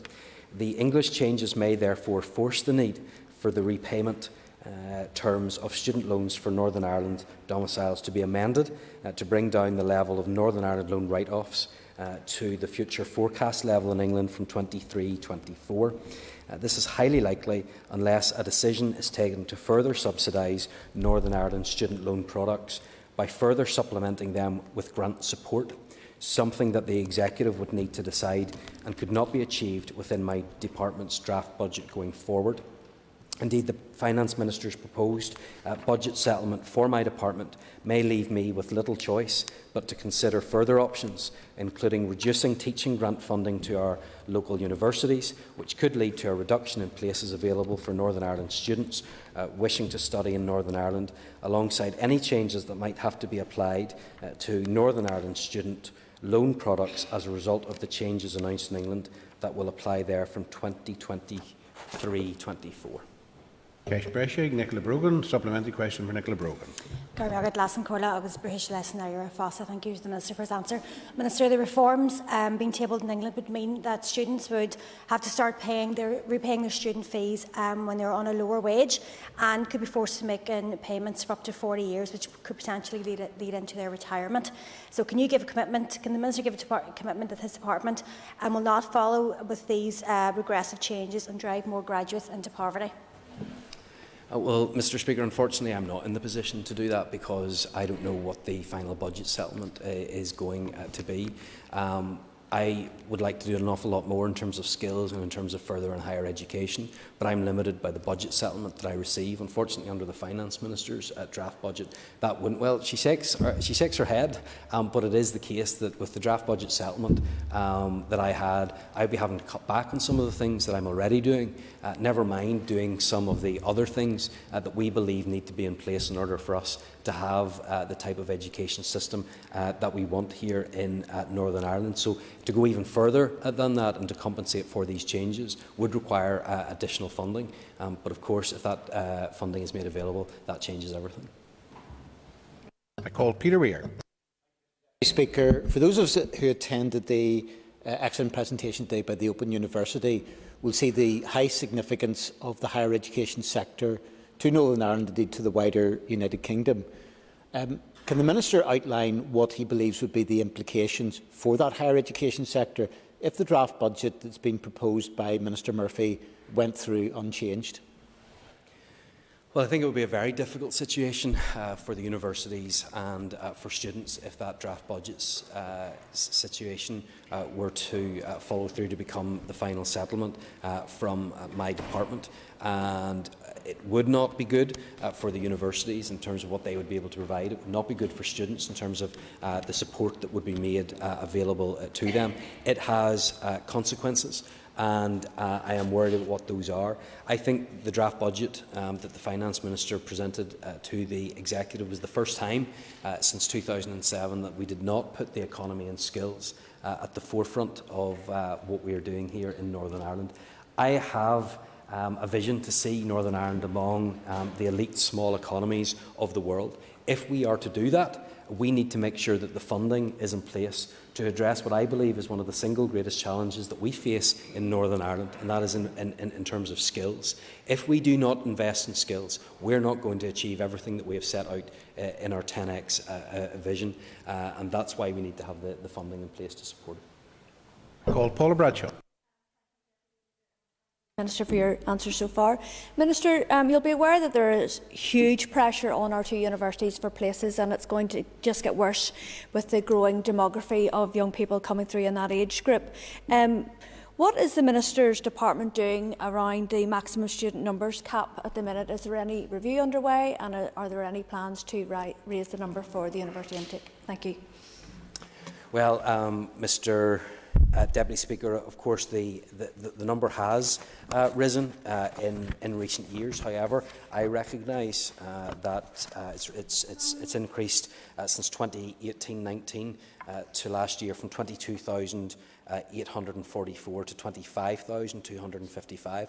However, I don't believe that's keeping up with demographic changes, and if we don't see a change in that number, I understand the difficulties that we are going to face, because we will just be exporting, in many cases, more of our young people, and that's not something that I want to see happen at all. I want those that want to stay here. We have to recognise that many are determined leavers, and many will go to Great Britain, but I want to see more of our young people study here, and indeed I want to see more students coming from outside of Northern Ireland and from Great Britain in particular to come here, and they would be unaffected by the Mazen cap. These are discussions that I continue to have with the university, but as I've said in answers to other questions, a lot of this comes down to funding, and are we prepared to look at how we fund these places, and what role the Executive is prepared to play in that.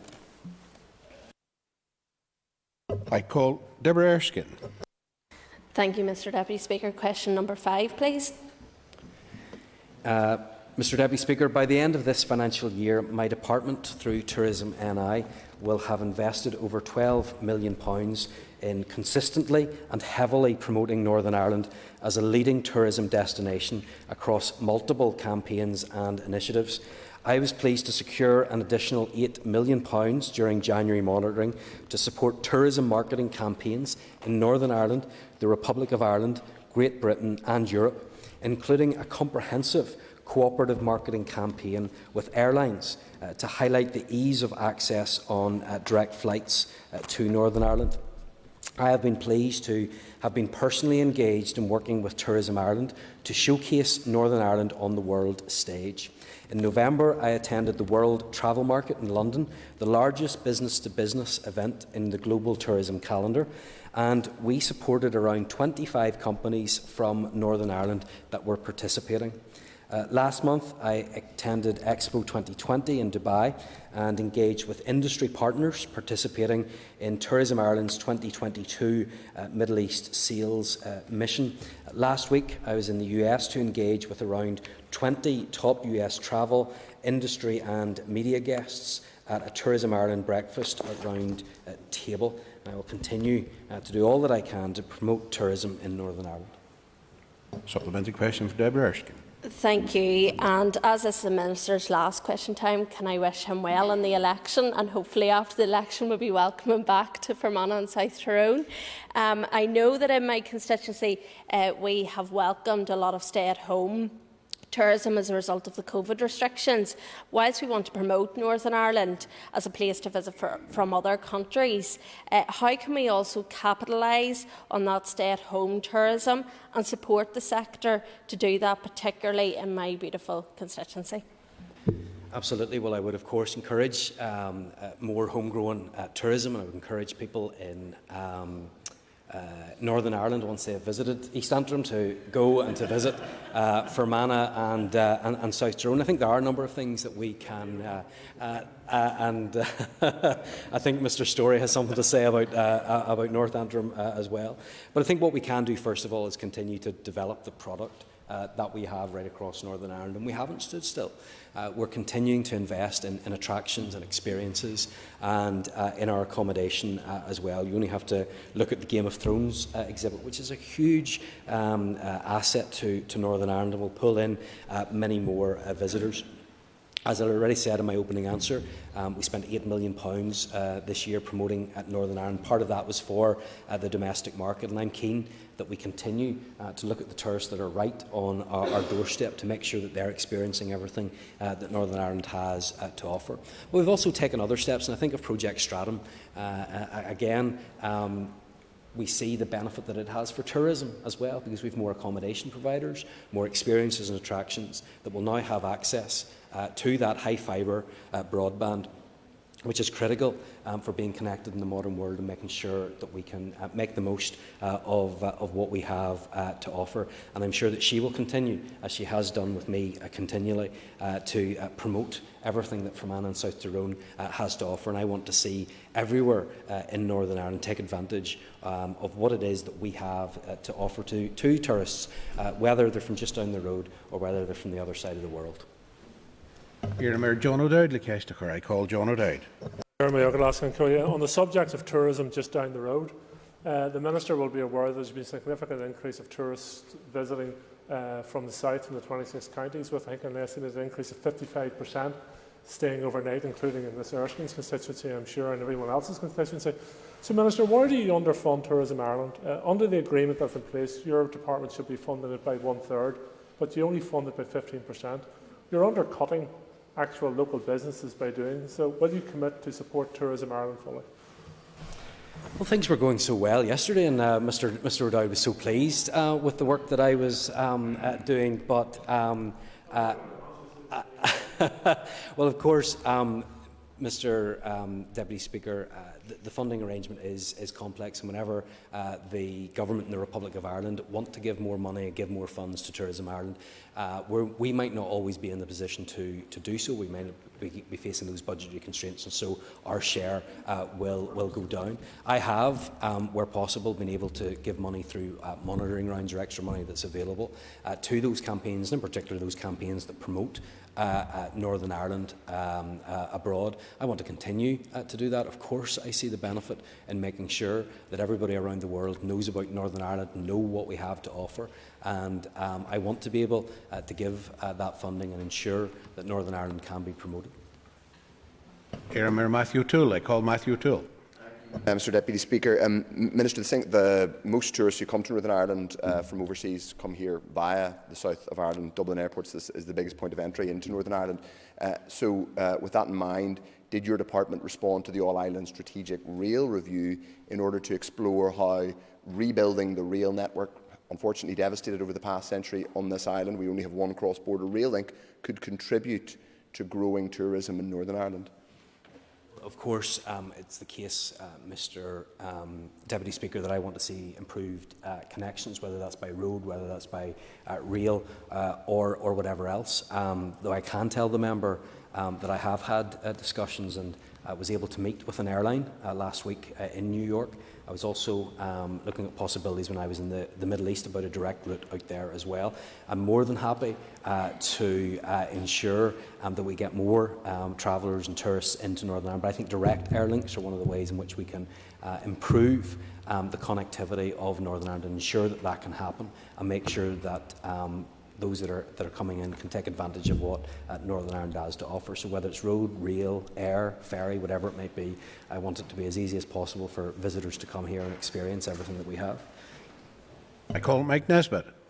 Deputy Speaker, thank you. Further to Mr O'Dowd's question, if the Government of Ireland choose to put in additional monies to Tourism Ireland, what are the implications for Tourism Ireland's work programme?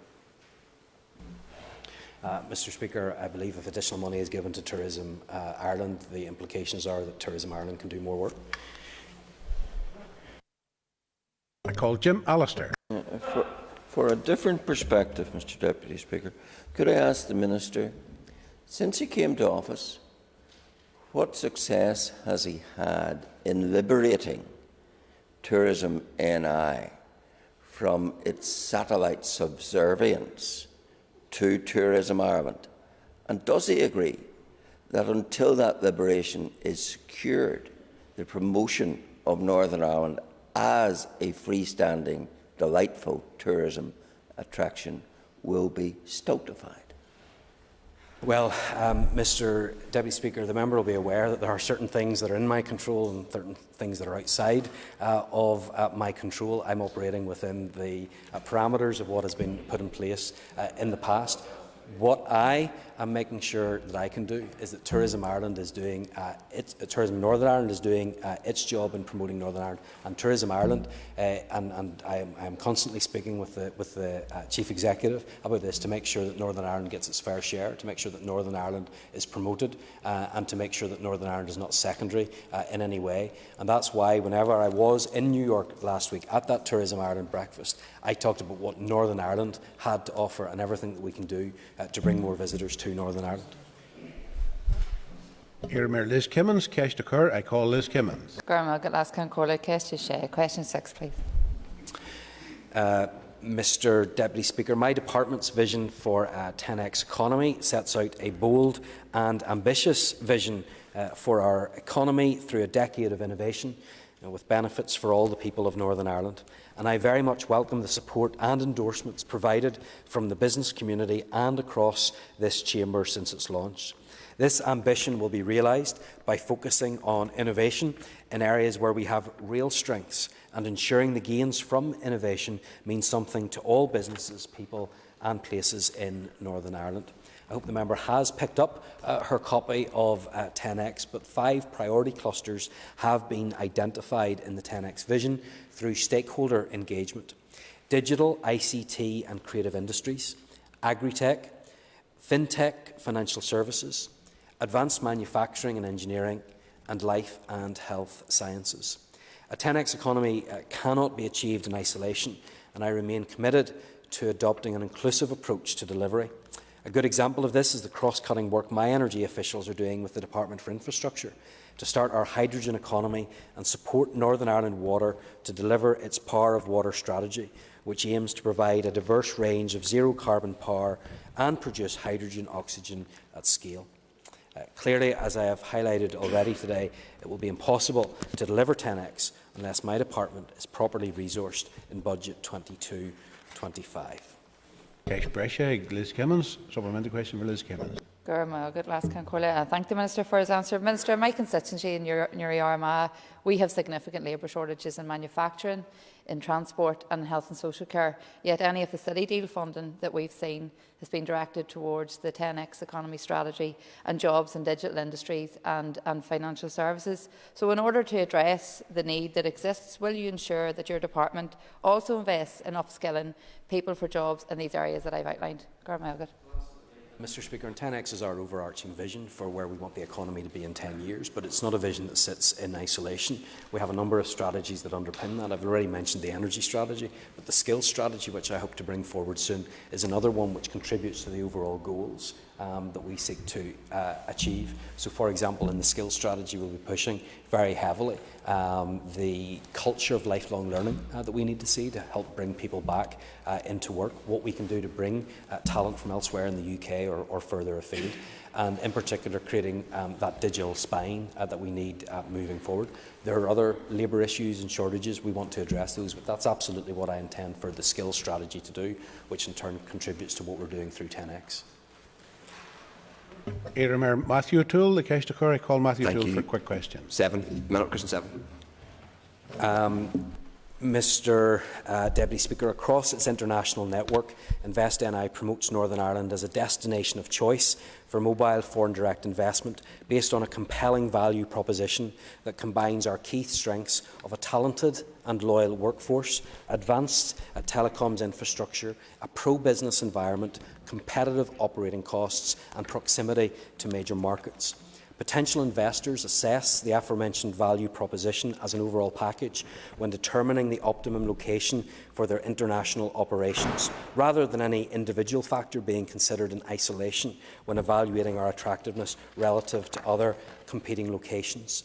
InvestNI engages with a wide range of businesses and locations regarding establishing a presence in Northern Ireland based on the strength of our overall value proposition.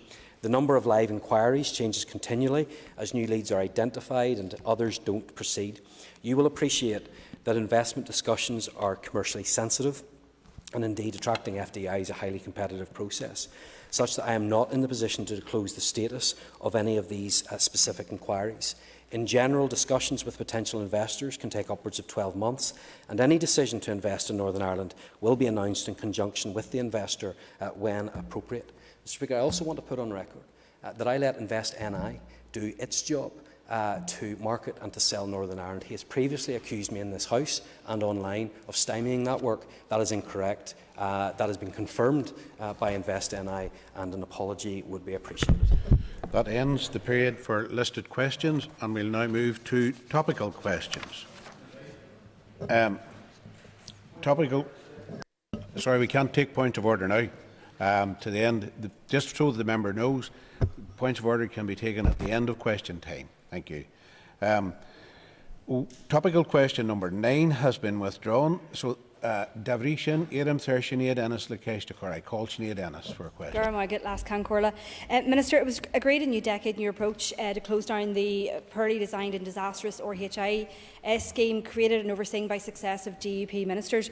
Why for 2 years now have DUP ministers refused to bring forward a proposal to deliver on that commitment and finally close down the flawed and failed RHI scheme? Well, the member will be aware that there was a consultation that took place. We had to allow that consultation to happen. We had to analyse the results of that, and then we had to look at a way forward. On a number of occasions, I tried to get this issue on the executive agenda. There are a number of financial and legal implications to this. I've been very clear from the start. I want an outcome that is fair to scheme participants and at the same time fair to taxpayers in Northern Ireland. I would have liked to have had that discussion at the executive, but unfortunately I couldn't get it on the agenda.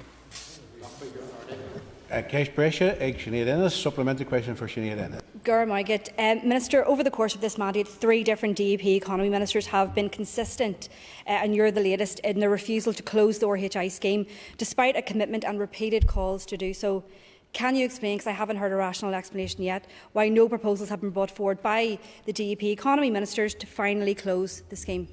Well, of course, that's simply not the case. I have tried to bring forward proposals to the Executive on a number of occasions, as had my predecessor Paul Frew and Diane Dodds before that. So it's wrong to say that we haven't brought options before the Executive. The difficulty has been allowing those options. And I'm more than happy to have a conversation with Executive colleagues about that, but unfortunately I was not in the position that I could do that.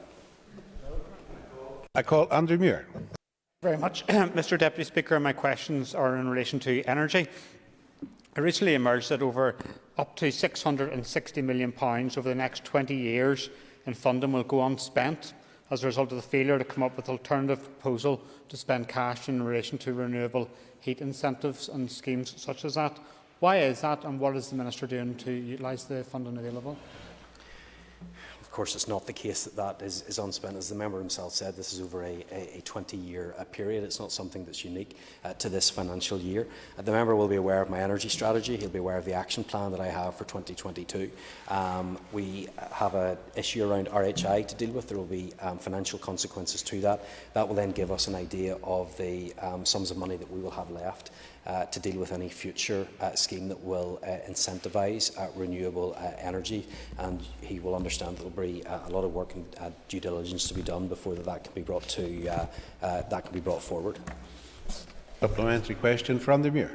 Thank you very much, Mr Speaker, and I thank the Minister for his response. Back to the issue of energy. The Audit Office recently reported today and stated that since the issues associated with RHI emerged, the Audit Office has continued to observe a culture at the Department for Economy where on some occasions issues have not been shared with us. This leads us to conclude that the culture within the Department has not yet changed sufficiently, and we would urge continued improvement, especially in relation to openness. What actions has the Minister taken to address this? Mr Speaker, I note the recommendations from the RHI inquiry. If there is further work for us to carry out, we can do that, but I think this will be a continued conversation that will take place between officials and no doubt the committees in the days to come. I want to be as open and transparent as I can, and that's something that I'm committed to. I call Mervyn Storey for a question. Deputy Speaker, and maybe the Minister will reflect when he's not blocked to bring forward papers in terms of progress by the party opposite, and maybe he could then reflect and explain to the House and maybe give us an indication as to what does he see and consider to be the most valuable and significant achievement that he has achieved during his tenure as the Minister for the Economy.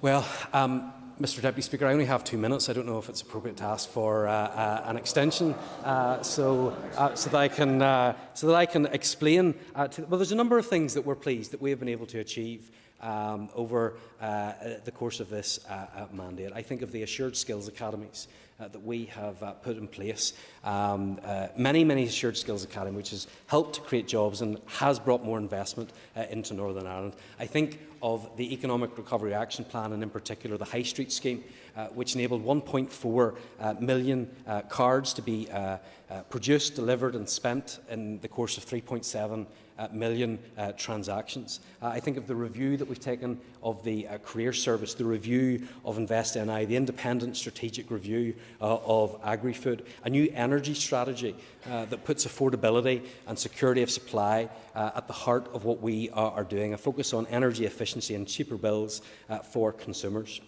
I think of Project Stratum, that through the DUP Confidence and Supply Agreement delivered almost £200 million worth of improvements, 88,000 premises that now have access or will shortly have access to broadband, 10,000 poles that have been put in place and 2,000 kilometres of cable that have contributed to that. I think of the Parental Bereavement Leave and Pay Act, a really important piece of legislation to protect workers who go through horrendous situations. I think of the implementation of the 10X vision and the opportunities that's going to create in Northern Ireland. I think of the work that we have done hosting the Northern Ireland Showcase event, showing the world what it is that we have to offer.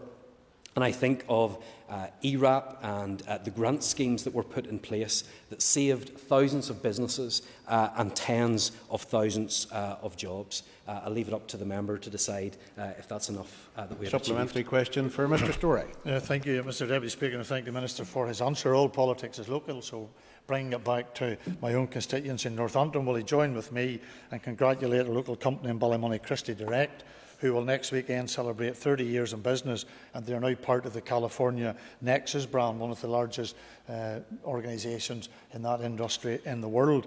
And as they do that celebration, could the Minister maybe outline the benefits to my Northampton constituency that has come about as a result of the activity of his department? Absolutely, and I'm more than happy to put on record my congratulations to the company in his constituency, and also to highlight the work that we have been doing in Northampton. It's work that's replicated right across every constituency in Northern Ireland.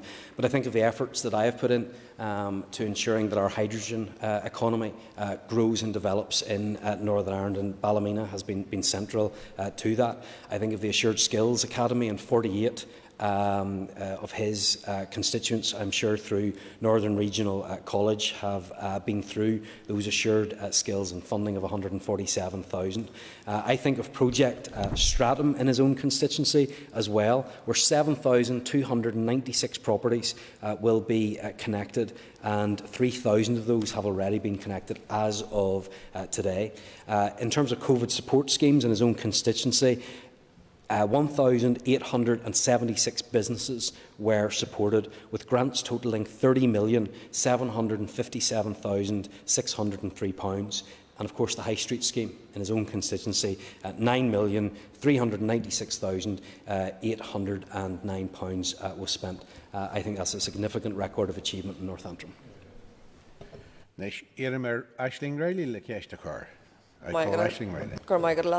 Minister, oil prices are through the roof. We had another gas price hike announcement, and petrol and diesel are over £1.70 a litre in some places. What is your department doing to help mitigate against these soaring costs? Well, in the first instance, the member will be aware that fuel poverty is the responsibility for the Department of Communities, and there is a role for that department there to play, whether it's in home heating costs or other home energy issues. In terms of what this department has done, I think the member should look at our energy strategy and the plans that we have in place, which in the medium to long term will help us get away from the difficulties that we find ourselves in. Why are we in the situation that we're in today with high prices? It is largely down to the events in Eastern Europe and in Ukraine in particular. I want us to move away from foreign sources of fossil fuels towards generating more of our own energy here in Northern Ireland. That's what the energy strategy moves us towards, taking advantage of the opportunities, for example, that will come from hydrogen, but at the same time making sure that we're as efficient in Northern Ireland with the energy that we use. The cheapest form of energy is the one that you don't use, so if we can save it where possible, that makes a difference. So we're trying to make energy more affordable, we're trying to make it more secure, and we're trying to make sure that we use it as wisely as possible. It's continuously raised by the Utility Regulator and Consumers Council that home heating oil isn't regulated in the same way as gas and electricity are, so prices can just go up. Are you looking at any emergency measures to regulate the oil industry here? I am fully aware of the issues with home heating oil and the difficulties that is causing. The regulation is a much more complex issue, and she'll be aware of the different rules that others have to play, and there's clearly a lot more competition in the market as well. What I want to do is make sure that we're not dependent upon those fuel sources in the future, and that's the role that the Department for the Economy has to play. Can we bring Claire Sugden on the screens, please? Call Claire Sugden. Thank you, Deputy Speaker, and thank you, Minister. Recently, Minister, I met with a business who wants to invest hundreds of millions in Northern Ireland, however, is discouraged by something they could be given for taken for granted, and that's Northern Ireland's planning system. I appreciate that planning is not directly your remit, but it is directly affecting your remit. Minister, what is your department doing to identify and address these constraints for businesses, such as planning for investors? Well, then the member rightly identifies that this is a matter for the Department for Infrastructure, but then asked me what I'm going to do about it. Unfortunately, planning is outside of my control. That being said, this is one of the issues that gets raised with me time and time again about how our planning system is often seen as not fit for purpose and how it is really a turn-off in many ways to investors because of the length of time that it takes. And I think there are issues that need to be addressed at the local council level for some, but also at the Northern Ireland-wide level as well. But as this is an issue that's the direct responsibility of the Minister for Infrastructure, I would recommend that she take it up with her. Supplementary question for Claire Sugden. Thank you, Deputy Speaker. Minister, that's an unacceptable answer. You know, it is your responsibility to speak to your executive colleagues where there are issues that are affecting everyone in Northern Ireland, including businesses, which again is directly your remit. So again, I would ask, how are you working with your government colleagues to try and, help these issues? If investors are saying that they don't want to bring hundreds of millions of pounds to Northern Ireland, you're saying that's not your remit? Not acceptable, Minister. Well, look, I think it's rather silly, actually, what the member has just said. I have outlined that I recognise that it is a problem. However, she doesn't seem... Well, there she goes. She shakes her head, but she doesn't seem to understand that there are certain departments that are responsible for certain issues. I can't step in and direct hospitals what to do. I can't step in other departments. They have their own remits, and I think she is aware of that. It is an issue that is of concern to the economy, absolutely. I have highlighted these issues. I have raised these concerns. I have talked about the change that we need to see. But she needs to recognise that not all ministers are responsible for all areas of work in Northern Ireland, and there are different ministers that are responsible for different areas. I would have thought that was fairly straightforward. Thank you. I call Steve Aiken. Very much indeed, Mr Deputy Speaker. Minister, earlier on today when we were debating RHI, the Minister for Finance was fairly derogatory about your department, and he made some comments about not coming up with any solutions for the RHI scheme. Could the Minister point out to us what his solutions were and which one of the two he would actually opt for? Well, I'm surprised to hear that from the Minister of Finance, because he will have known full well that both me and my predecessors have on a number of occasions brought options to the Executive and sought to have that conversation. Unfortunately, it didn't get on the agenda. Supplementary question for Steve Aiken. Very much indeed, Minister. Could you tell us of the two solutions that you did put forward, what is your preferred option? It's interesting that the member thinks that there were only two solutions that were put on the table. I've been clear from the start that I want to find a solution that works for taxpayers, for those scheme participants, and also deals with the potential legal and financial risks that we could expose ourselves to. Members, time's up, so just take your ease while we move to the next item of business. Point of order. Very briefly, I think the Minister was asking for an apology from me for something during question time. I'm not quite sure what for, but can I put on the record my delight to hear that he has no objections to Invest NI selling Northern Ireland's unique dual market access at the crossroads of the UK market and the EU market of 500 million people. I look forward to the Minister, should he still be in post in the new mandate, beating that drum and helping us sell that benefit. The member will be aware that's not a point of order, of course.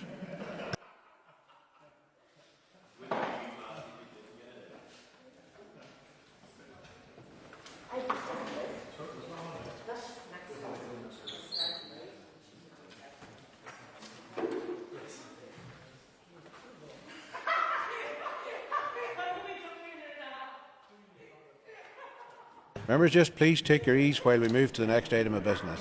Okay.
Order, members. The next item on the order paper is the final stage of the defamation bill.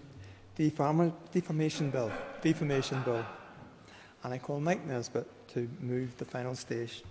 Thank you, Deputy Speaker. I'm trying to reform the bill, but not the pronunciation. I beg to move that the defamation bill do now pass. The final stage of the defamation bill has been moved. The Business Committee has agreed that there should be no time limit on the debate, and I now call Mike Nesbitt to open the debate. Deputy Speaker, thank you very much. I understand that Mark H. Durkin is still hoping to introduce a private member's bill and get it through all its stages in the remaining, 5 days of this mandate. This bill is the opposite. It is certainly not built for speed, because this is day 3,106 since Guy Black, Lord Black of Brentwood, came to this building to launch my consultation on the defamation bill. And I do want to thank him and some others, Deputy Speaker, as this is the final stage. Externally, I also thank the Lords Lexton and MP for keeping the issue alive at the Palace of Westminster. I'd like to thank Jeff Dudgeon, Brian Garrett and Austin Morgan, who helped shape this defamation bill, which of course flows from the 2013 Act in England and in Wales. I'd like to thank the former members of the Northern Ireland Law Commission, particularly Judina Leslie and Dr. Andrew Scott. Judina was Chief Executive and Andrew was the academic who consulted very deeply on this and then wrote the report that was published in 2016. And I would also like to thank Dr. Mark Hanna from the Queen's University of Belfast School of Law for his assistance recently.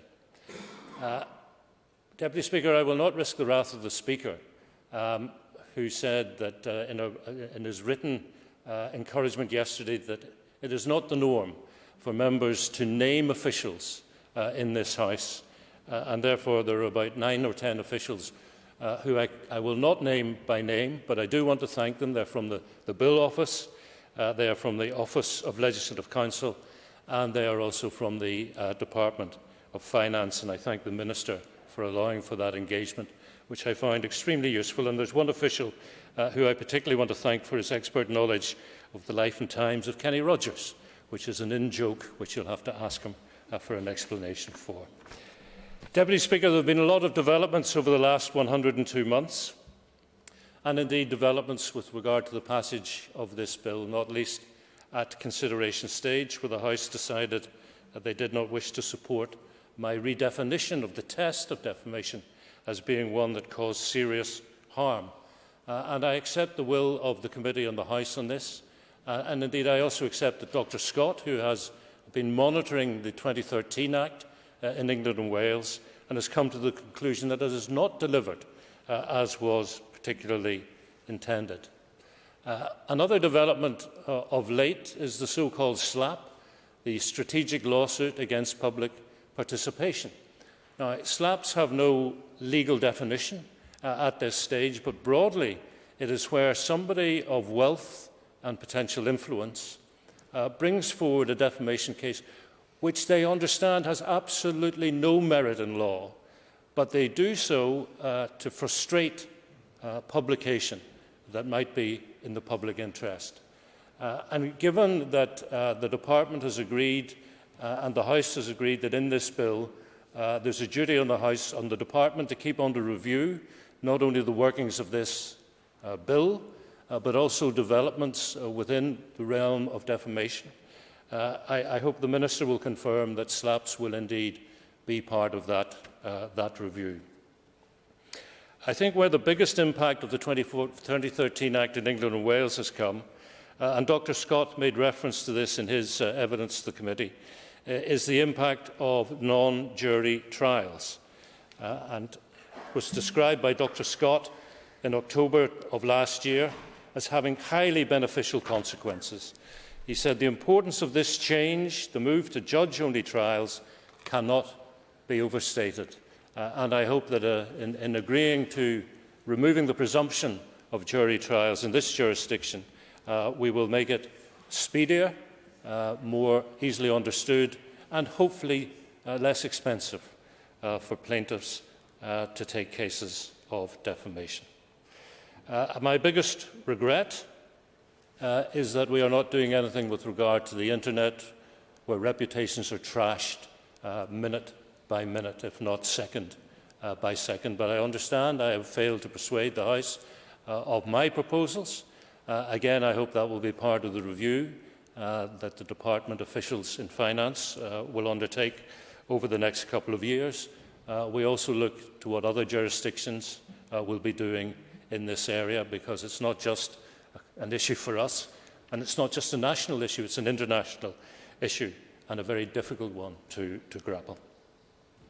I think Dr. Scott said of my bill that it was far from perfect, that it wasn't a panacea, but it was a decent first step, a step in the right direction. And that's how I commend it to the House today. Mr. Speaker, I am pleased that with this bill I have achieved, I think, two things. Defamation going on the statute book, hopefully if the House agrees today, but also defamation on our political agenda for the next mandate. And I will leave my remarks there, Deputy Speaker.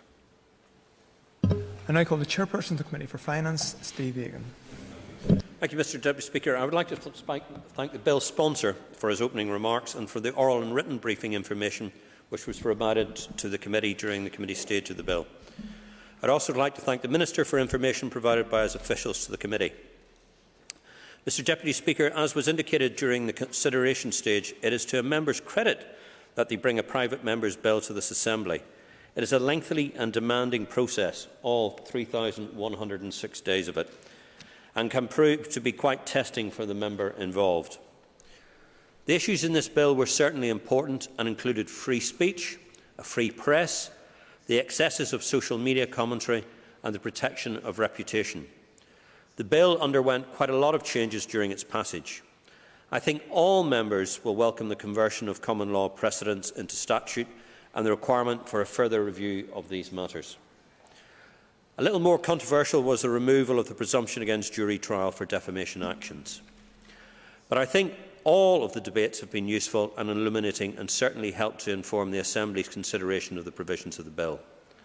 I would like to conclude by congratulating Mike on what will likely to be a successful conclusion of this legislative journey. Thank you. I call Melissa McHugh.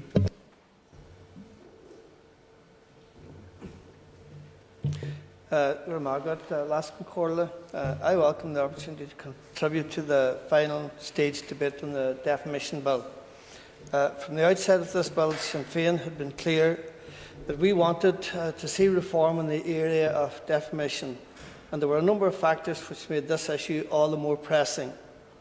Firstly, we have all witnessed how online defamation has become a serious problem over the last number of years. Social media platforms have become awash with anonymous trolls, hiding behind them fake profiles, who wish to harm and defame others with impunity. And our current defamation laws date back to the 1990s, and it's clear that they're ineffectual at dealing with this issue. Secondly, England and Wales reformed their defamation laws in 2013, and the result of that process has been widely varying libel laws between jurisdictions. The fact that 8 years have passed since the 2013 Act presented us with an opportunity to analyse those reforms and to see what has worked and what has not. Thirdly, there have been two reports published which are relevant to the discussion. The first one by Professor Andrew Scott and the second one by the Irish Government, which was released a number of weeks ago. The Minister indicated his intention that he would bring forward a bill once he had carried out a proper analysis reviewing all the evidence from England, and with the benefit of the two reports to inform legislation which would meet the needs of the people here.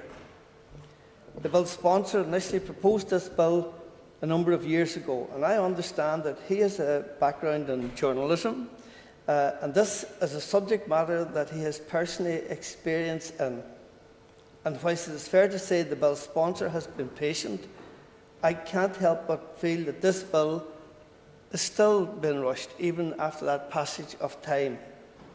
The initial draft of the bill was a state replica of the Defamation Act of 2013.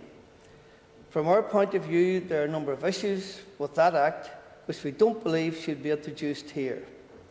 There was much discussion about the serious harm threshold and how it raised the bar and made it more difficult for the man in the street to defend his reputation. The 2013 Act hasn't had an impact on the growing issue of online defamation, and it could be argued that things have moved on since 2013 and the provisions relating to operators of websites are actually outdated. We also highlighted our opposition to the removal of juries from the defamation case. We need to be very careful, particularly in this jurisdiction, when we begin to roll back from affording citizens the right to have a jury of their peers rather than a judge alone decide their guilt or innocence. People have confidence in the justice system when they see fairness is being demonstrated.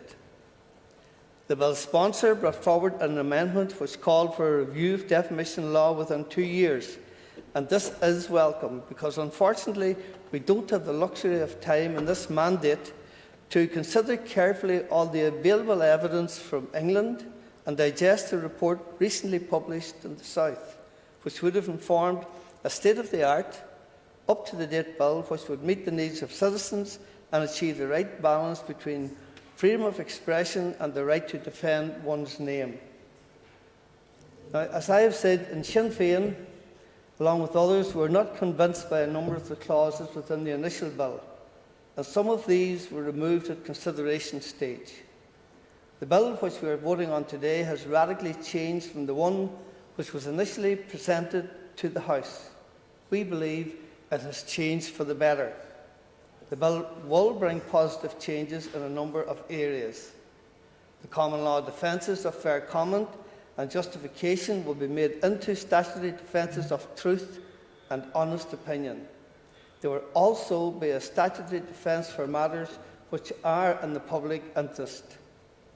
This bill will also provide protection to academics and scientists so that any publication of an academic nature are privileged, provided that they are peer-reviewed.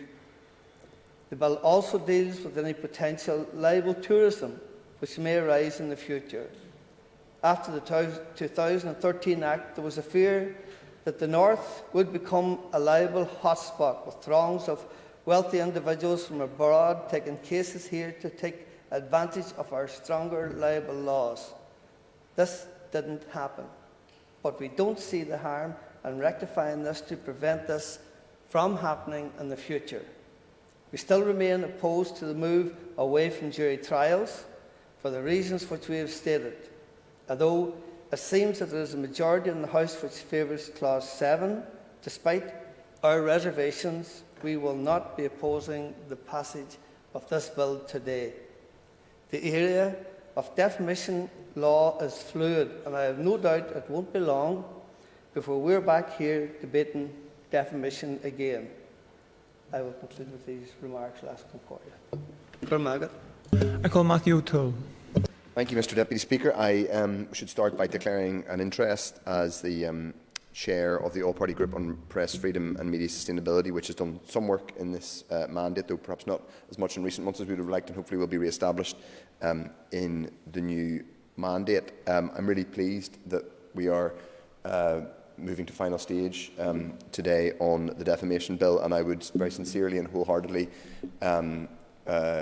commend and congratulate my colleague on the All-Party Group and Mike Nesbitt, who has championed this for a decade. I think this is a testament to his consistency and dedication to reform in this area. It is clear and has been clear for a number of years that Northern Ireland's defamation regime has not been fit for purpose. That was basically the finding of Dr. Scott's review. Once the 2013 defamation Act went through in England and Wales, and there were reforms in the Republic, it was fairly clear, and indeed reforms in Scotland, we had become frankly an outlier in terms of having a defamation law regime which relied almost exclusively on the common law and on interpretations of the common law which, according to an overwhelming amount of both anecdotal evidence and academic testimony and industry experience, and this is a critical part, had come to have a chilling effect on the operation of a free media in Northern Ireland. I think this is the really important point when we come to discuss these matters. Every media organisation that I have spoken to, and our all-party group took evidence from them last year on the state of local media and areas for reform, virtually all of them, large and small, talked about the effect of Northern Ireland's defamation law regime. Everywhere from the small local weekly titles which sell a few thousand copies in rural areas of this region, up to the BBC, one of the biggest journalistic organisations in the world. A senior news executive from the BBC gave evidence to the Finance Committee when we were collecting evidence on the defamation bill, and was clear that Northern Ireland was a particular area of concern and had had a chilling effect on its reporting, not just the reporting of a small weekly newspaper, though that's important too, because those small weekly newspapers keep us all in this chamber and courtrooms and council chambers and indeed local businesses who are engaging in sharp practice. They hold those people to account. This wasn't just a local media, this was the largest media organisation by some measures in the world. And they were saying that Northern Ireland's defamation law regime was having a chilling impact on their reporting, or was an area where they were particularly aware of the risks to their reporting. So it was, I think, vital that we did something. The argument has been made that this was a rush job. I think Mr Nesbitt has spoken before and has done again today about the decade, nearly decade that it took to get to this final stage. So I think it simply doesn't stand up that this is a rush job. And indeed, the idea that we that we might be legislating in haste is answered in part by the review clause which now exists in the legislation, and will allow this Assembly, assuming and hoping that people come back here to do their jobs after the election, can review, and the Finance Department can review how it's working. I very much would echo Mr Nesbitt's call that review should look at both what happens in the south of Ireland, because we have, as in many other areas, we have both an east-west and a north-south component to this. We are a media market which consumes both content from across the water and across the border, as it were, so we need to ensure that our defamation law is interacting with that properly. But another area is in the area which has been mentioned, strategic lawsuits against public participation. Those are, it's really important. So we now have that review clause, and I think that's answered some of the concerns. I would rather the serious harm test hadn't come out. It has, but there are still very many positive things, putting truth and honest opinion as defences in statute, and on the removal of jury trial, or it's not the removal of jury trial, it is creating a higher threshold for jury trial when it comes to these proceedings. This is something that has been, including by Dr Scott and Mark Hanna, has been talked about as something that will be particularly critical to removing the kind of baleful impact that our current defamation law regime has on free press and freedom of expression. And it's really important here to make another point I've made repeatedly in relation to this debate. Something that has come out as we've been debating this bill is how much we don't know and how much we can't know, because the overwhelming amount of our defamation law has been in the common law, and because a huge amount of custom and practice around how defamation law operates is about conversations that happen before writs are ever issued, conversations that happen between libel lawyers and legal departments, or before we even get to that stage, conversations that happen between editors and journalists, and that's perhaps the most chilling bit of all. And indeed, I was made aware of a conversation between an editor and a journalist where a piece of reporting, an important piece of reporting, had not happened, frankly because of caution that was not unrelated to the defamation law regime we have in this place. We're doing something today to make that a little bit more manageable and a little bit more so that the balance is weighed in favour of freedom of expression and a free media. Given the issues that we know that our defamation law regime has created for those things in this place, this is a really positive step. This is a positive step forward. And just briefly in relation to the jury trial matter, as I said, this does not remove the right in total to jury trial for defamation law cases. It makes the bar, the threshold, higher. I do think it's important that we don't conflate the jury trial issue with jury trial in criminal matters. They are fundamentally different, and I think the average punter in the street would recognise that they are fundamentally different. There are, of course, a whole range of areas of civil and commercial law where it's very unlikely that the matters ever get near a jury. So this is not something unprecedented that we're doing in terms of reforming it. So just in closing, Mr. Deputy Speaker, I'm very pleased that this bill is going to pass into law today. Of the things that I've done over the past couple of years as a legislator in the Assembly,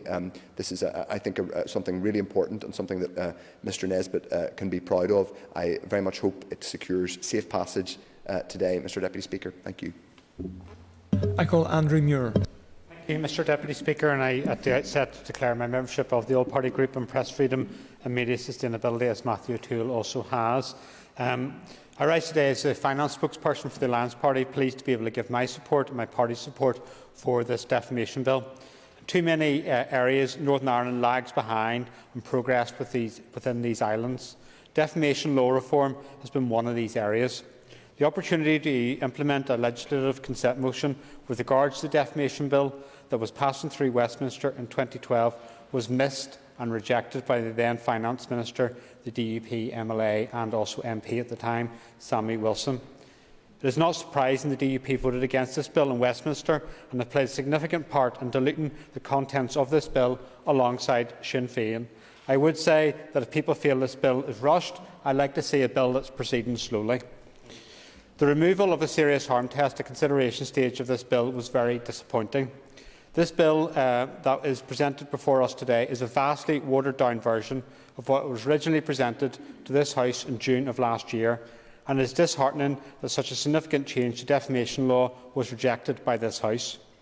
Previous engagement with the bill sponsor had suggested that he may be open to bringing amendments to the bill at further consideration stage, which would mirror anti-SLAPP mechanisms that have been recommended as part of the review into Ireland's defamation laws. This mechanism would have offered greater protection to weaker parties who are faced with groundless and exaggerated lawsuits from wealthy individuals. I'm disappointed it is not part of the bill, with the removal of the serious harm test at consideration stage taking place. Whilst I welcome this improvement to our defamation laws, I would like to reiterate that we have still got a long way to go to combat the abhorrent online abuse that we so regularly see on social media and other online platforms. I look forward to learning more about the Westminster online safety legislation and how best we can make significant and much wanted and needed change in this area. One of the more significant changes that this bill, if passed today, would bring is the removal of the presumption in favour of a jury trial in defamation cases. The presumption of a jury trial raises both the cost and complexity of defamation cases, and I hope that reform of this regulation means that presumption of a jury trial will no longer hold individuals back from seeking justice. As I've already stated today, Mr Deputy Speaker, I am disappointed this bill had vital elements of reform removed throughout its passage through the Assembly. This was an opportunity to make significant change to defamation law in Northern Ireland, yet certain parties, namely the DUP, Sinn Féin and the TUV, voted them down. As committee evidence showed on a number of occasions, defamation cases have been used by wealthy individuals to intimidate those without access or resource to finance. This was an opportunity to create a fairer access to justice for all, yet the bill as it stands today does not contain the reform that could change the narrative in this area.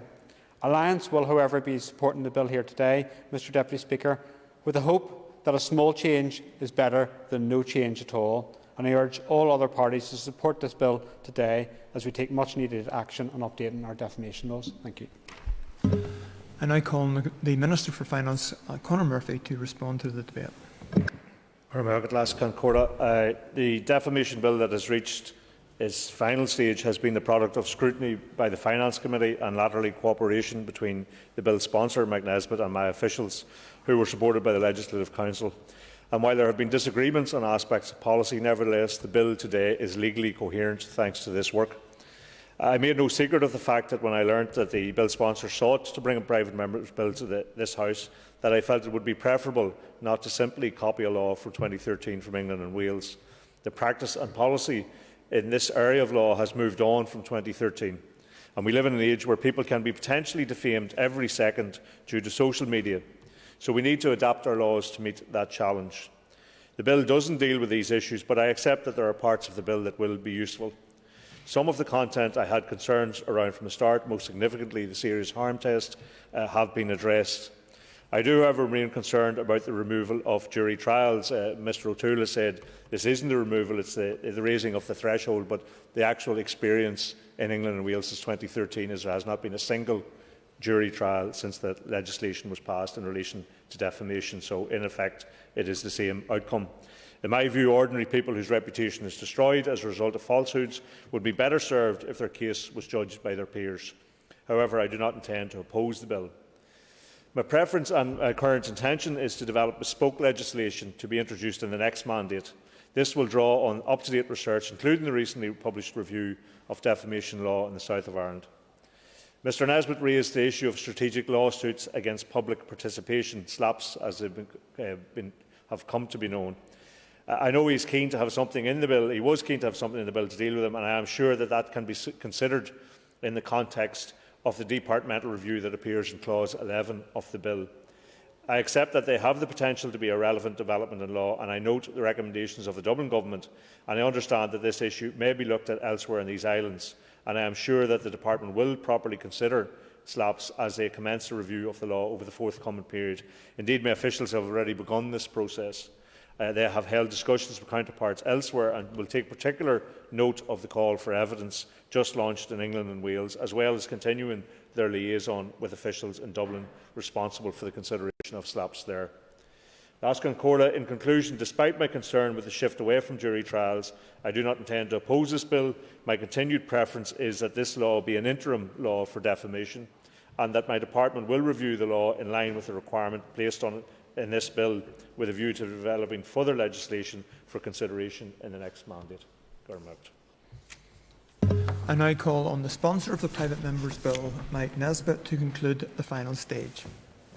Deputy Speaker, thank you, and thank you to all the members who contributed, in particular to the Minister. I do accept the sensitivities with regard to jury trials, which the Minister and Mr McHugh both referenced. However, I think it's fair to say that there aren't that many defamation cases that go to trial within this jurisdiction, and of those that do, even fewer have a jury trial, or indeed there are occasions when the judge dismisses the jury because it has become such a complex legal argument. But we shall see. We are currently, I believe, are the only jurisdiction in the United Kingdom that have jury trials for defamation cases. And as we know, the Justice Minister of the Government of Ireland, Helen McEntee, is recommending to her Cabinet that they bring forward legislation to remove jury trials in the jurisdiction of the Republic of Ireland. I thank all the speakers, the Chair, Mr McHugh and his concerns about jury trials. Also, I agree with him. I think that defamation is now on the political agenda and will stay on the political agenda in the next mandate, because it is an ever-changing and fluid area of work that we need to be looking at. Mr O'Toole has embarrassed me, for yet again I have failed to declare my membership of the All-Party Group on Press Freedom and Media Sustainability. I apologise to the House for the omission. He mentioned his regret with regard to serious harm, as did Mr Muir. I also would have preferred serious harm to stay within the bill. However, it's the will of the House that it was removed. And what I would say is that I know that the Lady Chief Justice's Office is looking at pre-trial protocols with regard to defamation cases. And of course, there's also the opportunity to look at alternative dispute resolutions. So perhaps the loss of the serious harm test is not as impactful as some members may have thought. I think that is an open question. So I'll leave it there, Deputy Chair. I don't think we should let the perfect be the enemy of the good, and I think this is an advance in terms of those competing rights, the right to freedom of expression and the right to protect your reputation against unwarranted and untrue attack. If I may, Deputy Speaker, this will probably be my last contribution to the House in this mandate. Obviously, no certainty that it will be my last contribution ever to this House. So I'm thinking of every MLA, past and present, over the last 11 years, and to them I reach out in solidarity and friendship. And to everybody who's standing on the 5th of May, I wish you Godspeed. I commend this bill to the House. Members, the question is that the defamation bill do now pass. All those in favour say aye. Aye. Contrary, no. The ayes have it. The ayes have it. The final stage of the defamation bill has passed. The bill has passed.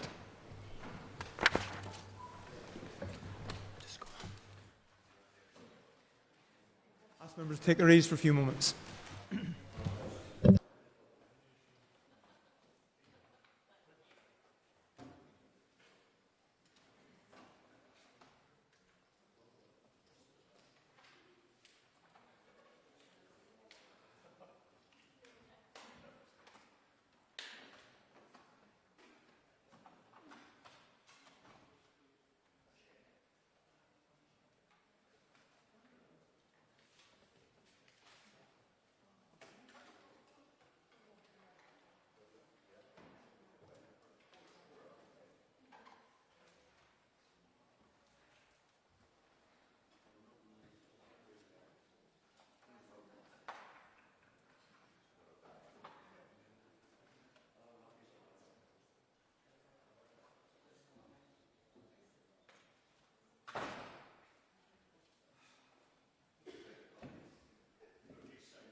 Order, members.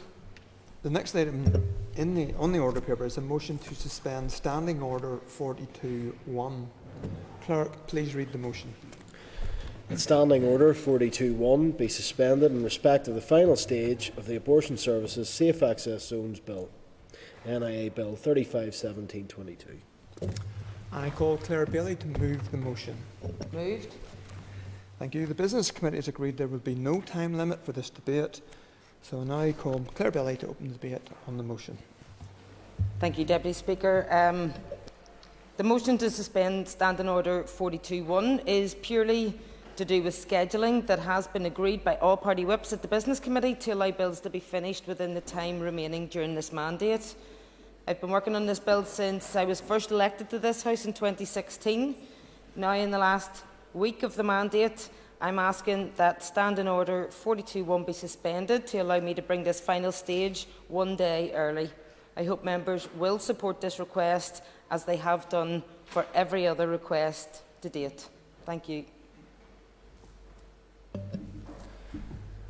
No other members indicated they wish to speak on the motion. So we'll move towards the question. But before we proceed to the question, I'd remind members that this motion requires cross-community support. The question is that the motion standing on the order paper be agreed. All those in favour say aye. Aye. Contrary, no. No. All those in favour say aye. Aye. Contrary, no. No. I think the ayes have it. No. Aye. Clear the lobbies. The question will be put again in 3 minutes.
Order, members. Before I put the question, I again remind members that, if possible, it is preferable if we could avoid a division. The question is that the motion standing on the order paper be agreed. All those in favour say aye.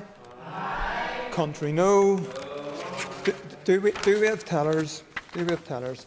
And I would remind members that only those who are entitled to vote should come towards the chamber. Anyone with proxy voting will not be entitled to vote in person.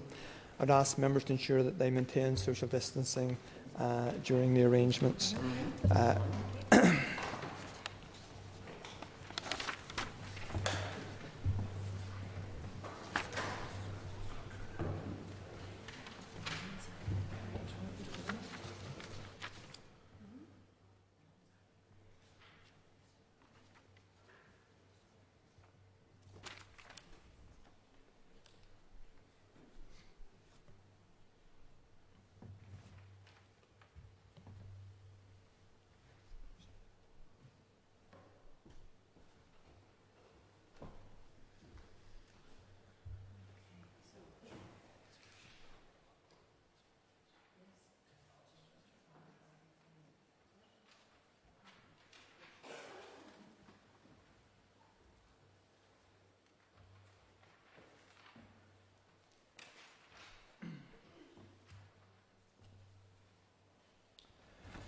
Members, the following tellers have been appointed. Tellers for the ayes, Sinead McLaughlin and Rachel Woods. Tellers for the noes, Jim Allister and Harry Harvey. I remind members of the requirement to maintain social distancing, and again, as per Standing Order 112, there are proxy arrangements in place, and members who have authorised another member to vote on their behalf are not entitled to vote in person or come into the lobbies. I ask you to maintain social distancing during the voting. Clear the lobbies. The Assembly will divide. Ayes to my right, noes to my left.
Secure the doors.